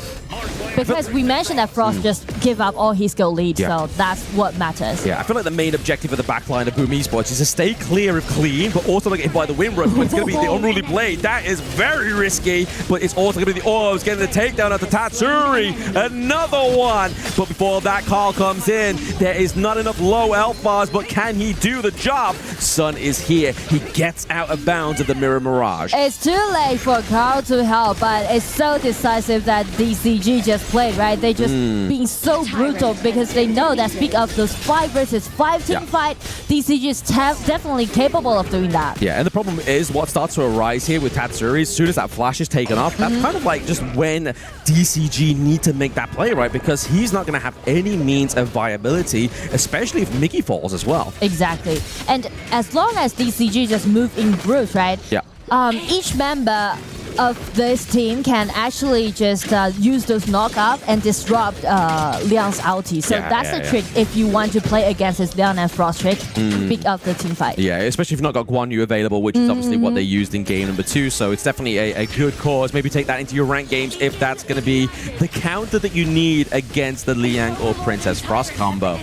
But getting now into the 10-minute mark here, this is where we start to see things get a little bit more dicey. Speaking of dicey, the Wind Slash does connect onto Miggy, but there is no real follow-up here as well. They're just trying to kind of warn them away from the Azure Golem. DCG is preparing for it, and so does Boom Esports. Getting ahead to it. It's hard. Got a secure tight red, and it's gonna be the ulti from Jin. It's the ulti onto the backline. Ethan was once there, then the next moment he was gone. Infinite Bastards now gone as well, but he does also have obviously the enhanced part of that ultimate from the Aoyin, but keeping that mid lane alive is vital for DCG. Vital it is. You know, like we mentioned about how Kara is a bit hesitated in game 2, right? Yes. And you can see like this time he totally made his decision and being the shot caller, calling his team members, helping him to take a secure kill on that Tyrant and just do those pushbacks. Yeah, Overlord. Oh, okay, we got an off-screen kill there from Carl. I mean, that's going to be a pretty big troublemaker here for the side of DCG. Shin looking to be falling down as well. That's a lot of healing going as well. Clean falls Also, that is a 2-3-0 trade for 1, which is going to be draw. You are going to happily lose your support for 4 members of DCG. I mean, like the way how Carl is maneuver this card, this Jin is totally on another level. He's using God Wu's Jing against him. Like, who would have thought, right? Like, he is like him. He's like, you know what? You are being propped up as this Jing god. I'm going to show you what I can do. This is a Boom Esports fresh from the HOK bootcamp, right? They have leveled up. They're right in the lower brackets. It's not unfamiliar territory. They are making the PKL region proud right now. And I mean, this is what Captain used to do, right? Yeah. Just check this. We rarely see Jin play without ulti like this. Yes. You know, just dancing around with skill 1 and skill 2. Yeah. And just trying to do a lot of trades happening.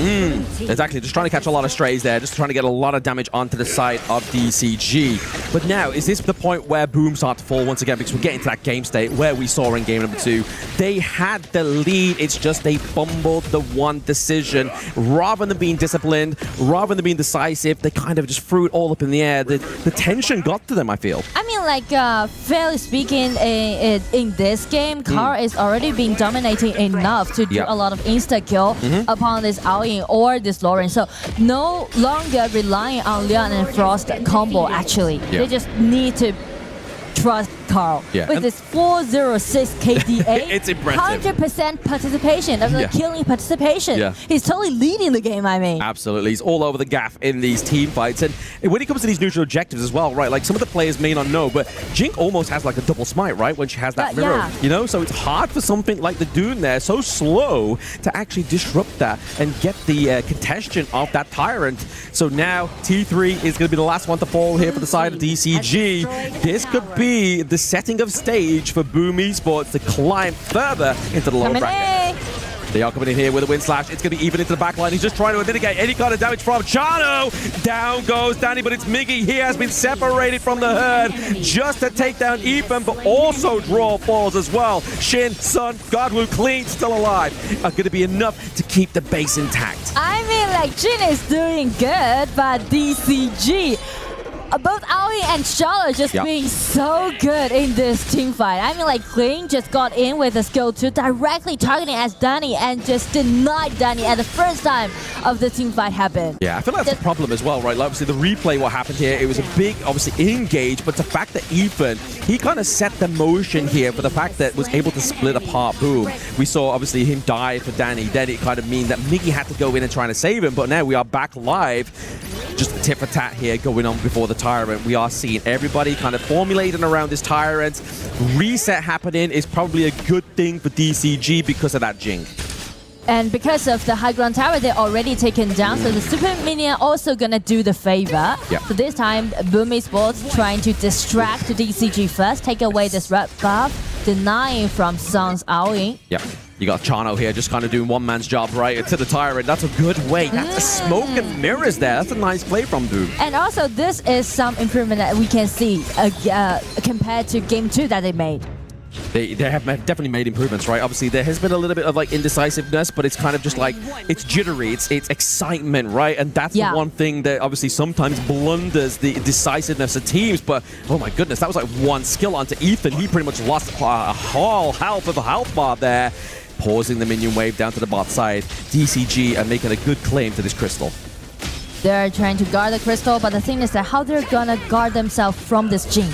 That's Kara is testing, he's using his mirrors testing, finding the exact precise moment, getting in and get his hands on L'Oreal. That's the problem. It's like if Carl falls, then what is the identity of Boom, right? Obviously, Miggy's then got to lead the charge, but the damage kind of falls apart there. See Miggy into the back line. We do have minion waves in all 3 lanes. He's taking a bit of a brunt in there, but it's going to be clean as well as even onto the back line, using the Splendor, keeping himself alive, having to flash out. Clean fall to Tatsuri. We still have no minion waves. This is all about a bloody brawl right now. DCG Sun gets eliminated. We're waiting for the Chariot to arise. PKL seed #1.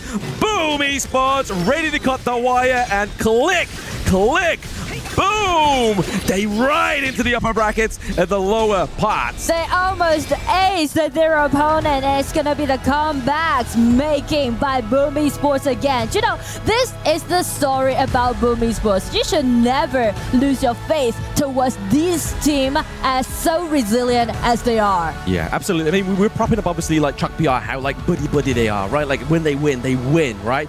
And they win together. It's the same with Boom, but it's more like a family, right? It's so close. It's so nice to see. Like there is a level of humbleness here as well, right? Just saying, obviously, they know what the stake is here. DCG has just been eliminated. Boom Esports make it into today afternoon's game. Congratulations to Boom Esports. They're still alive. They continue in our KWC 2026.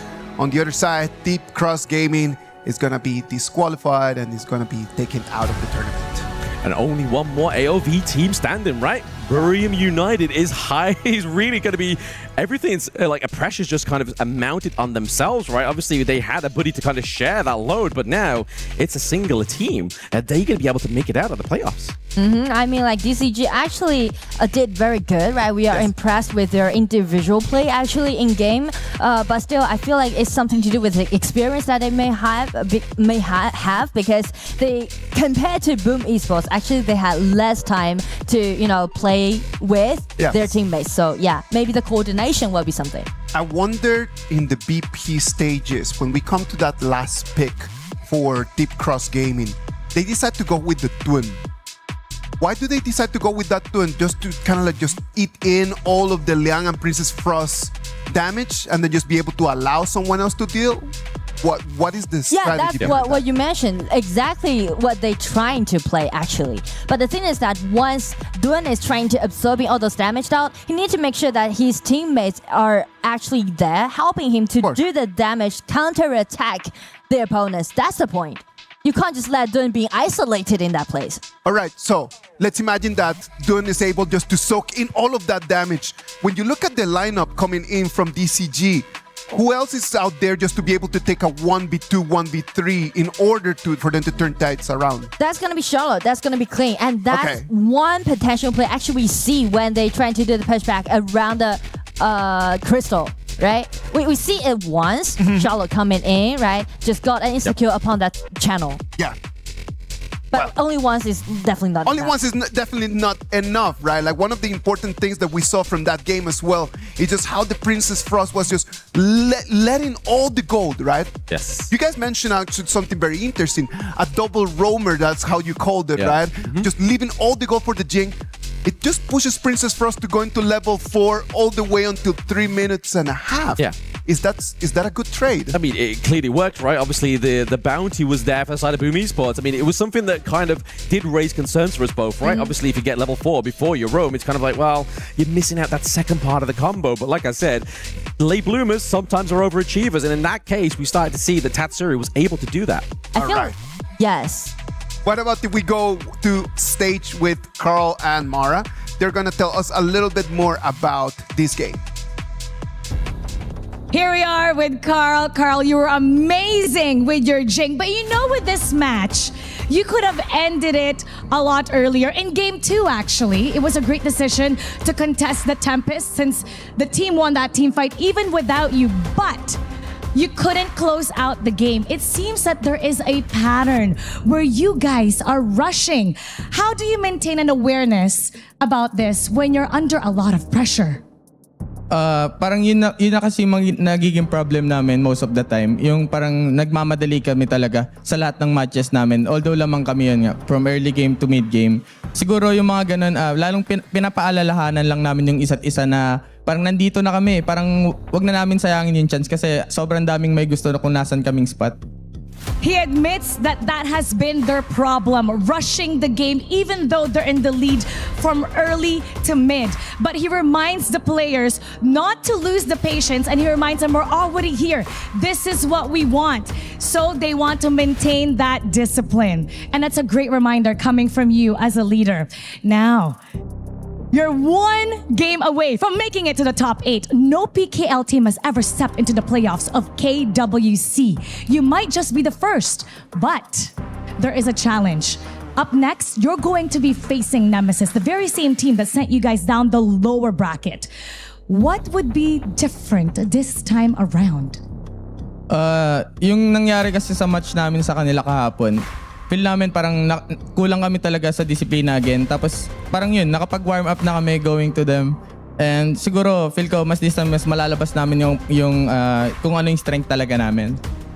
He admits that they lacked discipline yesterday, but now that they were able to warm up in this matchup, he feels that they're able to show their true strength. Now, a lot of Filipinos are watching the PKL community. What would you like to say to them and invite them to support you for the next match? Sa mga Pinoy dyan, maraming salamat sa pagsuporta sa amin dito and especially sa family ko. And thank you so much. Kundi dahil sa inyo, wala kami dito. And sana supportahan nyo po yung blacklist and kami. Kami na lang yung natitirang Pinoy.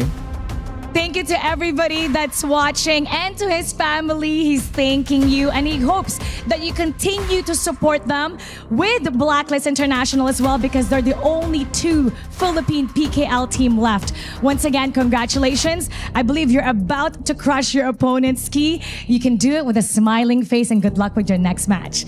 Now we're going to head back to our casters. Lead the gorge.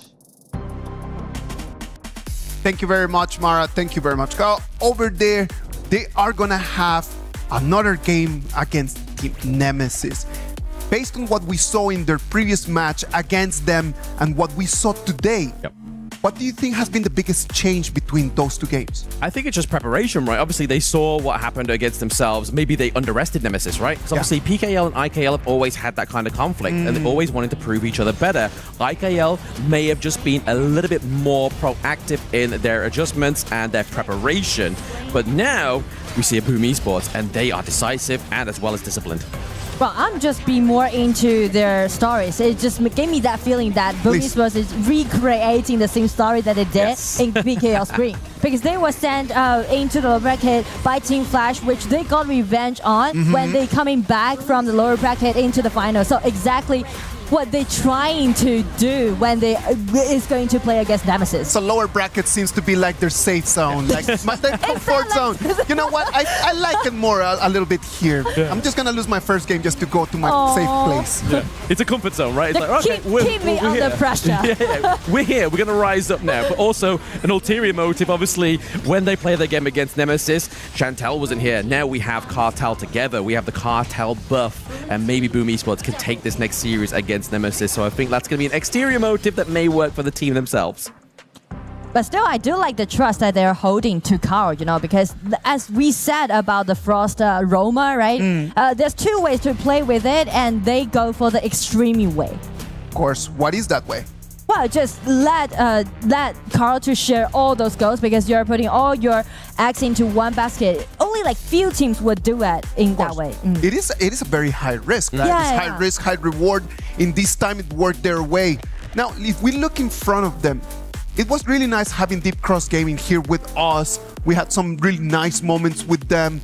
They really just taught us a lot more about the different way how you can understand the game. Yes. And it was lovely just to really understand the whole ecosystem is just becoming bigger. Everything is becoming richer. Now we need to move forward with the lower bracket finals. Let's go to a break, and when we come back, we're gonna bring you the first lower bracket final of today.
やらせててめえはうちを怒らせたぜどうなっても知らねえぞ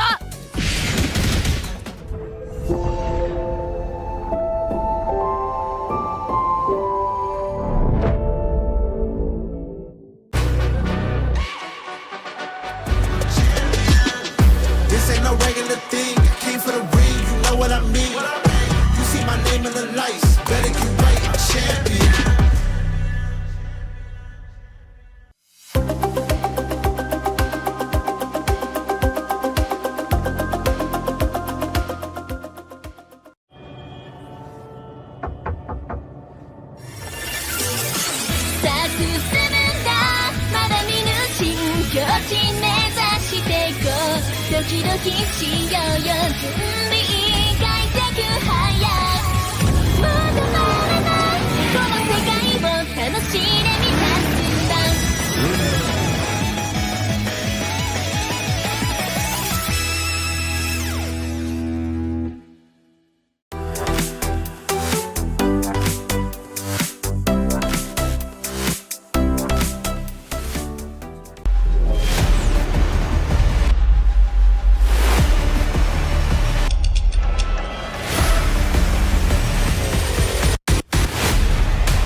Welcome back. This is the KWC 2026. We are going to move on to the lower bracket finals right over here with me, Kin and Holler. Lads, you got to watch the previous game.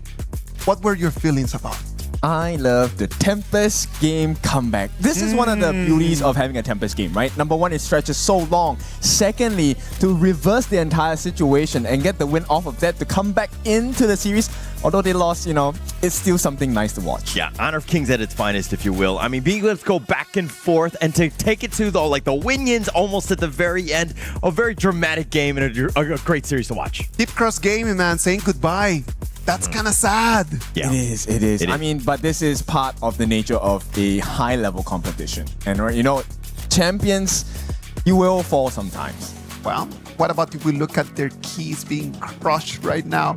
It is a very sad thing, but you know what? It's the Esports World Cup, man. Like, everyone comes here with dreams and glow of glory and lights, but some of us, we just need to go with all those dreams crashed into pieces. And look at Draw here. I mean, he's going to be doing the key crushing himself. He smiles. He knows that he's in a fortunate spot to eke out of that best of three and taking that final one. I love it because this is a real embodiment of a crush, right? This is your dreams gone and you will have a physical reality of it here. Look at that. That's fully destroyed. Sometimes it's just like a little bit of a crash. This time it's just obliterated. Yeah, hearts were literally crushed on that one. I think that was the best part about Draw, like really living up to it. And of course, I mean, it's sad for them. I mean, congratulations to Boom as they move on, but who knows moving forward what happens? Well, nobody knows exactly what is going to happen right over here. I'm telling you, no champion is going to be safe in this KWC 2026. It is going to be really hard because right now in the next game, we're going to have Aurora Gaming. Nobody was expecting Aurora Gaming to be put in this position. But right now in the lower bracket, having them there is going to change the whole thing. It definitely is, right? So when we first talk about Aurora, we talk about the journey here, right? In MKL, they were a new team. They had players who were coming back into the scene. And we were questioning, did they actually have the quality to even qualify into the later stages? But they won the whole thing, so they were number one in MKL. I mean, they were like ex-teammates coming back together. They were like the fam is like, hey, let's come back. I think that we had a lot of familiarity with one another. You're talking about Xiang, Xihong, and of course, JR. JR off of that break, it was the angriest I've ever seen somebody come back. He was on a revenge tour and letting everyone know with his trash talk. And when we talk about just being angry, just to be mad, Aurora Gaming is going to be really mad about the whole performance, just having to be here. that is gonna hit their egos, man. Like their whole confidence is gonna be shattered after losing and being sent right over here. Yeah. And so I think that with the interview from Jihong, that's always the one because he was so confident. He was like, we're going to roll over everybody else bow down to us. I mean, it just seemed like he was in like a super confident mode, but every other team heard that interview and they're like, no, not today, not against me. They took the advice, right? They did sleep well, they did eat well. Even the Rock interview was like, okay, yeah, you know what? We did that and we beat you. Aurora Gaming right over here coming into this stage. It is going to be really hard for them.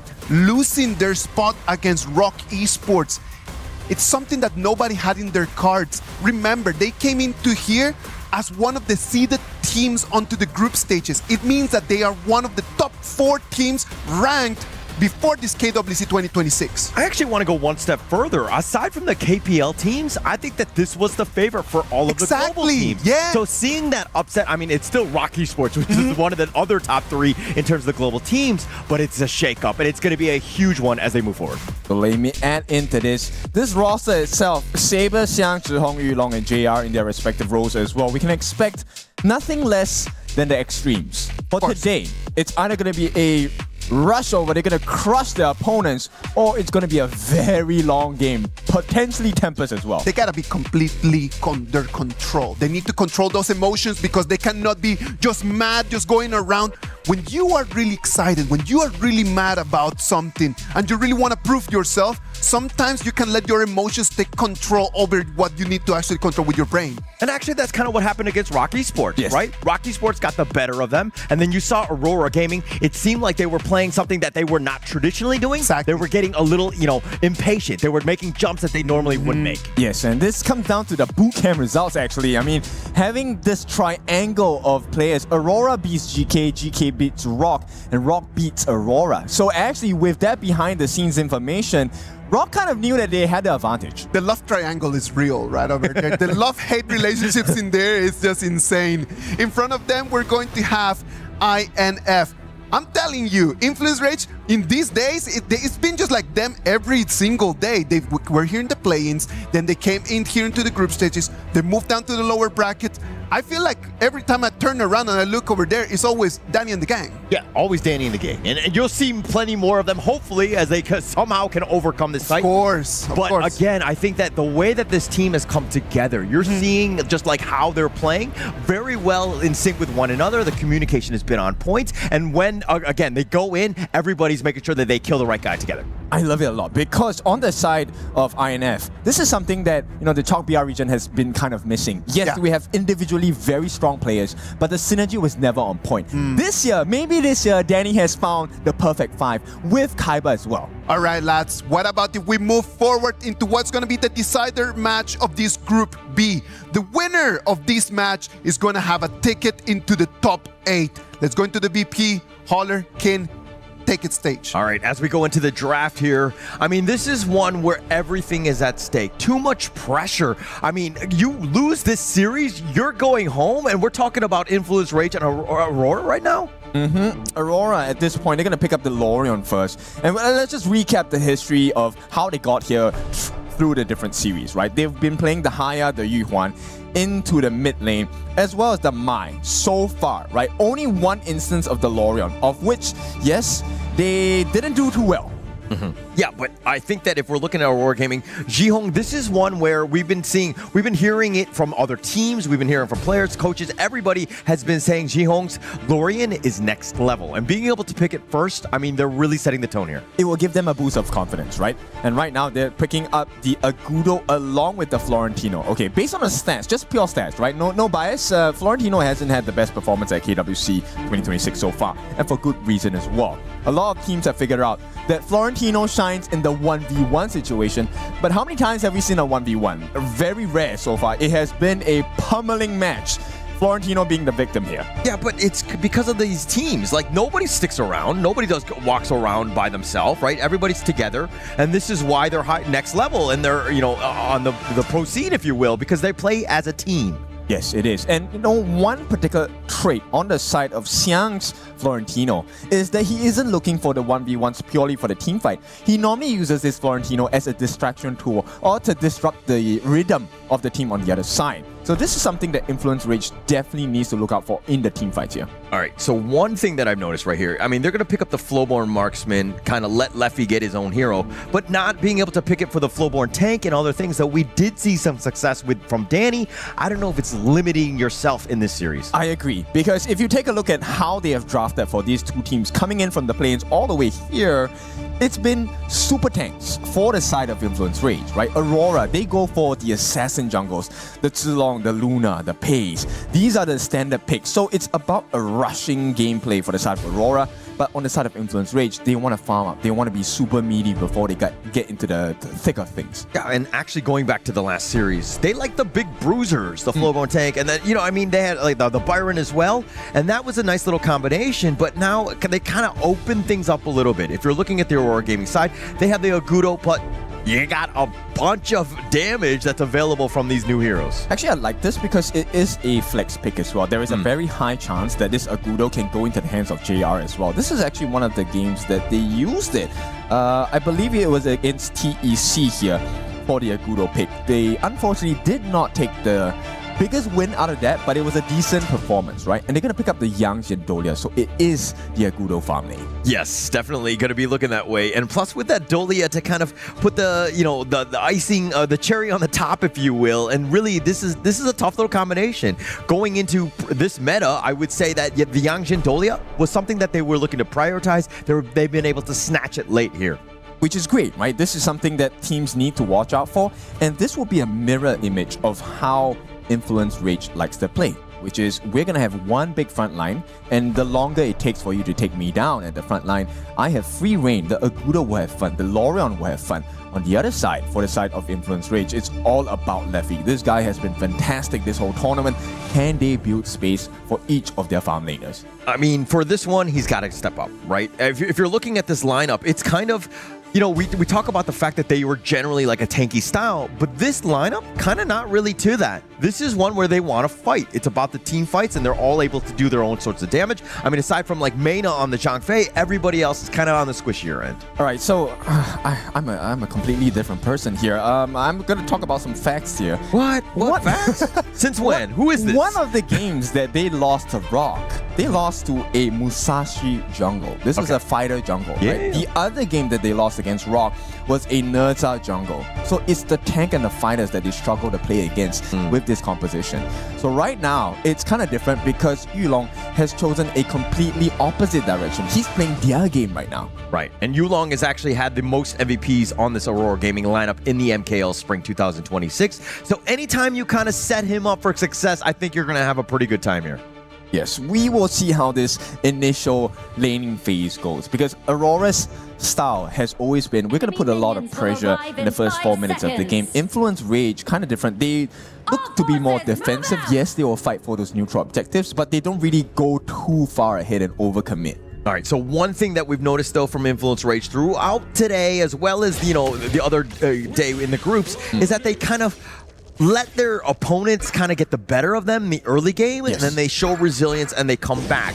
I don't know if you could afford to do that against Aurora Gaming here. Fully 100% agree. In fact, double that, 200% agree.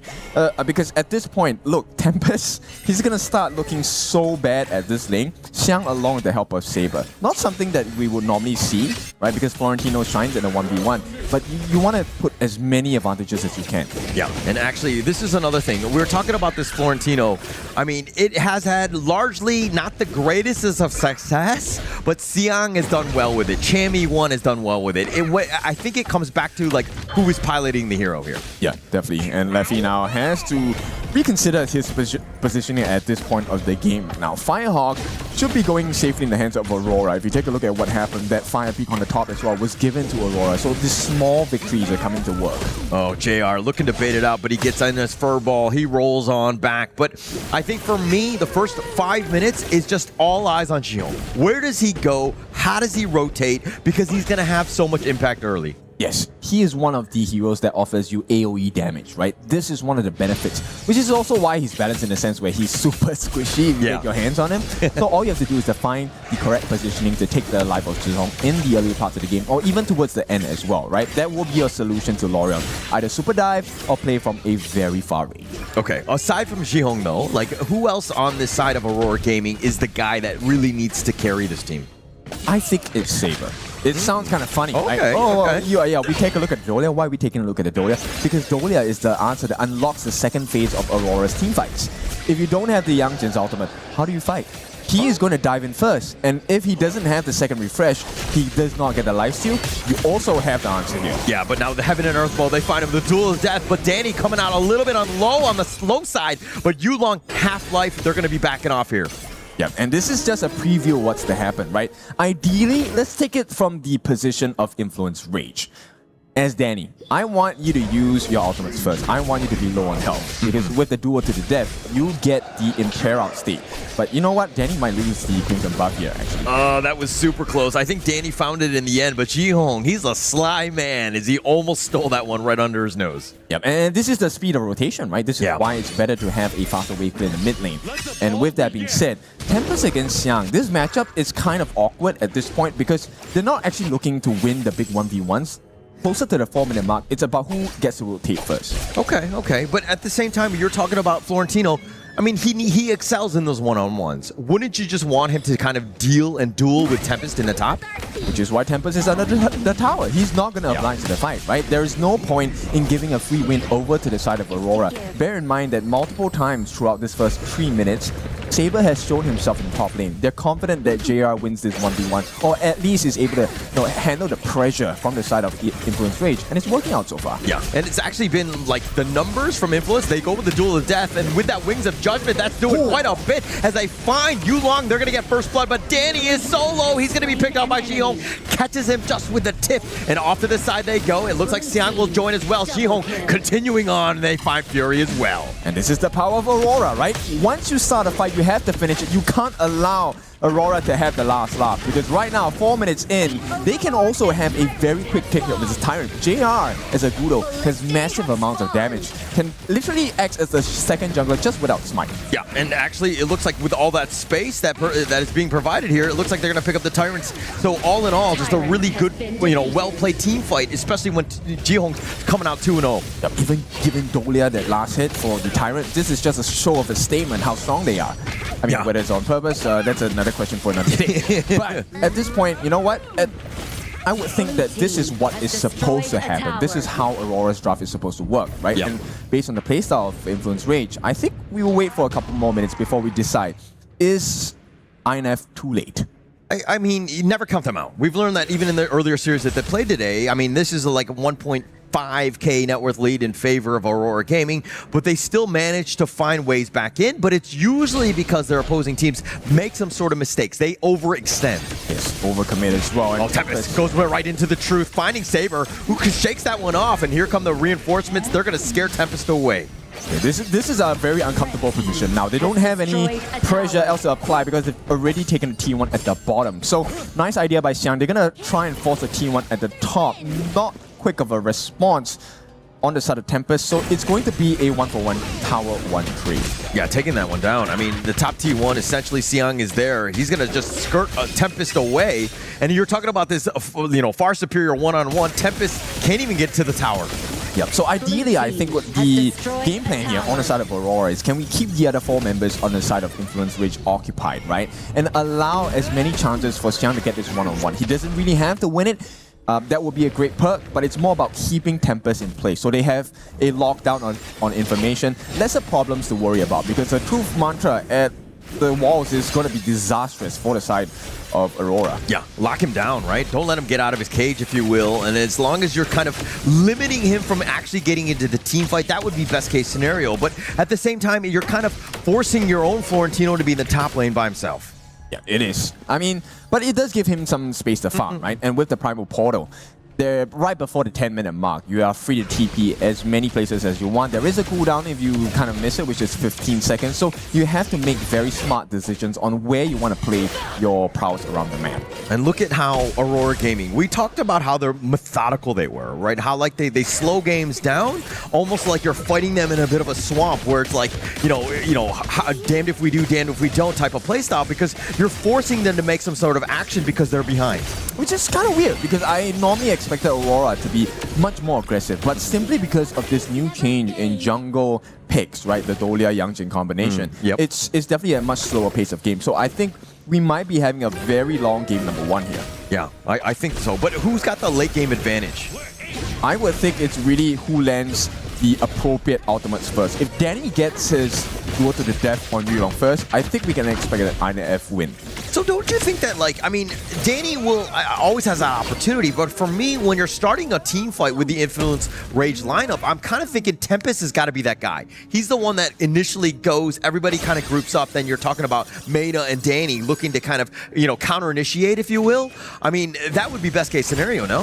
I think that's one of the potential situations. Right. Ideally for me, I'm more of a risk taker. I want Danny to go in first, right? So everyone jumps onto Danny, after which Tempest gets the easiest truth mantra, and a multi-man one, by the way, of his life. Yeah, but my problem is that Danny's kind of on the squishier end, right? There's a decent amount of burst if you're talking about Aurora Gaming, plus the control from Jihong. He can do it from afar. So I'm just very worried about how these team fights will actually play out.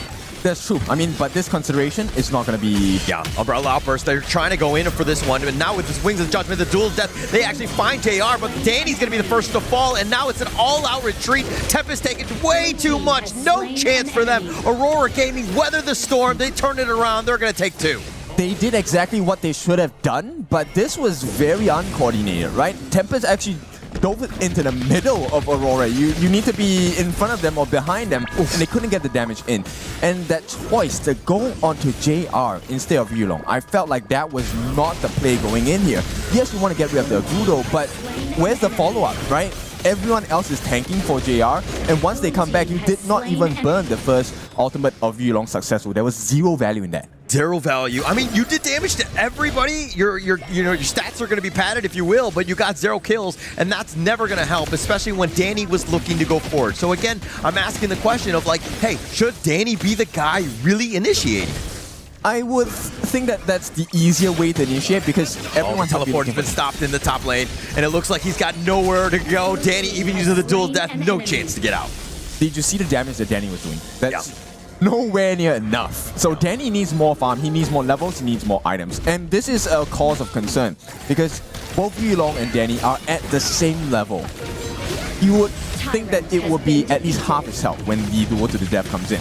Yeah, this is a bit of a problem here. The Umbrella Outburst just saving Tempest. He got locked up, if you will, but it looks like Influence Rage now, without Danny, are trying to at least salvage what they can in the jungle. Okay, do you hear the engine revving on the side of Aurora, right? We're reaching the 10-minute mark.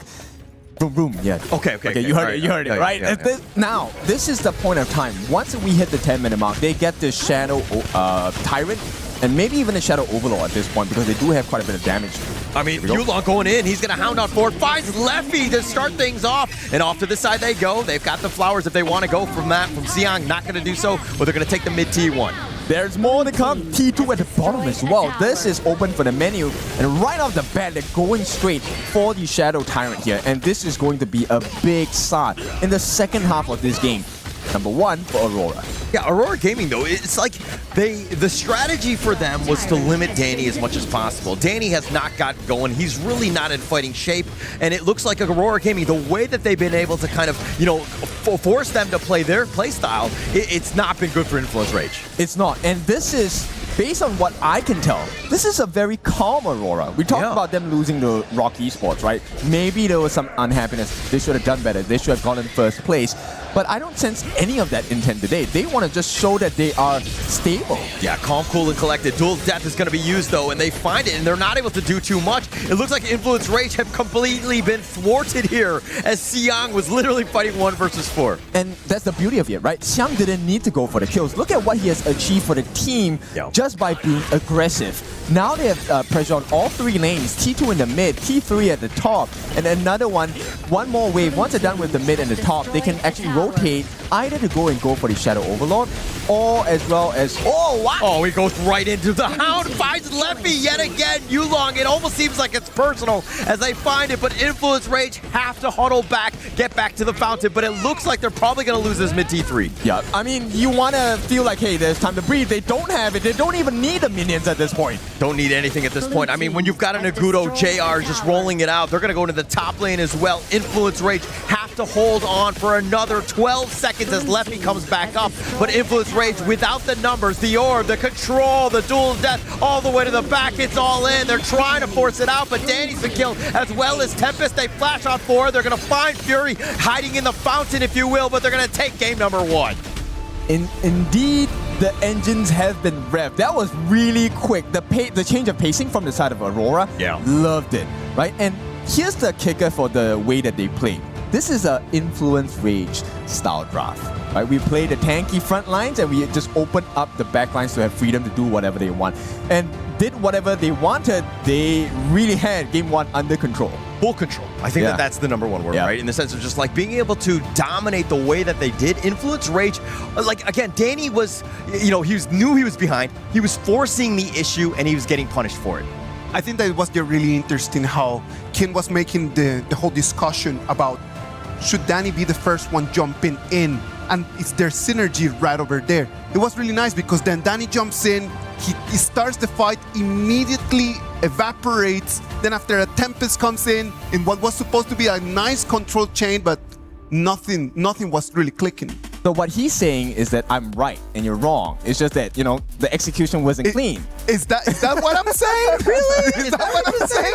I don't even know. I think you're gaslighting here, but I do think that, this one was one of those things where, like, Influence Rage understanding that they were behind, trying out something, right? Course. As opposed to just hiding in your own base and just cowering in fear. They already had a very clear plan, a very clear idea of what they wanted to do, how everything needed to work. The problem is, for me, what breaks everything apart is the Agudo pick. Because they find the Agudo, they put him on the farm lane, and then after that, it's just towers are just falling apart easily. And then the pressure comes in because then INF does not have enough time for them to actually build up. And there's so many factors besides just the laning phase that goes into this, because it also gives Aurora's coach a chance to really think, what is this duo counter? Last 2 picks, we pick it at the same time. How do we spoil the draft of INF? And boy, did it spoil the draft of Influence Rage. Yulong was so good. He just saw Leffy just slightly out of position. He would just pound in, boom, blow him up, and just move on. There's no way to fight without Leffy, and he got caught out multiple times in this game. He had no space, right? And this is something that I'm really curious about, because we can actually see the experimentation of Influence Rage, like targeting from Danny, right? At the first part of the game, they were taking a look at Yulong. Let's get this Yang Jian first and see how does that work out, right? First Blood, beautiful work. This was what was supposed to happen based on the way that they drafted their composition. But later on, why did they start changing to go on to JR instead? Why not just continue doing the same thing over again? It was almost like baited out, right? JR Agudo, he's tanky enough in and of itself, but Yulong is the true problem. As you could see him just constantly just going up in front, just taking down everybody, especially Leffy. Yep, and Xiang is another person. This is all about the synergy, right? Xiang is very responsible for keeping everyone else at bay. Stop the synergy coming in and stop the stuns that can save your teammates. And at this point, because of the success of the early parts of the game, Zhihong already had a level advantage, gold advantage. Once you catch Leffy, he is out of the game. It's one combination, one ultimate. There's no more damage coming in from the side of Influence Rage. And this is something that is suffered throughout the entire tournament. I love it how they bounce back, right? This is also a moment where you're kind of thinking, oh, would they be angry? Would they be, not playing the way that they normally play? They were like, no. Let's refocus. Let's play our play style. This is it. Clean, calm, collected, everything that you wanted from a team. Let us refocus as well. We're going to go to a little break, and after we come back, let's see if Aurora Gaming can come in with the same performance and just seal the ticket into the top 8.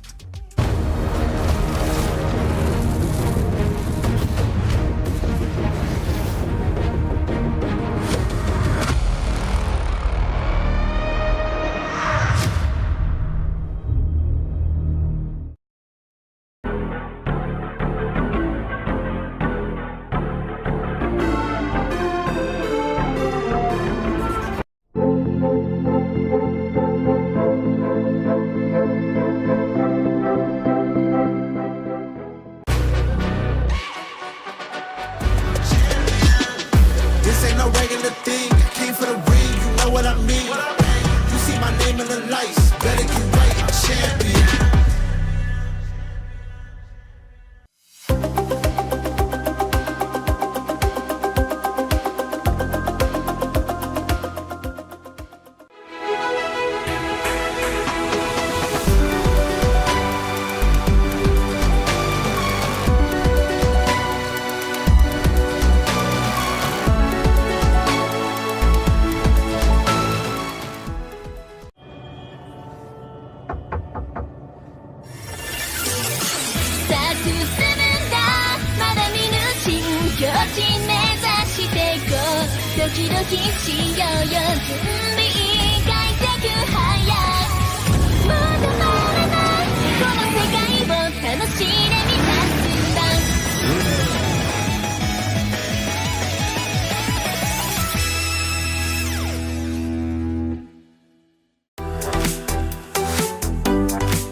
Welcome back. I really don't want INF to lose, man. I really want to keep watching them just doing their silly movements. It's just so funny, man. Yeah. Kenny's the best. It's like wax on, wax off, and then back into the sword it goes. I know, man. And Maino goes like, like this, bro. What's going on with him? What's happening?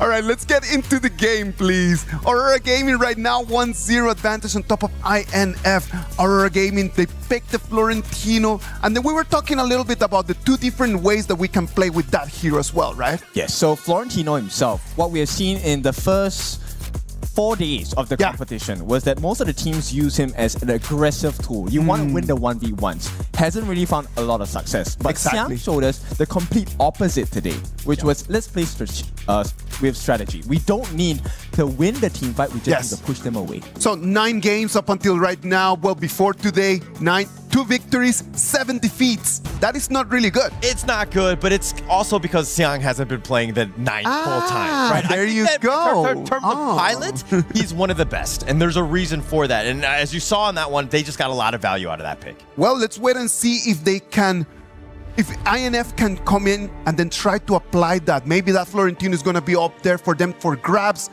Tempest, we've been seeing him in this whole spectrum, like sometimes amazing, sometimes it just gives a lot of questions. What is going on? Can the Clash lane over there have an answer to this? I feel this is no time to pick a Florentino, right? Okay. On the side of INF, right? Because this is where, look, this is your last chance. Last chance, you're right. You're out. If you lose this one, you're gone. No, it's not just your keys getting crushed, your soul's getting crushed as well. All of the hard work you have done since 2025 and 2026 to qualify into this place, just gone to dust. Yeah, go home, unfortunately. You got to pack up. You got to get out of this one. So again, to your point, Ken, I do agree with you. I do think that they need to pick comfort heroes. Back is on the wall. You got to fight back. What is it that you're going to be picking here in Game 2? I think they need to go with the Flowborn tank, right? Let's go back to your basic style of super tanks at the sides for the Clash lane, and then you also have Danny with the Flowborn tank, and give Leffy and Fury something that can work in close synergy in the poke game. Yeah, poke game and sticking to the frontliners, right? I think that was the biggest difference that we kind of saw earlier, where they're not able to they were trying a different strategy. It didn't really work, especially from what we've seen from Influence Rage thus far, which is, again, 2 big-bodied guys in the front. Yep, and also to understand the growth of your composition, right? One thing that I really like that they did on the side of Aurora, specifically to Saber on this Dolia, when we play rank, there's a lot of people that will question, hey, why is my support not with me? Why is this person not in the farm lane? Right. And I'm normally in the Clash lane, right? Because I want to make sure that my Clash laner gets a decent, even if it's a small advantage, that advantage based on your skill level can actually help you win the lane entirely during the first 4 minutes. And my job is done, but I have to be gone for about 1 or 2 minutes. Okay. Sometimes as a farm laner, when I see the roamer going and some other lane, I always feel like they're going to the bathroom or something like that. They're never there to support me, never on there, but I have that report button ready and waiting to go. Yeah, and you know what? That was something that was kind of missing from the Arsenal on this side of Influence Rage. Right. Now, they will go for an Agudo jungle, which is lovely. We want to talk about this, right? The differences between Agudo in the jungle and Agudo in the farm lane. Yeah, a lot of flexibility in terms of what they can do. And this is what I like about it. I mean, this one is definitely a jungle, especially since you've got the Loong here. But I do think that it provides the same value that you can get. I mean, still tanky. It has that range, plus your Munchin towers. At the end of the day, that's what you're looking for as a farm laner. Yes, and I like this. This is a traditional INF draft, right? You have the Ata. He's going to be a super tank and shield for the team. But my main concern here is I don't really see very consistent CC because you're dealing with a Luna, a Haya, and a Lapu. These are three of the most hard to deal with heroes just in general. Even your rank games, when you see these heroes, you will tremble in fear. Yeah, I'm also trembling in fear of the fact that like Jihong is getting his Haya. Like he is so good as an alien abductor, taking out whoever is slightly vulnerable and out of position, and he tends to make that, you know, just like really team fight winning there. Yes, and this is something that's going to be really important for the side of Aurora, right? If Zhihong actually uses the Haya to try to get the Moonscape Mirage onto Leffy here, there's great value. You know why? Because your cooldown actually gets reduced if your ultimate doesn't land. Yeah. So you force out the Infinite Vastness, you get a cooldown reduction for not completing your ultimate as a Haya. You have a new purpose. You can get the poke in as well, play from very far. And right off the bat, level 1, first wave, you technically already win that side. Yeah, a lot of value. And you know Jihong, always able to find the right moments, right? He knows also how to play around with the Fog of War, of just being able to kind of catch you off guard and ambush you. But now with this Byron into the top lane from Xiang, he's the old tried and true, creating a lot of havoc with, of course, Yulong's Luna here. Okay, I'm not a big fan of this. I feel like, same. yes, Influence Rage, this is, if it works, it's going to be an absolute masterpiece. But with the stakes being so high, a Princess Frost and Liang combination, do you really want to risk that? Because there's so many people here that can stop your combination in the blink of an eye. Yeah, I'm also thinking it's more of like Influence Rage just being scared of the Yulong Luna. Right? They were like, okay, we need lockdown. This Leon definitely has that with that control, that ult.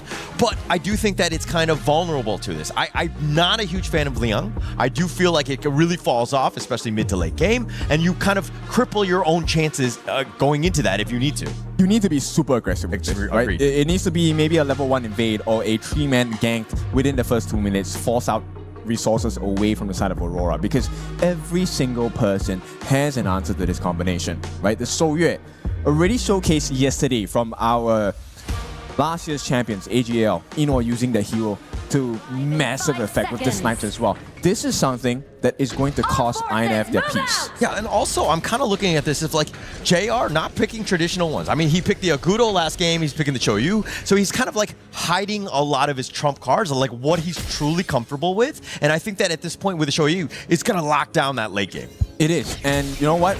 The laning phase is going to be extremely hard as well, because JR doesn't need to show in lane. He can just snipe the last hits. You get the EXP and the gold if you last hit the minion, so you don't really need to show yourself in lane. You're practically safe from the side of Leffy's pokes, right? But with Saber, he can afford to be a little bit more aggressive, because with the passive of a Lapu Lapu, once again, if you're new to the game, you get increased magic and physical defense.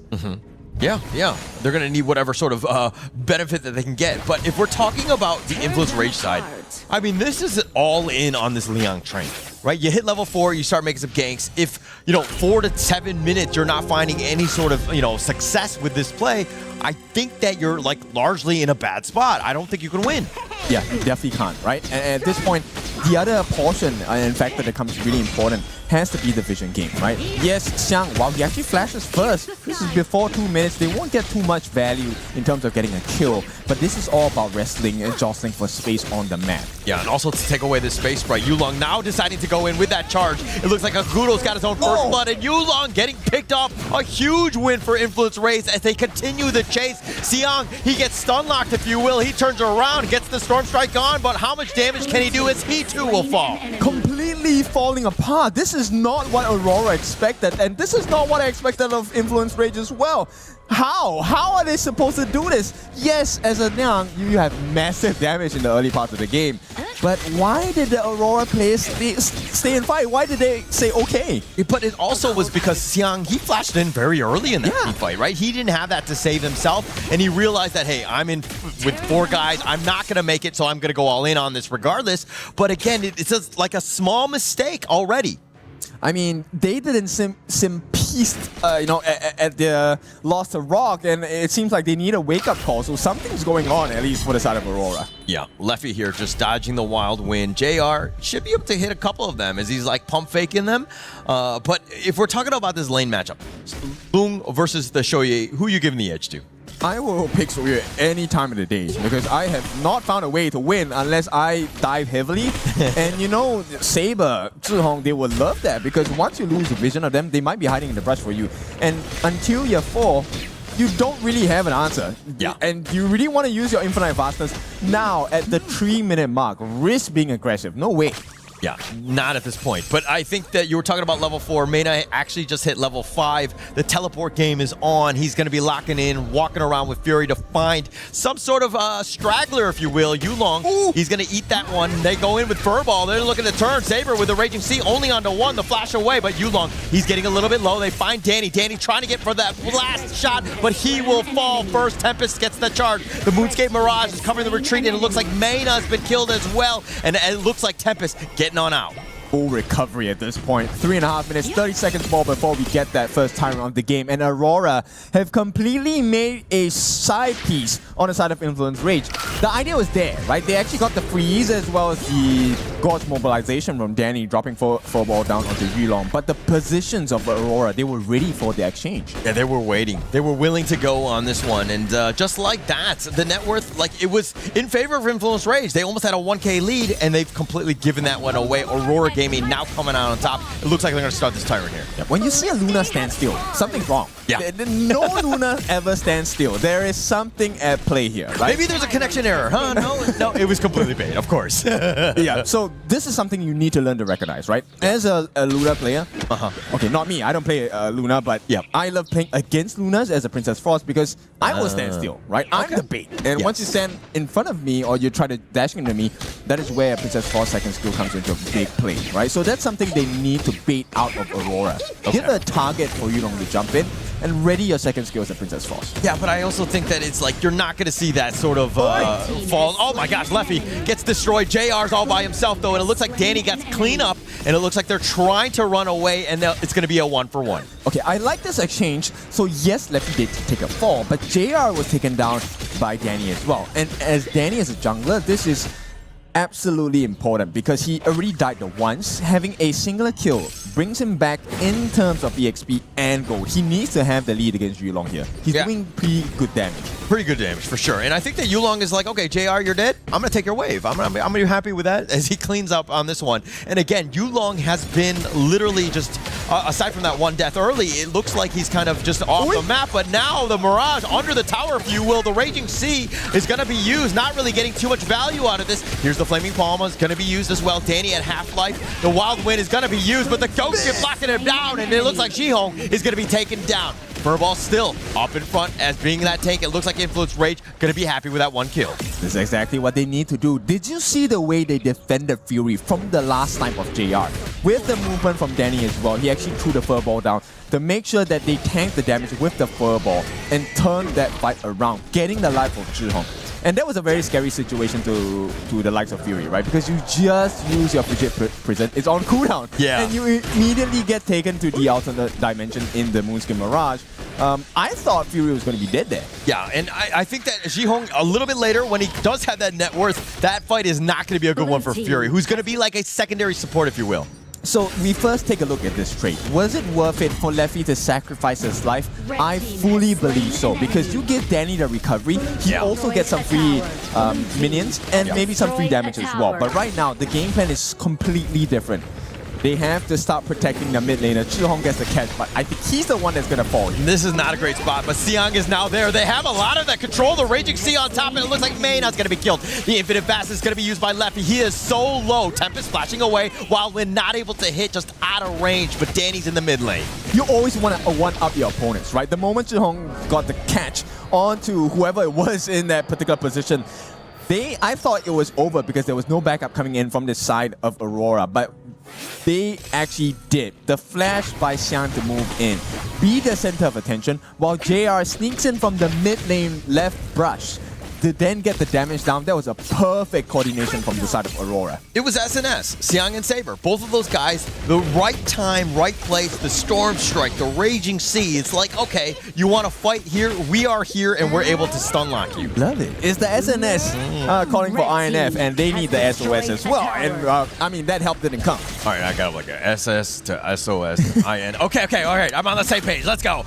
All right, but now, as we're here into this mid lane, I mean, Aurora Gaming, this is a great one where they're able to, again, I mean, this is net worth slightly in their favor, but I think that you want to be the aggressor here. Okay, I don't want to discount, having a goal lead at this point. But based on the draft, this really is who lands a better skill shot, right? Because if Fury lands his second skill, Tempest gets the ghost ship at the perfect timing in conjunction with Danny's ultimate as well, you don't win the team fight. Likewise, on the side of Aurora, if Zhihong gets the catch and everyone positions well in conjunction with Saber's ultimate as well as Xiang's knockup on the second skill, you can't play the game. Nobody gets to play. Yeah. And that's why they drafted it, right? When you have the Haya, and like when they come out of that after 8 seconds, Xiang and of course Saber, as you rightly mentioned, those are the guys that just cover whoever's going to be there. The Tyrant going to be picked up here by Yulong, not able to continue on with that chase. But JR is starting to become a little bit of a problem with his damage. It is, right? And you know what? That sidestep from Leffy actually costed Fury some hit points, unfortunately, from the snipe of JR. And like you said, JR is getting to be close towards that mid-game state he's supposed to be in. But JR late game, you don't want to play. He is going to wipe you out in 3 to 4 hits. Oh, nice little play here. The Raging Sea Saber's been pushed back by, but it looks like the Moonscape Mirage is going to be sending Tempest into the afterlife, if you will. Zhihong is continuing. Xiang taking some serious damage. He's getting a little bit on the low side. He's got the force field suppression, but at what cost? He's trying to dash, but it looks like Yulong will fall first, and they find Xiang as well. JR with a step back, if you will, and it looks like Influence Rage coming out on top. I perfectly love this patience from Mena. This is what you need to do as a Liang, right? This also tells you something very important in this game. Target prio. Who are you actually looking for in the fights? Mena saved his power of word control, which is his ultimate, securely just for Yulong. And, I mean, you can't really hear it. I hope not, but the INF members were screaming their heads off, calling for Tempest to come in, get the damage, man. I caught the Luna. Yeah. And I mean, the communication, like they're one of the most passionate teams out there, right? In terms of just like their comms and everything. But that's kind of what you're looking for. Like Mena has to be precise. He has to be surgical with when he goes in. He can't just be going willy-nilly because the counter initiation, the counter stuns on Aurora Gaming are for real. Yes, it is. But you need to land them, right? Saber actually missed the majority of his Raging Sea. That was one of the prime reasons why INF was actually able to re-engage and get big value out of that. But this one is the one to decide the rest of this game. 10 minutes in, Shadow variants of the Tyrant and the Overlord. So many different wild winds just shooting into this one. This is super annoying, just bombarding them. They've been tenderized, if you will, all of them getting on the lower end of the HP bars, especially in the back line, but they're not able to get any sort of revenge. Yeah, they can't just yet. But the bigger problem here is, what is the proper trade here, right? For Aurora, they will love a big team fight. On the other side, INF wants to take turrets instead. I think it's a race of objectives here. One wants to fight, one wants to get your towers. Who succeeds first? Well, just generally, you want to take those towers. I mean, you're going to win games. It's not really about the kills. And it looks like Tempest, he's dueling in the mid lane right there. But Leffy here at about half-life with Danny. This is annoying. They're going to take the top 3. I think they're going to be very happy with that trade. They don't have time. I feel like this is a perfect decision at this point in time from the side of INF. This is a completely different Chalk BR team here. They were second in Chalk BR, but they're playing like a champion team at this point. Very clean, right? I think that they've clearly leveled up. Zhihong actually flashing on back. He's going to be locked in with that Fritter Prison, and he will be going down. Fury gets the better of him, and now they're going to start to roll down this mid lane. They didn't even use Main as ultimate. This is a big moment. They still have the catch. If Yilong is out of position, they could definitely take the win from this. But taking towers is what they want. They take the bottom T2. Mid T2 is going to be under siege as well, as they have the Vanguard, but they want a juicier target in the bottom T3. They're going to slow siege, and without Zhihong for about 10 seconds, they take that also for free.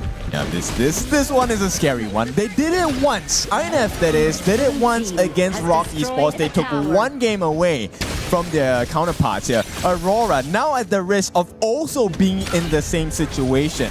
And this is not a healthy position for the mental state. Definitely not. But also at the same time, I think that this is like the resilience from the Influence Rage squad. Like, my gosh, the way that they're able to kind of play back, shake off game one and be like, hey, actually, we're fine. Let's play our game. And we're able to just kind of take over game two. Yep, it's important to stay resilient and to understand that what you're looking for is not about the problems. We can see the problems, right? It's about what are the solutions available. Yeah, and now the Raging Sea completely whiffing Saber. That was a very uncharacteristic one used there. That's a big all-time cooldown. Yes, it is. And this is where Mena is going to start shining, right? This is one disruption taken away from the lineup of Aurora. And if they get their stunts right, once again, the synergy coming in from both teams for their composition, you don't get to play the game. Yeah, don't get to play the game. But again, we're getting to that mid-game part. Mena, he ends up being a very squishy guy. He's going to have a tough time even trying to survive any sort of onslaught. So again, he's like the second, maybe the third initiator, if you will. He needs to stay back. Yep, I'm so curious about JR's itemization at this point, right? Because late game JR, he doesn't need to use his wall wins anymore. It's really just auto attacks. Yeah. 3 shots, you're dead.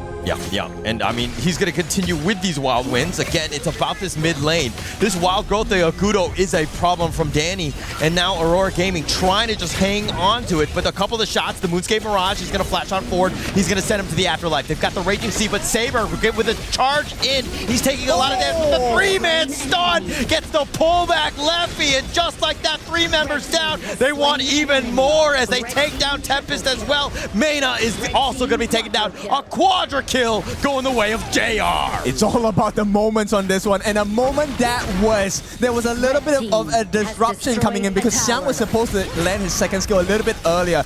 But he landed it still. And you know, worst of all, that delay caused more members on the side of Influence Rage to be taken out. So this is the game plan. Let us just take the T3s before the minion comes in. Yes, they'll get slowed down. But the victory is more or less secured. Yeah, I think they're going to just munch it down like Pac-Man. They took all 3 towers in the mid lane, the crystal going down, and it looks like Aurora Gaming are going to be into the playoffs. And what a way to win it. This one was a super crushing moment because on stats, you're not supposed to win that. The T3 at the top and the bottom were gone. They were working on the T3 in the middle. Mega Minions, Tempest Dragon, you would have won the whole thing.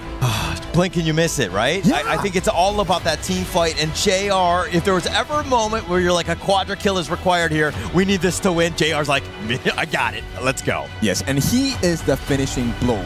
And Aurora, what a way to win it because they're showing you exactly how compositions should function. Everyone needs to be in a state where the mindset is, you are not allowed to play this game. Yeah, they were really restricting them, right? Yeah. I think that that's a big piece of this. And Aurora Gaming, congratulations as they make their way into the playoffs. Top 8 it is. Yes, a good position to have, right? And I want you to picture later on when we show you the highlights, the stun timings, the movement timings, who they're catching. These are the different things you have to really consider in a fight. It is a tough choice, but you know what? You can do it. I'm sad, man. I'm sad. I know. I really wanted this one to go. But like INF played so well and the strat worked and then they push and they're at the high ground and I'm like thinking like, let us go, man. Like it's so clean. But clean was the comeback from Aurora Gaming. And that is the difference between good teams and amazing teams. That in the very, very difficult moments when they're pushing you against a corner, they're able just to kind of just step back and then immediately a hook straight to your jaw. Yes. And it's also one where you're like, if you go in and somebody gets picked off, why is everybody there so that everybody dies together? Like if one person, then you got a chance. So sad. Right? Because they had to literally go through like 3 towers in the mid lane. If a couple guys are there, maybe they get some sort of wave clear. They maybe survive that game.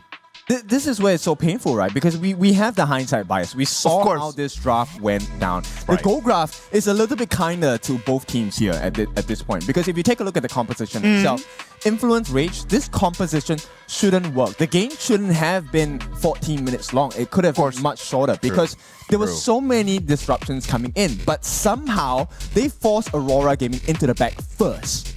I am just wondering, this whole composition, if they wouldn't have lost that fight, do you think that we could have gone to a game 3? Guaranteed. Guaranteed they would have won that. Yeah.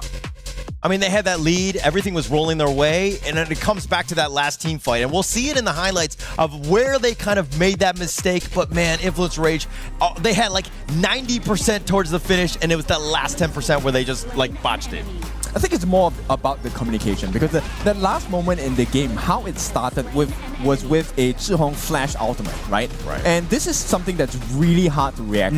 As you become a professional, you realize that there's a lot of things that come into play besides just knowing the game. Your actual reactions and what your opponents are thinking about, right? I play a lot of the games where I think of combinations available and I'm like, okay, you know what? Maybe they wouldn't try it at this particular point of time, right? That was like the worst position possible. If you lost the fight there, you would have lost the game. Or they were really open. But Zhihong called out for the team in a split second and got their first catch. And this is where combinations, look, everyone there in the air for days. I did not sign up for a plane ticket. Yeah, but you're flying in this one, right? And it looks like this is that last team fight where they, again, just clean them up. And look at how fast they go. I mean, JR had so much damage that they were just munching down towers. It was just so quick. And again, they were trying to just be like, oh, let us respawn. They were not giving any time. JR took that quadra kill right over there. Congratulations goes to him. Mara is on stage over there with Zhihong. Let's hear what they have to say.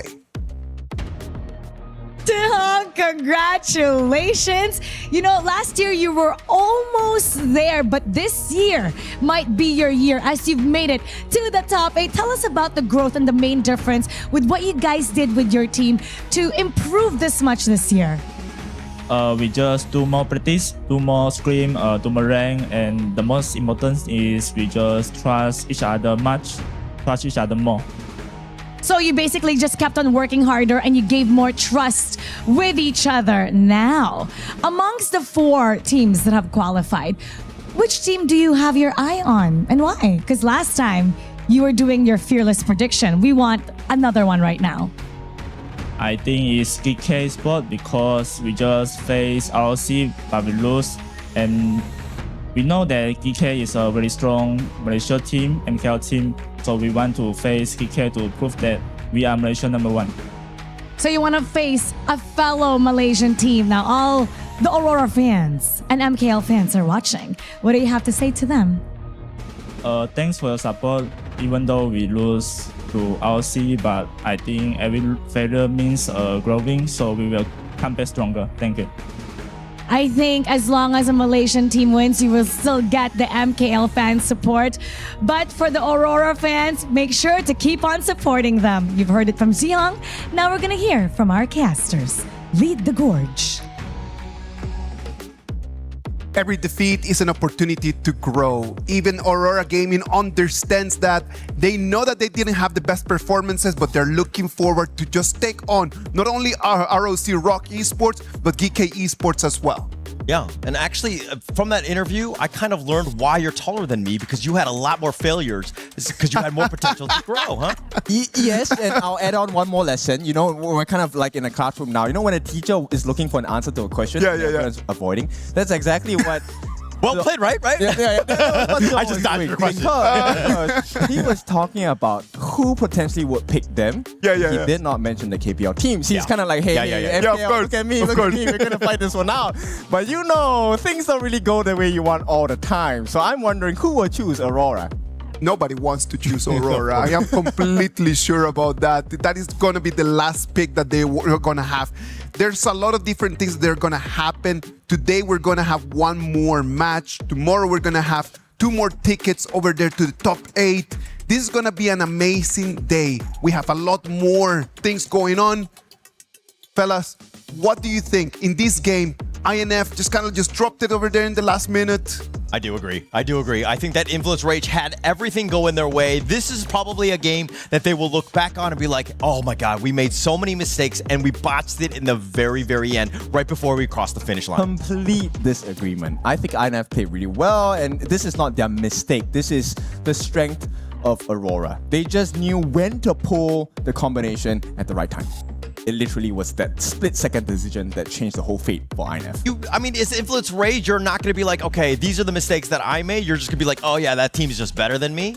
I mean... Look at you avoiding your problems, huh? I'm not being avoidant. Sometimes you have to take a look at life from a different perspective. All right. That seemed like the case to me. Okay, but as we go on, I mean, this is one where, again, they took the lessons. I think that, Infamous Rage can have a lot to build on here. All right. What about if we move into a short break, and then when we come back, it's going to be our last match of the day. It's going to be Nemesis against Boom Esports.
Play is in our DNA.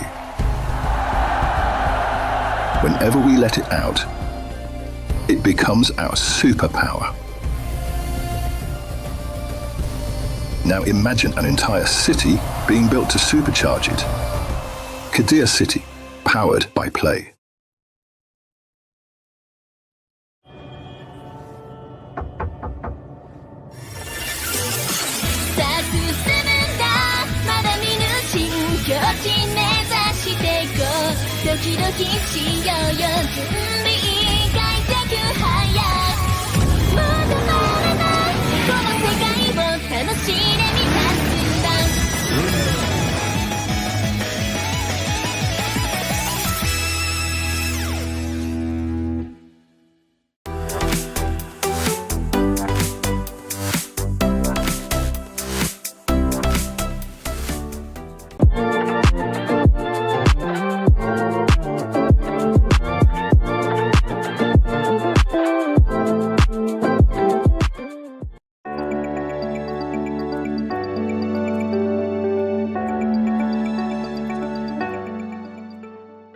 He can come in here and play my game. He knows nothing. Let's go! Tyler Wine, you're done. This is my ladder. You can't climb it. That's an L airline. Somebody better hold me. Okay, yeah. Do something then. Raw energy. House from blow the house down.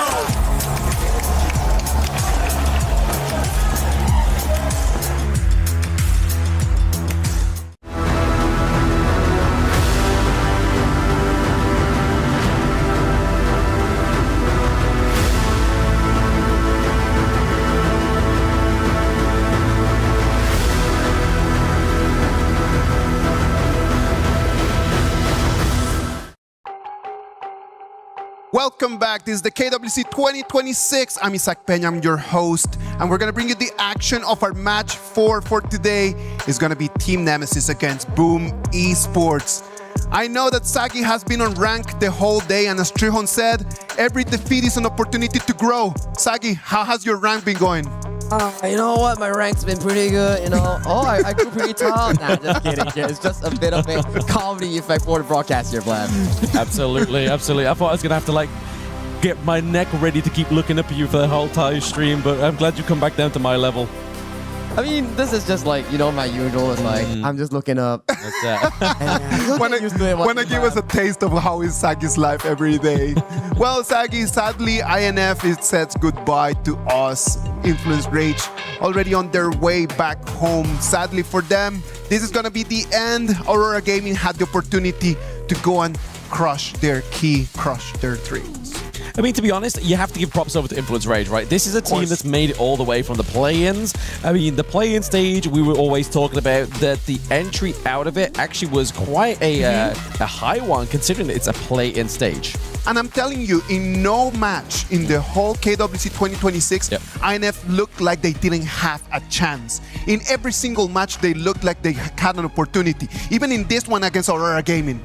I think from those games as well, especially when we look back into the Rock Esports matchup, yes, they lost, but they got a convincing victory. And then coming into that series against Aurora Gaming, up until the final moment, they were in so much control. Just unfortunately, you have to end the game.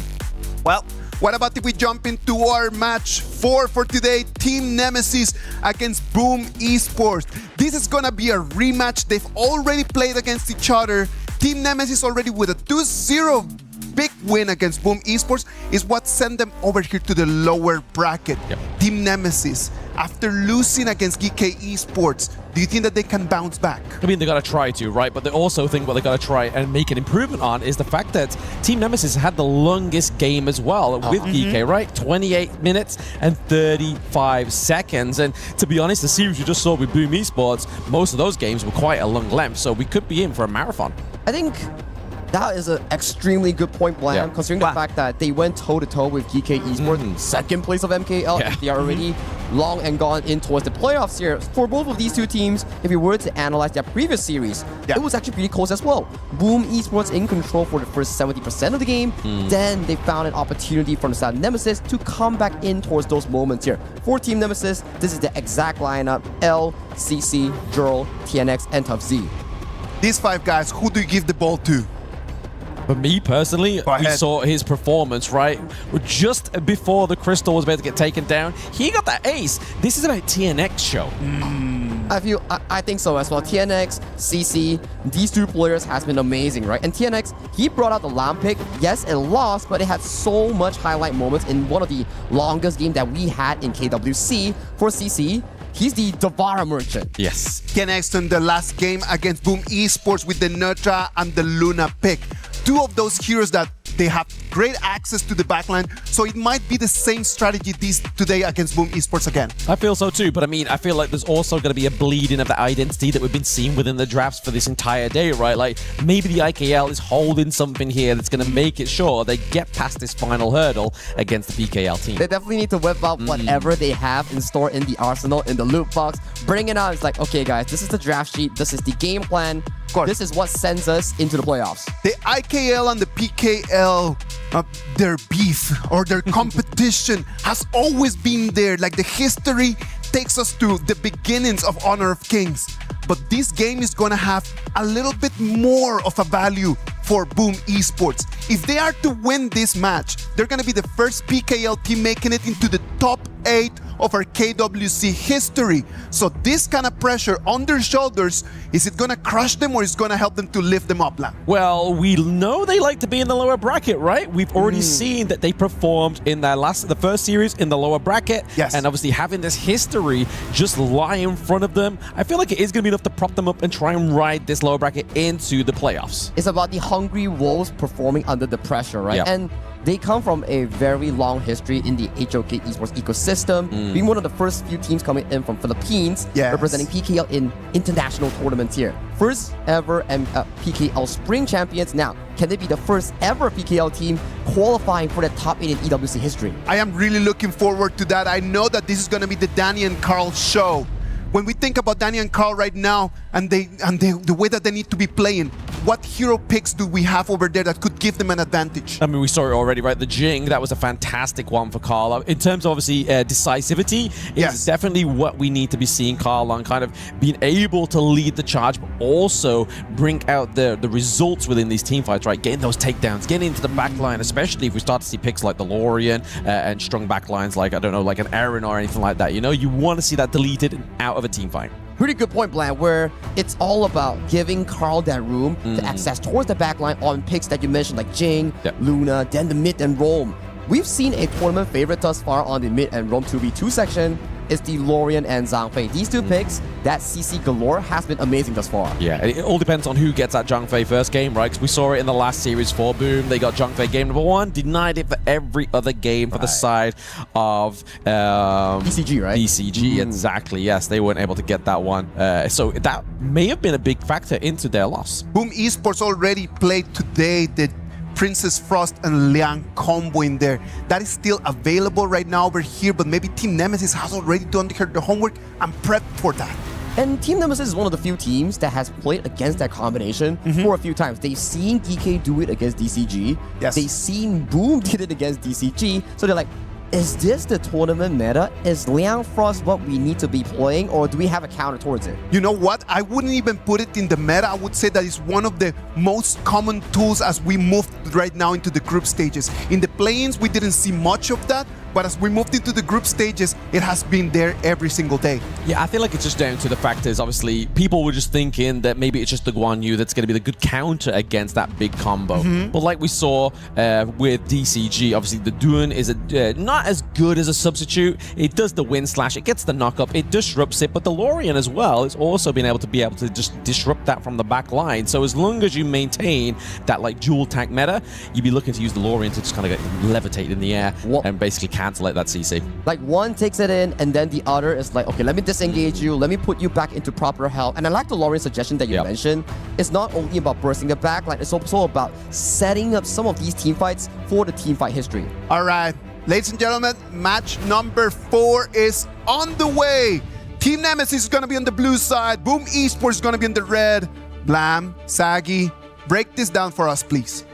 Oh, I mean, it's definitely the biggest weight of the lower bracket, right? This is the final best of 3 for either one of these two teams. We've already put the gravity into perspective here for Boom Esports, that this could create history for the PKL region, but not only themselves, but it is the time distance within the IKL matchup as well, right? They are always partnered up. They are always looking for a rival within these international stages. And it also goes down to history where, why is it always in an elimination match? Yep. We see an IKL team going up against a PKL team. And so far, if we were to go down towards the matchup history, if we look into series format, KIS4, Nemesis or Dominator, they beat Boom Esports in a 3-2 fashion. And in recent BO3, in this specific group, they beat them 2-0 as well. Second time's the charm, or in the third time, can Boom bring it back against Nemesis in this crucial BO3? Yeah, I mean, it's a different Boom this time. It's a different Boom. It's a different flavor. Let's see if it's going to be packing enough power to actually do that. But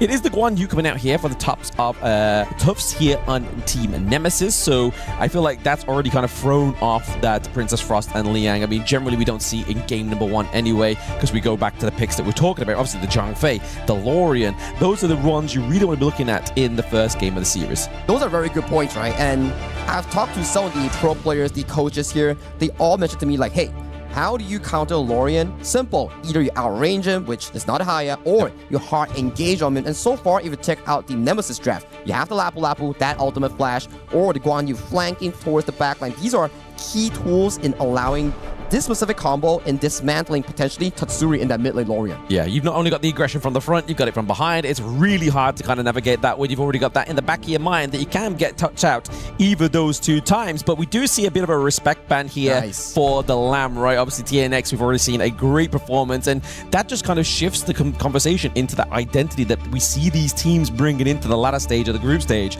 Lamb has not been played by anybody else but TNX so far within this KWC. I think it's about paying respect, like you mentioned, where we saw how TNX was able to perform on that Lamb against GK Musang King. And Musang King is one of the few junglers that has been with us since 2024, and he is one of the players to perfectly showcase what Agudo is capable of. So you've seen that matchup, you're like, okay, that's pretty tough. Let's just ban it away, save any worries in case that, oh, Lam is a bad pick, Lam is a non-meta pick. Nah, scratch that. TNX can play it, so let's ban it away. Absolutely. Just complete respect within the draft here, but it's going to be the final 2 picks up here for the side of Team Nemesis. And they're feisty ones, right? Obviously, we've got the Nuts into the jungle. So again, just more dive onto the back line. So Lorian's really going to be kind of like hiding his head between his shoulders, as well as Danny on the 4-ball marksman. There's going to be a lot of pushing, shoving around here with this third pick onto the side of Team Nemesis. Also creating, again, just another layer of front line. But then we have the burst potential from CC on the Eren.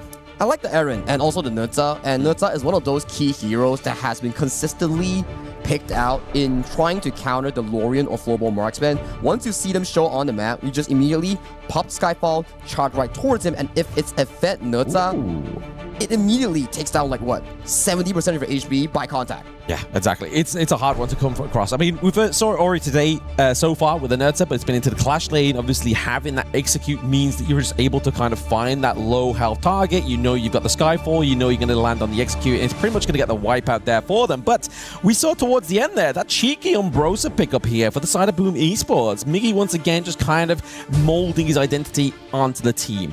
I think for the specific Umbrosa pick, right? Yep. If you have the Undying ultimate and you pop the Spike Mill and just charge right towards the face of CC, he's gonna be like, do I cancel my ultimate or do I just run? But I can't outrun an Umbrosa, so what do I do? Exactly, yeah. You just kind of hoping that somebody on the front line of Team Nemesis, whether it be the Nerds or whether it be the Guan Yu, just try and like, you know what, you have got the Undying, but we're just going to basically shift you in a position. So when the Undying timer comes up, you just get that burst damage from CC on the Eren, right? And stakes have never been this high, Blam. Another PKL team going up against an IKL team. Yes, we talk about how Nemesis has repeatedly beat Boom Esports in different settings, but Boom Esports has had a really good track record in eliminating IKL teams from KIC, from previous iteration of the event, and coming in towards this tournament. Can they bring that momentum that they have against the IKL teams in such an important elimination match? You can only hope so, because I mean, the guys in the in-game chat have definitely been voting for Team Nemesis, right? Obviously, the IKL region have definitely come out in force here to try and put that pit into the favor of Team Nemesis.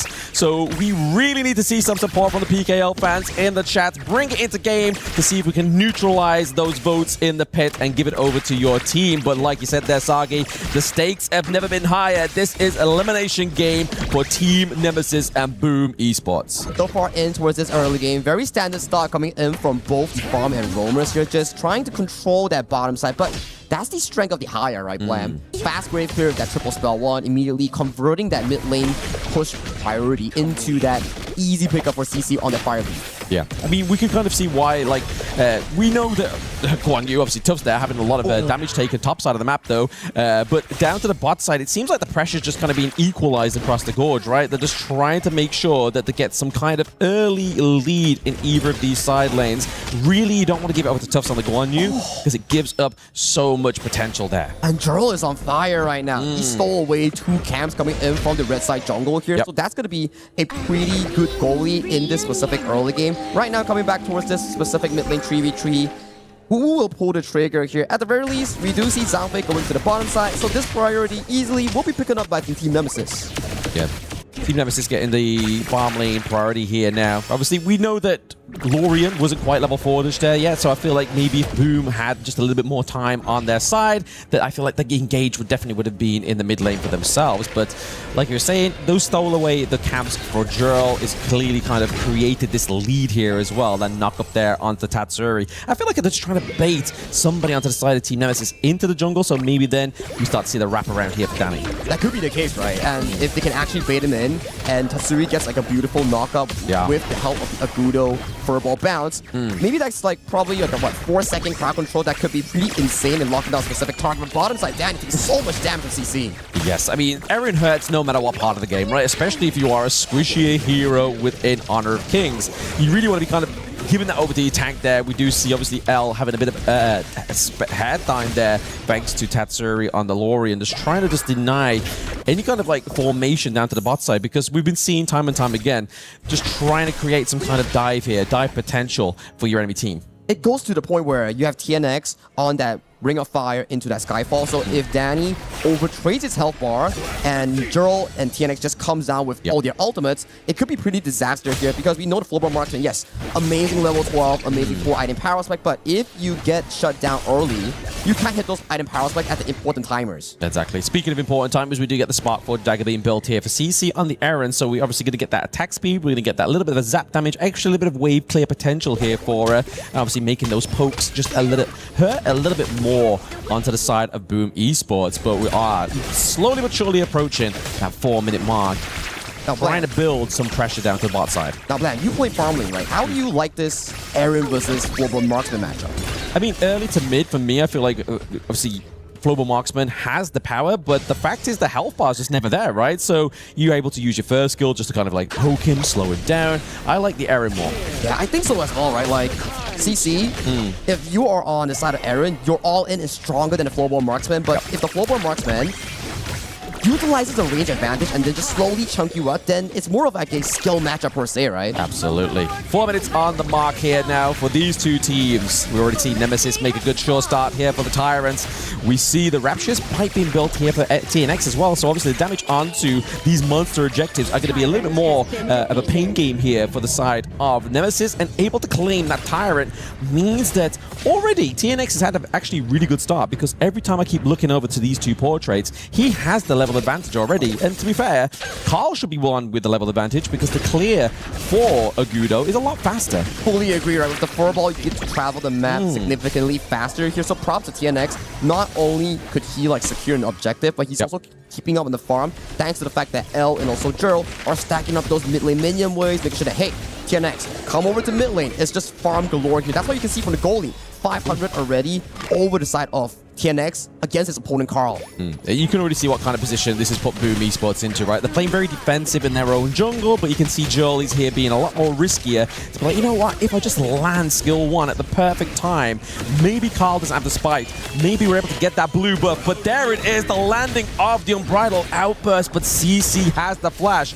But that means this could be the next game state for the side of Boom Esports. They know Aaron has very little escapability now. Yeah, burning the flash due to an over-aggression here coming in from the side of Team Nemesis. With the help of the growth mobilization and Wild Growth, that tower towards the bottom lane could be a free and easy pickup coming in from Boom Esports to potentially open up the game. But Tough Z in a position here. If they find a rotation coming from Danny, that could be big. Yes, absolutely. Skyfall here onto Miggy. Me still has his ultimate though. He has the Undying, so it's okay. They have to clear topside minion wave, but we did see a bit of a go for the T1 down bot side. Obviously, the minions are going to get it for Boom Esports, but I feel like Team Nemesis have just kind of played this on two fronts. They've gone for topside aggression and also the mid lane, so both of those T1s there in those two lanes mentioned are already pretty low. And it's interesting, right? The Boom Esports that we think they love to fight, but judging from their game starting from group stage all the way to the elimination decider match, the Suzo bootcamp that they went for Honor of Kings Esports camp definitely did some level of improvement on Boom's esports playstyle. It's not to say that it's not Boom Esports, but it's a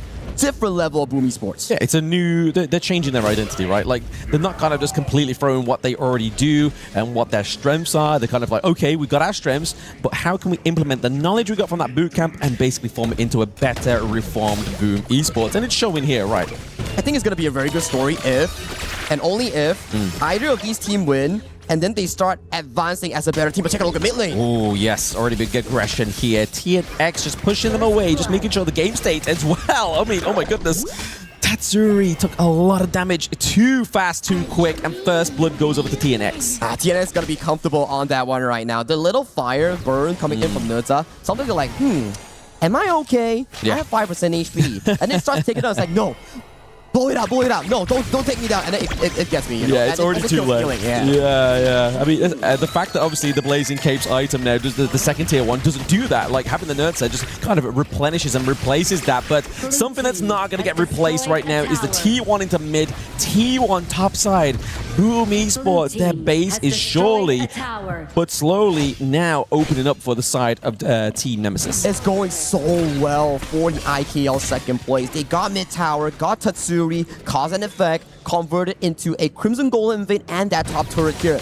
Yes, Boom Esports did trade one turret here, But take a look at the goalie. It's already 2,000 healthy coming in from Team Nemesis, only with 1 kill. Exactly. I mean, it's been a low-kill game, therefore they can't really contest these team fights. They've not really been going in favor of Boom Esports. We're still waiting for that return, or at least a reaction here from them, right? 'Cause now, they're still playing defensively, but it's now cost them their T1 lineup here. But there into the back line is going to be Earl with the rising tide. Can they get anything here on the side of Team Boom Esports? Is going to be the case here, but the Mirage is put through as well. Draw survives, and now it's going to be Miggy into the back line, getting that pickoff. So 1 for 2, actually 1 for 0. That's an improvement here. Yeah, crucial mistake coming in from Team Nemesis. They want to capitalize on the goal advantage and push for that 0 goal in here. But my idea is Juro ulting Draw, and Draw was like patient.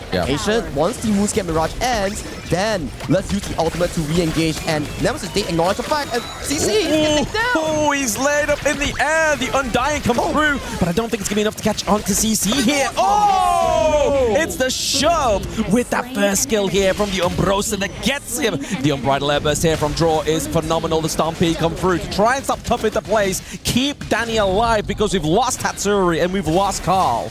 TNX is just doing every single thing, and I love the assistant coming in from L, dropping that Redemption Shield, dropping the crowd control, making sure that, hey, you want to come from my farm lane, you will be staying here with me. And towards the back line, once your team is so overly diving onto these specific targets here, your formation just splits up, allowing TNX to simultaneously get Tatsuri and also Carl in that team fight. Take a look at this. Undying goes through. No mana, can't use the spell. Redemption stalls a lot of time, finds the trade-off here, but at the back line, TNX just having so much fun with the double carries on the side of Boom Esports. Yeah, no, he's definitely playing this Nurture very well, right? Obviously, we've already seen big performances so far with like the jungler of VP showing how this is done, right? But the one time Boom really struggles in teamfights is when they are split apart. Because when they win together, they win as a family, but when they split apart, they find it so difficult to get back together, especially when you got a Guan Yu, especially when you've got the nerds that just keeping you all apart. It's like coming in from so many different angles here, and Raw, he already expended his Unbridled Outburst prior towards that, so it's going to be difficult actually defending it. 10 minutes on the clock right now. Both teams wants to play for this specific objective at the Shadow Tire. Unbridled Outburst goes through. It goes through, connects onto none, basically being used as a zone here. We do see, obviously, the Skyfall coming in from TNX. He's just looking to make sure that Danny's like, okay, I need to go back, guys. We got somebody falling in on me here. Draw is soaking up a lot of that damage. They don't have the tide turning. Unbridled Outburst. He doesn't have the health bars now. He cannot come back with a second win. The burst damage comes through here for CC, but he has too much time. Suspended in the air. Tatsuri picks up the kill. Tufts is looking pretty low as well. They are looking for some kind of pickup here, and it's going to be Tatsuri. This Lorian needs a little bit of room. TNX is doing so much damage, but just not claiming anything more for the team here. Shadow Tyrant secured for the side of Team Nemesis, and how did TNX survive that? He didn't even pop his Blood Rage. He baited off Carl, Danny, and Draw to look at him while simultaneously drawing time for CC and Draw to escape for safety here. What a play coming in from TNX. Absolutely beautiful. I mean, the fact is when people say tanks can't carry, but then look at 4-0-0 here for the side of TNX, I kind of say, no, you just need to do better with what you have. But we do see, obviously, Tatsuri and Miggy now back up onto the gorge here. They are down the Shadow Tyrant. Team fights are necessarily going to be going into the favor of Team Nemesis, so I feel like, once again, Boom's kind of just been shoved back into this defensive position, and they're finding it hard to come out of there. Now let's check out replay here, Blan, what exactly happened. So Tatsuri gets isolated by the side of TNX. Look at TNX. He popped the ultimate Skyfall onto his Carl, baited 3 men to look at him while Juro finishes up the 1v1 with the Umbrosa in the Mirage here, and the Undying wears up at the weirdest time possible, allowing the side of Juro to get a free pick and easy kill. Yeah, speaking of free picks, it looks like it's going to be a free pick of the Shadow Overlord here as well. Team Nemesis, once again, just kind of trying to set up that center stage for themselves in this game number 1. It's very difficult for them to actually try and make this come back into the favor of Boom Esports using the Arrow Storm there. Danny's able to do a lot of damage onto L, but I feel like that's what the whole problem is, or actually the result of Team Nemesis wanted was just make sure L is just going to be like, okay, we're buying space. We need to get the Overlord. They open up the space like, okay, I see everyone, so Carl can't steal it. Tatsuri doesn't find like a beautiful knockout for a specific engage, so he did his job. He popped back to the fountain here. He's coming back for more. Now, Boom Esports, they're not totally out of the game. If they can land a wombo combo on the Lorien, on the Zhang Fei, catch it onto a CC, that could be a big turning point. And also the full-blown marksman, we know about this. One of the best late game farm lanes here available in Honor of Kings. So Boom Esports fans, don't worry. But Nemesis fans, you don't have to worry as well, because if they nail this push, they can potentially get the game. I think everyone needs to start worrying when the next team fight happens, right? Like, that's the point when you start worrying, depending on who comes in on top of that one. But I think with a wave clear potential here from Boom Esports, if it's only one minion wave crashing in, I don't think it's going to be a problem for them as well. I fully agree, right? They need to make sure that simultaneously all 3 waves are coming in for your towers, so you can get more return on investment, I would say. You can get all the towers, you can get the jungle monsters, thus improving your goal lead further for the upcoming Shadow Tyrant fight. Yeah, you see, obviously, just putting around here, we see that Miggy's just trying to keep man check onto the side of Tufts, but then, this is the beauty of the Skyfall. You're able just to kind of just swoop in like Superman and come and help your teammates. T2 into the mid lane does fall. But Boom, it's looking shaky, right? Obviously, he said don't worry, but I'm starting to worry. I'm starting to worry too, because there's just no initiative or proactive plays coming in from Boom Esports to realistically bring them back into an equal footing here. Yep. I'm worrying, are they going to take the Shadow Tyrant fight? It could be a big gamble, but if they nail it off, just maybe they can fight a ray of hope back in towards this game 1. Yeah, it's going to be hard because obviously they can use the Gorge mobilization, right? Just obviously launch Furball into the pit, then try and get the smite. Obviously then fly in with the dash that you get once you're mounted from Furball. But it's going to take a lot, and it could actually be sacrificing a lot as well. Speaking of sacrificing, it's going to be DNX into the back line, just putting pressure onto Danny. Danny has to flash over the wall, but it's going to be the Splendor that keeps Tatsuri alive for now. But it's going to be the Warhorse into the back line. L picks off draw. The front line of Boom Esports is falling here as well. Miggy looking pretty low. Tufts picking up the double kill. It is Team Nemesis once again coming for that revenge as well. CC with the burn. Takedown. It's an ace for Team Nemesis. And it just came in so clutch from the side of Clubs, from the side of TNX, finding the proper members in all these team fights. They left no crumbs for Boom. They swept Boom in that team fight with a 1-for-5 exchange. They claim game 1, and they are one step closer to that top 8 finish. It's looking like basically the upper bracket once again, right? Like, if Boom Esports don't make the correct preparations in this game number 2, and to be honest, they are already at a worse standing because they've lost the Lorien, lost the Zhang Fei like they had in game number 1 to secure them that victory. They now need to think of something that's going to make it work even better than that combo that they had. It's really worrying, alarming indeed, because yes, it's a BO3, but you want to structure your composition to the best of the best available in the best of 3, and through expending such strong heroes, you couldn't make the game close, and that was a dominating win, I would say, coming in from Nemesis, especially in towards that late game. And not to say that obviously Nemesis draft was cheap, right? Like that had quite a few expensive picks, especially like the likes of the Guan Yu as well. I mean, Aaron seems to be quite not the big kind of go for. Obviously, you have the Aoi and you have the Ali still available, but definitely one of the big makers within that farm lane. And the Florian, again, the Lorien and the Tramfei pick together, and just from Boom Esports, not taking the victory in there is gonna really hurt them in the next game.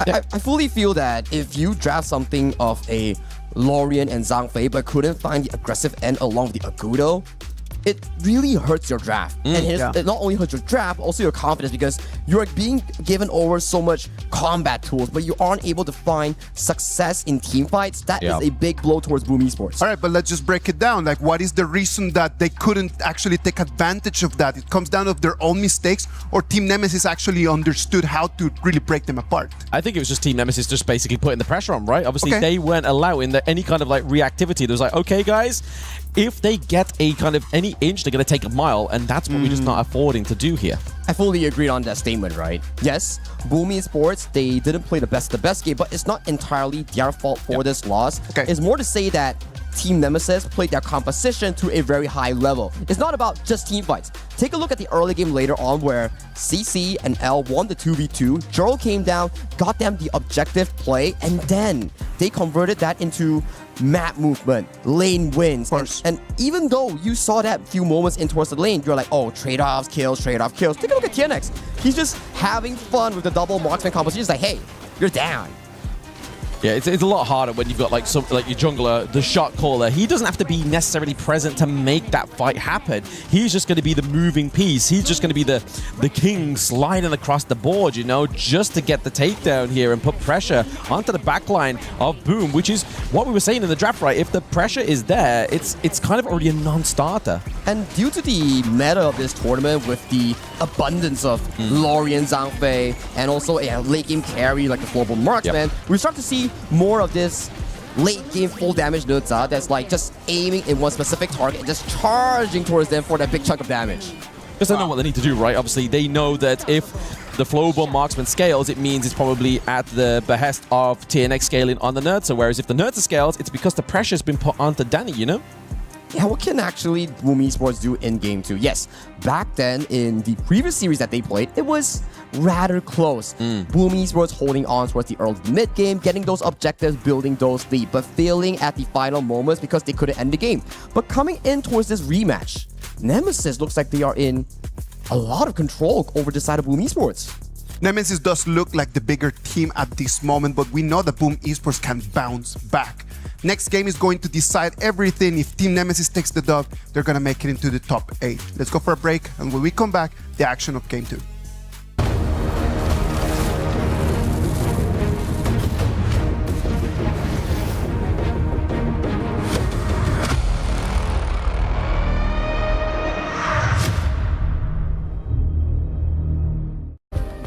Play is in our DNA. Whenever we let it out, it becomes our superpower. Now imagine an entire city being built to supercharge it. Kadir City, powered by play.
Welcome back. This is going to be Game 2 between Team NMSS and Boom Esports. Boom Esports, the PKL champions at the edge of the abyss. One little push and they might just fall, and their KWC run is going to come to an end, Sagi. Well, that's the difficult part, right? You already have a PKL team beat goodbye to the stage today, which is Titan Esports Club, which they just lost just now in their previous series here. So you don't want to afford another one, which is their champions. PKL Spring 2026, back-to-back spring champions, just bowing out a tournament like this. That's going to be really sad and stressful, especially if you're a PKL fan. Yeah, like I said, with the start of the show, right? Obviously, this can be a very sad morning for the PKL region. Because like I said, TEC lost. Boom, after that game, they weren't quite having the foot that they needed into this one, right? We was always talking about Carl in the previous series being the front foot, being someone on the Gudo, being able to actually dictate the tempo. It just was never dictated. It was always just crushed by Team NMSS. Fully agreed, right? It's just sad to see this sort of style, but that's the thing. We talk about style. You can always change up the style. We know Carl. He's not the Agudo type, the tank type. He can play them, but when we talk about Carl coming in from Boom Esports, it's about the jungle assassins. Bring me the Luna, bring me the Jing. Let's see what happens. Yeah, I think that's definitely the switch up they need to do, right? Obviously, maybe try and go for something that's maybe a bit of a pocket pick, because if you don't pick it now, you've then got to live with the regret that your tournament life has finished there. You could have gone for this, but instead you played it safe. Yeah, it's like you're on a plane 16 or 15 hours back to your home country, be it Philippines, and then you're like, man, maybe the last game I should have picked Jing or Luna instead of like Flowborn Tank. Oh, that's such a long flight. Right. That is such a long flight. Can't relate. Wow. At 46 minutes or something like that, as soon as I'm over in the air, I'm back there. Before I could even actually have that thought of doubt, I'm like, you know what? I'm off the plane. I'm going back home. See ya. You know.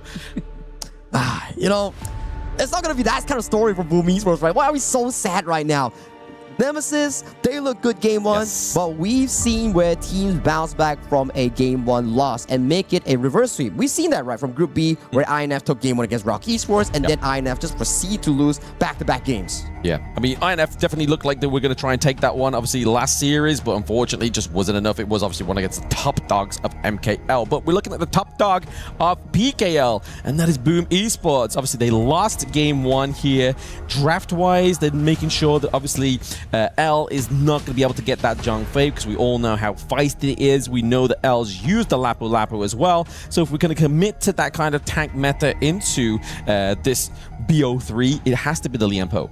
Well, Lianpo does sound pretty good, right? But there is also the concern is like, do you need a tank roam? What are you trying to play? Are you going to put Maggie on those Clash Lane tanks and then allow Carl to play the jungle assassin? We've seen iterations of those, right? Where jungle goes assassin, roamer goes like some form of like a Diadea or an Anna, then your tank comes in the form of the Clash Lane. I mean, we saw Jill on the higher last game, right? And that to me already sort of like showed signs of like this pressure just by taking away one of the side of Boom Esports, mostly notably Mickey, right? And a lot of those team fights. But now he's on piloting the Lorian. Obviously, Boom Esports weren't able to get the win with this pick.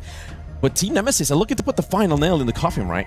Yeah. And this is a good change from Boom Esports. It's like game one, it's like, oh, let's play combo. Let's play 3v3, 5v5s, like multi-man knockouts, right? Now, this game itself is like, okay, before we reach to that stage, let's play strong laning phase. You have the Lone, you have the Mords. This is a very strong 2v2 matchup. Whatever farming that you pick, you need to make sure that your roam has a form of healing property that can actually keep you in lane. And then, that's not all. They also drafted a Charlotte, which is an amazing pick, into the Byron in the mid game. Yeah, but I mean, also these two picks into the side lane are very late, right? They're very late game orientated, but I do love that pick up here of the Motsu for draw, right? Obviously, we saw him using the flash, using that think inside the box against DCG. Like, that was probably one of the common denominators in that game too, even though they didn't win it. It was the thing that kind of drew them all the way to that late game. I fully agree, right? These are the things that we need. It's like, okay, we think about the late game, but how do we get to the late game? And there comes the Mozi here. Yeah, high risk, high reward. You don't really have a front line, but at the very least, this Mozi helps you set up a strong mid lane 3v3 or bot side 2v2. And then when you win those lanes, you convert that pressure into your jungle, into your mid lane, moving around the map, expanding that goal lead and map pressure. This is very interesting. Obviously, we got the Lorian onto the side of Team Nemesis. Normally, the two picks we go for is either the Garuda or the Xiao Xiao. With those two picks taken off the board, what do you reckon Boom Esports' go-to here in the mid laners? That's a very good question, right? Maybe we look into things like the Princess Frost. That could be a case here. Or Angela is pretty niche, but still workable with a Mozi. But that takes a lot of combination and mastery on the roam and also mid lane. Absolutely. Like, I mean, Angela, you don't really want to burst out here. You're looking towards, obviously, Team Nemesis. They only have really Byron to be that strong front line, right? Like, he's the one you're going to be trying to catch. Or if it's played like Highland, you're kind of playing like Angela, like an assassin in that way, right? Like, that's a really good chance here, a really good style here for the side of Boom Esports. Now, I'm interested to see, with so many of the mid lanes gone in this specific pool, we see like, 4 mid lane bans, Lorian being picked away. What is available for Tatsuri in that mid lane? You reckon he goes for like a surprise carry pick? Oh, it's going to be the Angel Lines There it is. Amazing. There it is. Very strong. I mean, it definitely slows down the engage, right? If you land that second skill perfectly, it really kind of just throws the entire tempo off for the enemy team. So I really hope that's going to be the case here for Tatsuri. I feel like it's really big shoes and a really big burden of responsibility to be had with that one. But when it's paired with something like the Motsu, I feel like it's easier to get those catches right. Cannon Blast, then second skill, you slow down. I remember it's back to our conversation in the green room where you mentioned to me like, yeah, some ultimates like Zhang Fei Lorian, it's more costly to Troy at the enemy, and if you miss, you feel bad. But Angela and Mozi is like, 8 seconds. Spam, I hit. spam. I don't hit. We'll wait for the next rotation. Yeah. And I feel like it does complement a little bit more now that the next pick comes through here for the side of Team Nemesis. You have kind of like your prime target if you're trying to be that anti-tank mage, right? Dream Roam comes through, you pop the Blazing Brilliance. There's no real follow-up to the backline. You're going to just use that Blazing Brilliance just to chop down the health bars of the Lorian as well as their marksman. I think it makes a lot of sense, especially where Boom Esports, they're shifting up their draft a lot. I like the strong 3v3 control that they are generating. Yes, last game is more about the wombo combo, but how do you get to the wombo combo if you lose out the early game? So this time around, they're like, okay guys, strong level 4, let's play that 3v3. We win that 3v3, then we convert that pressure into valuable side lane pushes. I want to see Boom Esports from the previous series where they made that engage into the enemy jungle, right?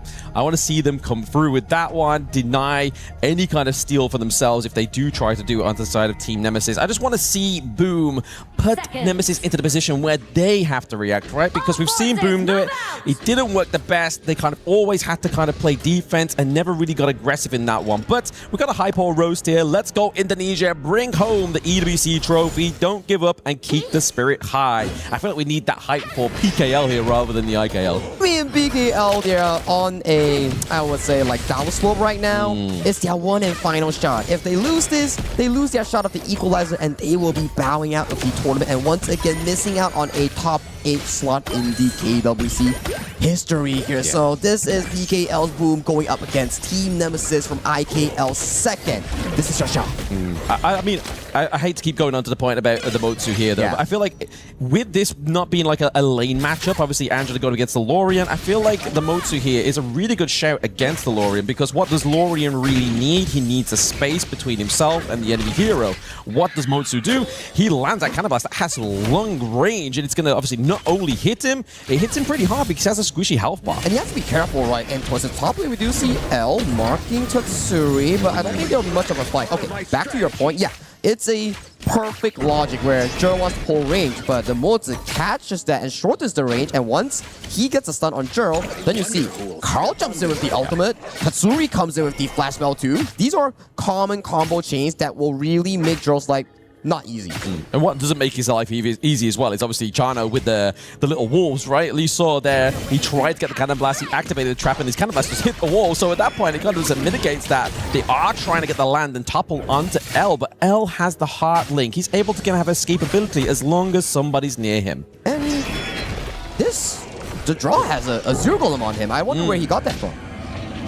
Questionable. He must have stolen it away. He must have stolen it away. That's the only answer, right? Tenex doesn't have a Zero Golem here, so that's a pretty good steal coming in from the side of draw. Okay, and also interestingly enough, Nemesis pulled out a lane swap coming in the early game sequence here, so CC will be all the way to the top side, farming safely for that 2v2 matchup. Yeah, we see that Joel as well as TNX taking quite a bit of chunky health bars there. Obviously, Angela doing a lot of damage as well. Right now, I feel like Boom... It's still early to two-tail. Obviously, I don't want to give too much hope away here because everything could turn by the toss of a coin, but there is a potential setup here for the steal of the blue. It's not going to happen. TNX only lets you steal that Azure Golem once, but this time around, he gets it for himself. Yeah, no, not the second time. Not the second time. He's alert. Okay, knock up there as well. We do see locked into place. It's going to be TNX on the monkey. But still, he's still naturally tanky, right? This hero, this pick, is not quite like something, a pseudo-tank. He's generally got the good base health. He's able to kind of go in the early game without the automation to keep himself alive. Omega here being caught out by the bit of heart link. You're just taking a bit of a damage here, a lot of rotations. And back to the point where you talk about Monkey, yeah, it's not only just pure health, it's also the tankiness that he gets from the mass accumulated here. Joe, trying to set up for the play. Yeah, trying to set up the play there. That's a 3-man knock up onto the Lorian orb there. Joe playing that one perfectly, but still, there's no follow-up. The dive. When you're looking for dive here for the side of Nemesis, you're really looking, obviously, either Monkey to follow with the Dream Roam, or you've got this, obviously, Spark Mace here, and Byron with the knock-up as well, but none of them are there, so I feel like it's kind of, it's flashy, but there is no real kind of like lethality without those two. And I like it, right? They are not like overextending because like, oh, it's a 5-man, 4-man combination. Let's just jump in. They're like, okay. Kennex not there. Let's just hold our horses here, pull ourselves back, win between the HP trade-off here, then let's convert that into map pressure here. But if they really want to fight, it's going to be at this Tyrant that's going to be spawning at the next 4-minute mark. Yeah, it's all about discipline, all about the decision here. Something that Boom Esports kind of disregarded in that game number 1.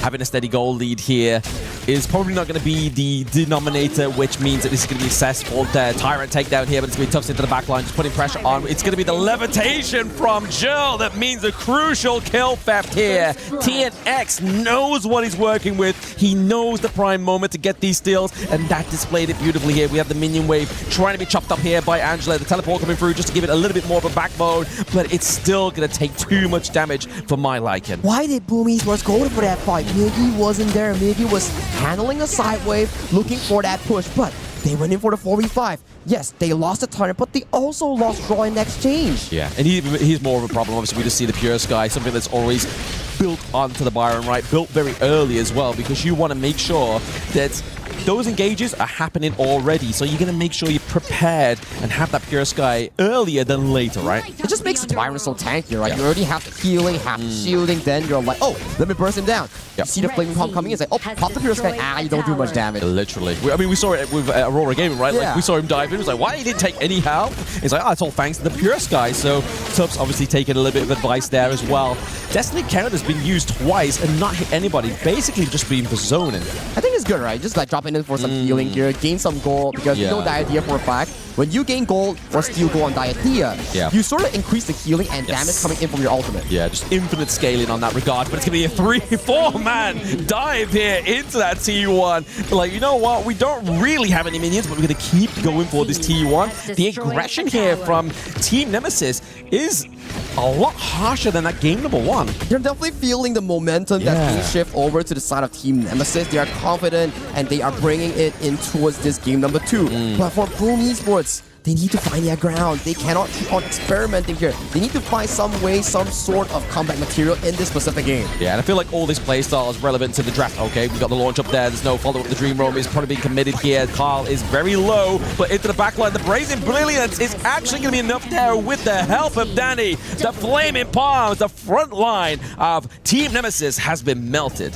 Beautiful crowd control chain. It all started off with Carl just jumping in, getting that CC, the thing inside the box, locking every single one, setting up Tatsuri for that easy breezing brilliance to cut down every single member here. I wonder if we get a replay later on to fully break it down, but we talk about it. What play do they need? That's the exact setup that we talk about. Exactly. You kind of just playing them into the palms of Boom Esports there, right? But I was like was pointing out there towards Tatsuri, he used that skill to steal away the blue, right? Obviously, we saw Nemesis try and go for an attempt there to keep that Azure Golem for when TNX was back up. Unfortunately, they've lost it. And I mean, now we get the extra bit of cooldown reduction onto Tatsuri, so it's even better here. But here's that replay you asked for. Now look at this. Just the box, ultimate flash, catching multiple members here, and then just making the TNX and Tough Z have no shot of repositioning themselves with their mobility.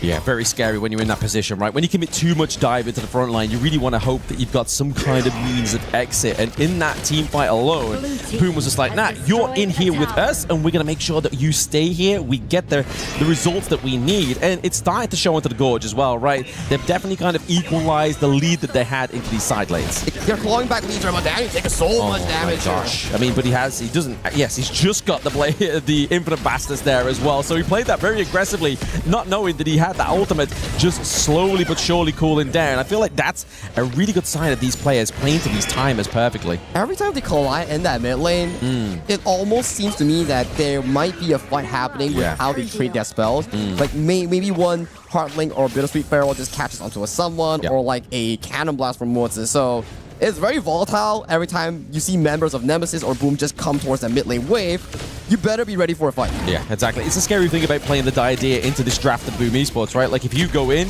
overcommit, you're locked down. The bit of it, like the Heartlink may not save you because you've used the Blazing Brilliance to drive away your enemy's teammates. So there's no real kind of return out of that team fight here. The Vanguard just putting pressure on here. We are seeing a Boom Esports being very patient, like hiding tag a Hidden Dragon, right?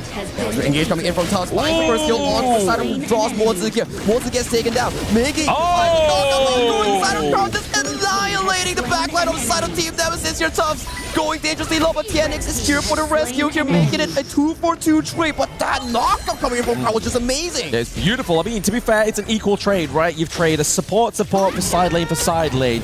Yes, obviously to the side of Boom, they have their marksman still alive, so they still have the power here. It's just the setup's lacking. Let's take a look at this play coming in from Carl. They're chasing them, boom, towards the backline, removing CC, removing L, and the rest is just history. It's good that he found a knockout. If not, it's going to look so bad for the side of Boom Esports. Yeah, I feel like that's a synergy that we're seeing here between Miggy and Carl, right? Obviously, he went in with the ulti, got the knockup, and then that gives kind of Carl the green light go, right? Like, get him into place. Let's do a little bit more damage. It doesn't matter if I lose health fast, because that's when I start to do more damage here on the Sulong. But before we run away with the fairies here for the PKL, right? Obviously, still knife edge with the gold lead, right? You know, equalized gold lead, kill lead, sorry, both for a piece here. It just seems to be, once again, we're at that kind of story that the team fight is really dictating the victory here. Even the overall hit vote here is like 50-50. Yeah. Like 40-60 between two teams. That just shows how neck and neck these two teams and regions are. And none of them want to relinquish that control or bragging rights to their opponents here. With the 10-minute mark hit right now, Shadow Tyrant has been started by the side of Team Nemesis. What does Boom Esports do against this? It's burning down fast. Yeah, it's burning them fast, but we are seeing those orbs being thrown around there. Team Nemesis with the claim, and now we start to see Boom Esports on the run. Carl overcommitted there to try and get the steal. Danny is now being stalked by Tufts and locked up by the rest of Nemesis. Nemesis here are looking to get that push down to the bot side. Draw found in the brush. He's going to get taken down, but now there's two members surviving here into that mid lane, but they are not worried about the mid lane. They're looking to just put pressure down to this bot side. T2 falls. It's a disaster for the side of Boom Esports. They did not find a steal. They lose Carl in that exchange, and they aren't able to potentially defend this turret here. Dream Roam. Jill with a teleport, and then literally right after, follow up by the Dream Roam. Is beautiful aggression here from the side of Team Nemesis. They're not looking to entertain that 3-game best of 3. They're looking to just keep their momentum and keep their score going here, the 2-0. It's looking so good for Team Nemesis, and just still going for more. Yes, they're just looking for even more blood here. They're not quite happy with that one, just waiting for some kind of minion wave to come through, but they're still waiting for the kills to fall here onto the side of Boom Esports. Draw falls. We have Tatsuri back up in a second. Now, can they keep that base alive? They seem to be wanting to go for a game-winning push right now, coming in for Sarah Team Nemesis. The wave is trailing towards that bottom side. You have 15 seconds to look for a Hail Mary defense. This is your moment, but you need to find it. Jill just placing these orbs very nicely into the backline, but it's going to be Miggy overcommitting there. He tries to stop them from pushing, just keep that minion wave down, and he does his job. He makes the sacrifice, but now we need to see that they're going to create some kind of play for into the mid lane, just completely run that lane down. At the very least, Boom Esports, they bought a sign of relief, and they can still have any sort of comeback moments here. But 5,000 gold lead at the side of 12 minutes here, with both your Crash and Jungle down, it's just going to be more structural damage in favor of Nemesis for the next upcoming few minutes. Yes, it's not looking too good for them, right? Obviously, they have the empowered minions down bot side. They're now creating that same opportunity here into the mid. I feel like this is a good call for Nemesis to knock up with the launch onto the back line there. Down goes Tatsuri, down goes Danny. Carl is back up in the moment's notice, but can they wipe out the minions? He dives in onto the back line. There's still a cannon minion left, but it's going to be enough. Oh, the crystal just does it in the nick of time, but unfortunately, supply and demand, ladies and gentlemen. Minion wave into the mid, minion wave down to the bot side, and Team Nemesis are going through to the playoffs. Welcome to the top 8, Team Nemesis, and this is your first IKL team qualifying to the playoffs here. Rejoice, IKL fans and PKL fans. Boom Esports falter in this decider match of this group. Congratulations to Team Nemesis. It's going to be the next team moving into the top 8 of our KWC 2026. Sadly, on the other side, Boom Esports for the PKL, the top 8 still seems very far away. It does. It still seems like a very far distance into the future, right? Obviously, they have to try again next year. Like, that's the harsh reality. They definitely tried their best within that one. I felt like Game 2 was definitely a better performance, right?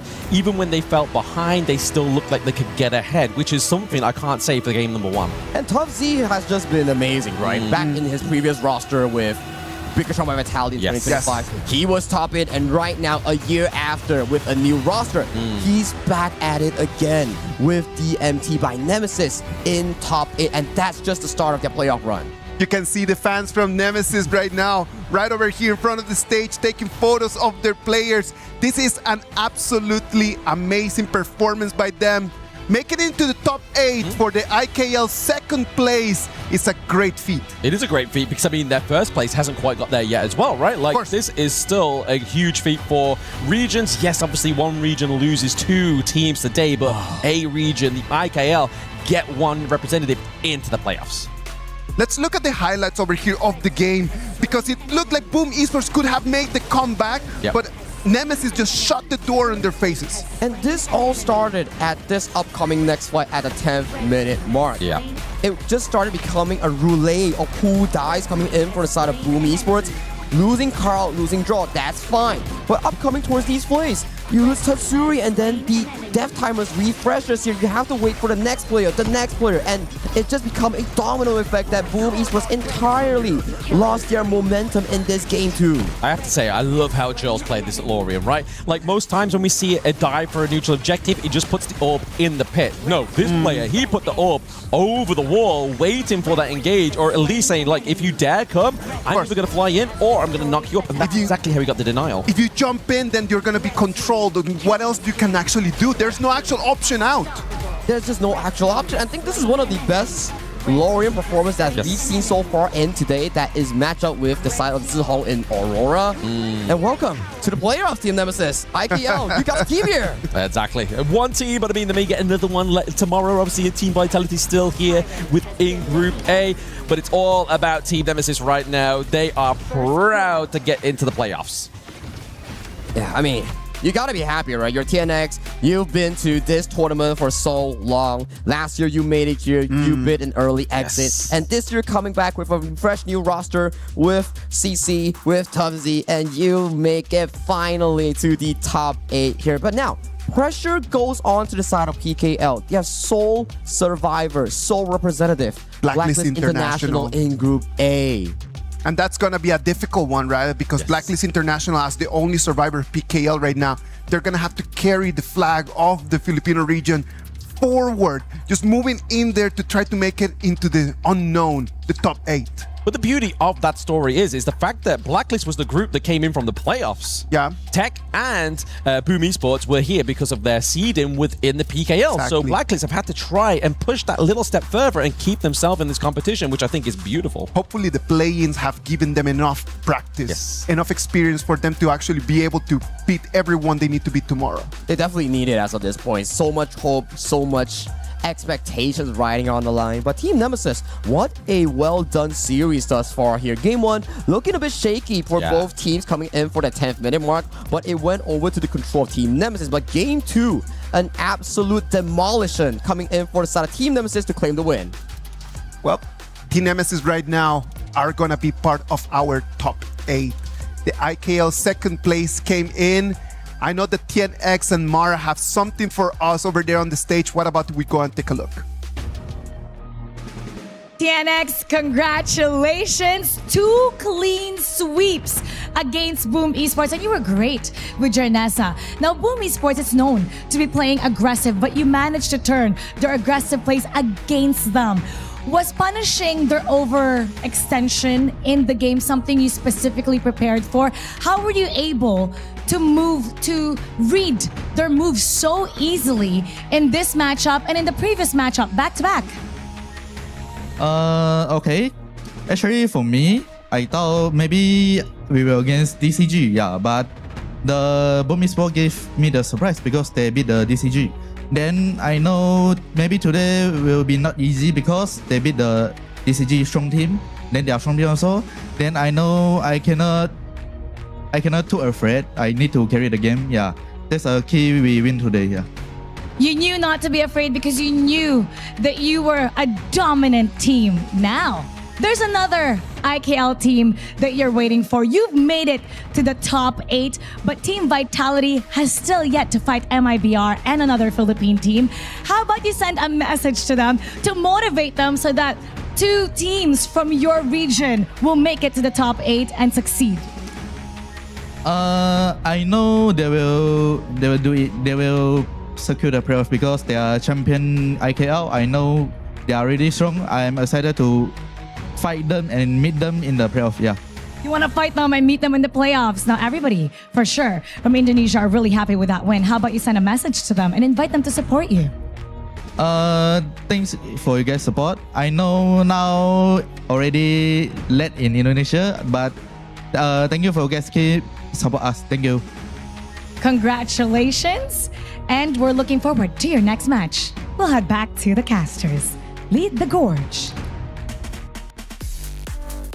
Thank you very much, TNX. Thank you very much, Mara. I know that the teams not only need the coaches and the strats, they need the support of their fans. And seeing here so many Team Nemesis fans coming in, flying all the way to Paris, France, is actually something very nice for them to understand the support and what they're playing for. Absolutely. I mean, TNX has been one of those players I've been watching since Season 2 Invitational, and that seems like a way long ago. Back when he forgot to take Smite on Dune. So you can see where this guy has come from all the way to now. And this is one of the reasons I got into esports, is these players' stories, these players' journeys. And I'm so happy for TNX to finally get in to those playoffs again, especially with this IKL team. And back towards his interview with the side of Mara there, he actually gave so much respect towards Boom Esports because Boom Esports defeated DCG, who they claim are a valuable and tough opponent here. And then coming in towards that series, he was like saying that, okay, we can't be arrogant, we can't be overconfident, we gotta lock in. And he locked in, and look what they rewarded him. It rewarded both his team and IKL a slot to the top 8. Well, that's actually really good. The PKL champions right now, they're gonna have to go back, try to recover after this because the year has not yet finished. They still need to go back and start thinking about the next season, thinking about next year's KWC, and trying to make their way back over here with us. Exactly. I mean, if you think about it, in a weird reality, like last year was the reverse, right? Obviously, Danny's team got through to the playoffs, whereas TNX's team was knocked out. This year, Danny's team gets knocked out, TNX's team goes to the playoffs. It's like a complete switcheroo, which once again just brings the excitement to the Kings World Cup at EWC 2026, right? It's just, you never know what the story's going to be. It's never a fixed storyline. It's always about redemption arcs, revenge stories here, and then coming in towards this specific matchup.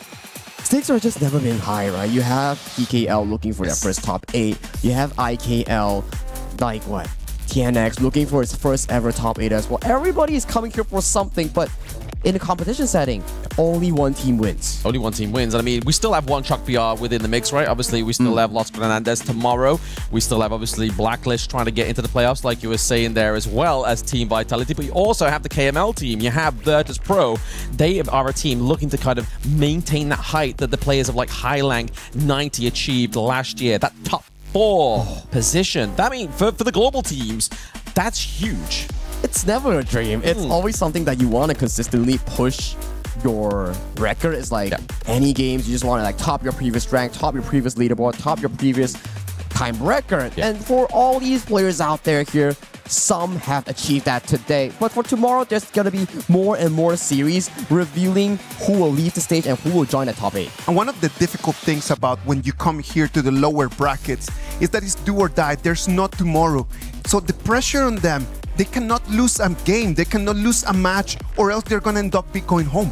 Yeah, exactly. Even you have to decide the match first thing of the day, so someone then leaves, and then even if you make it through to that next game, you know that like, that could be me literally in about 45 minutes, right? Like, there's a lot of time that there's not enough time for you to make the difference of I'm staying in the competition to my key could be crushed next. And I think that's one of the scary things, but also the beauty of KWC, right? Like, it's never promised, it's always earned.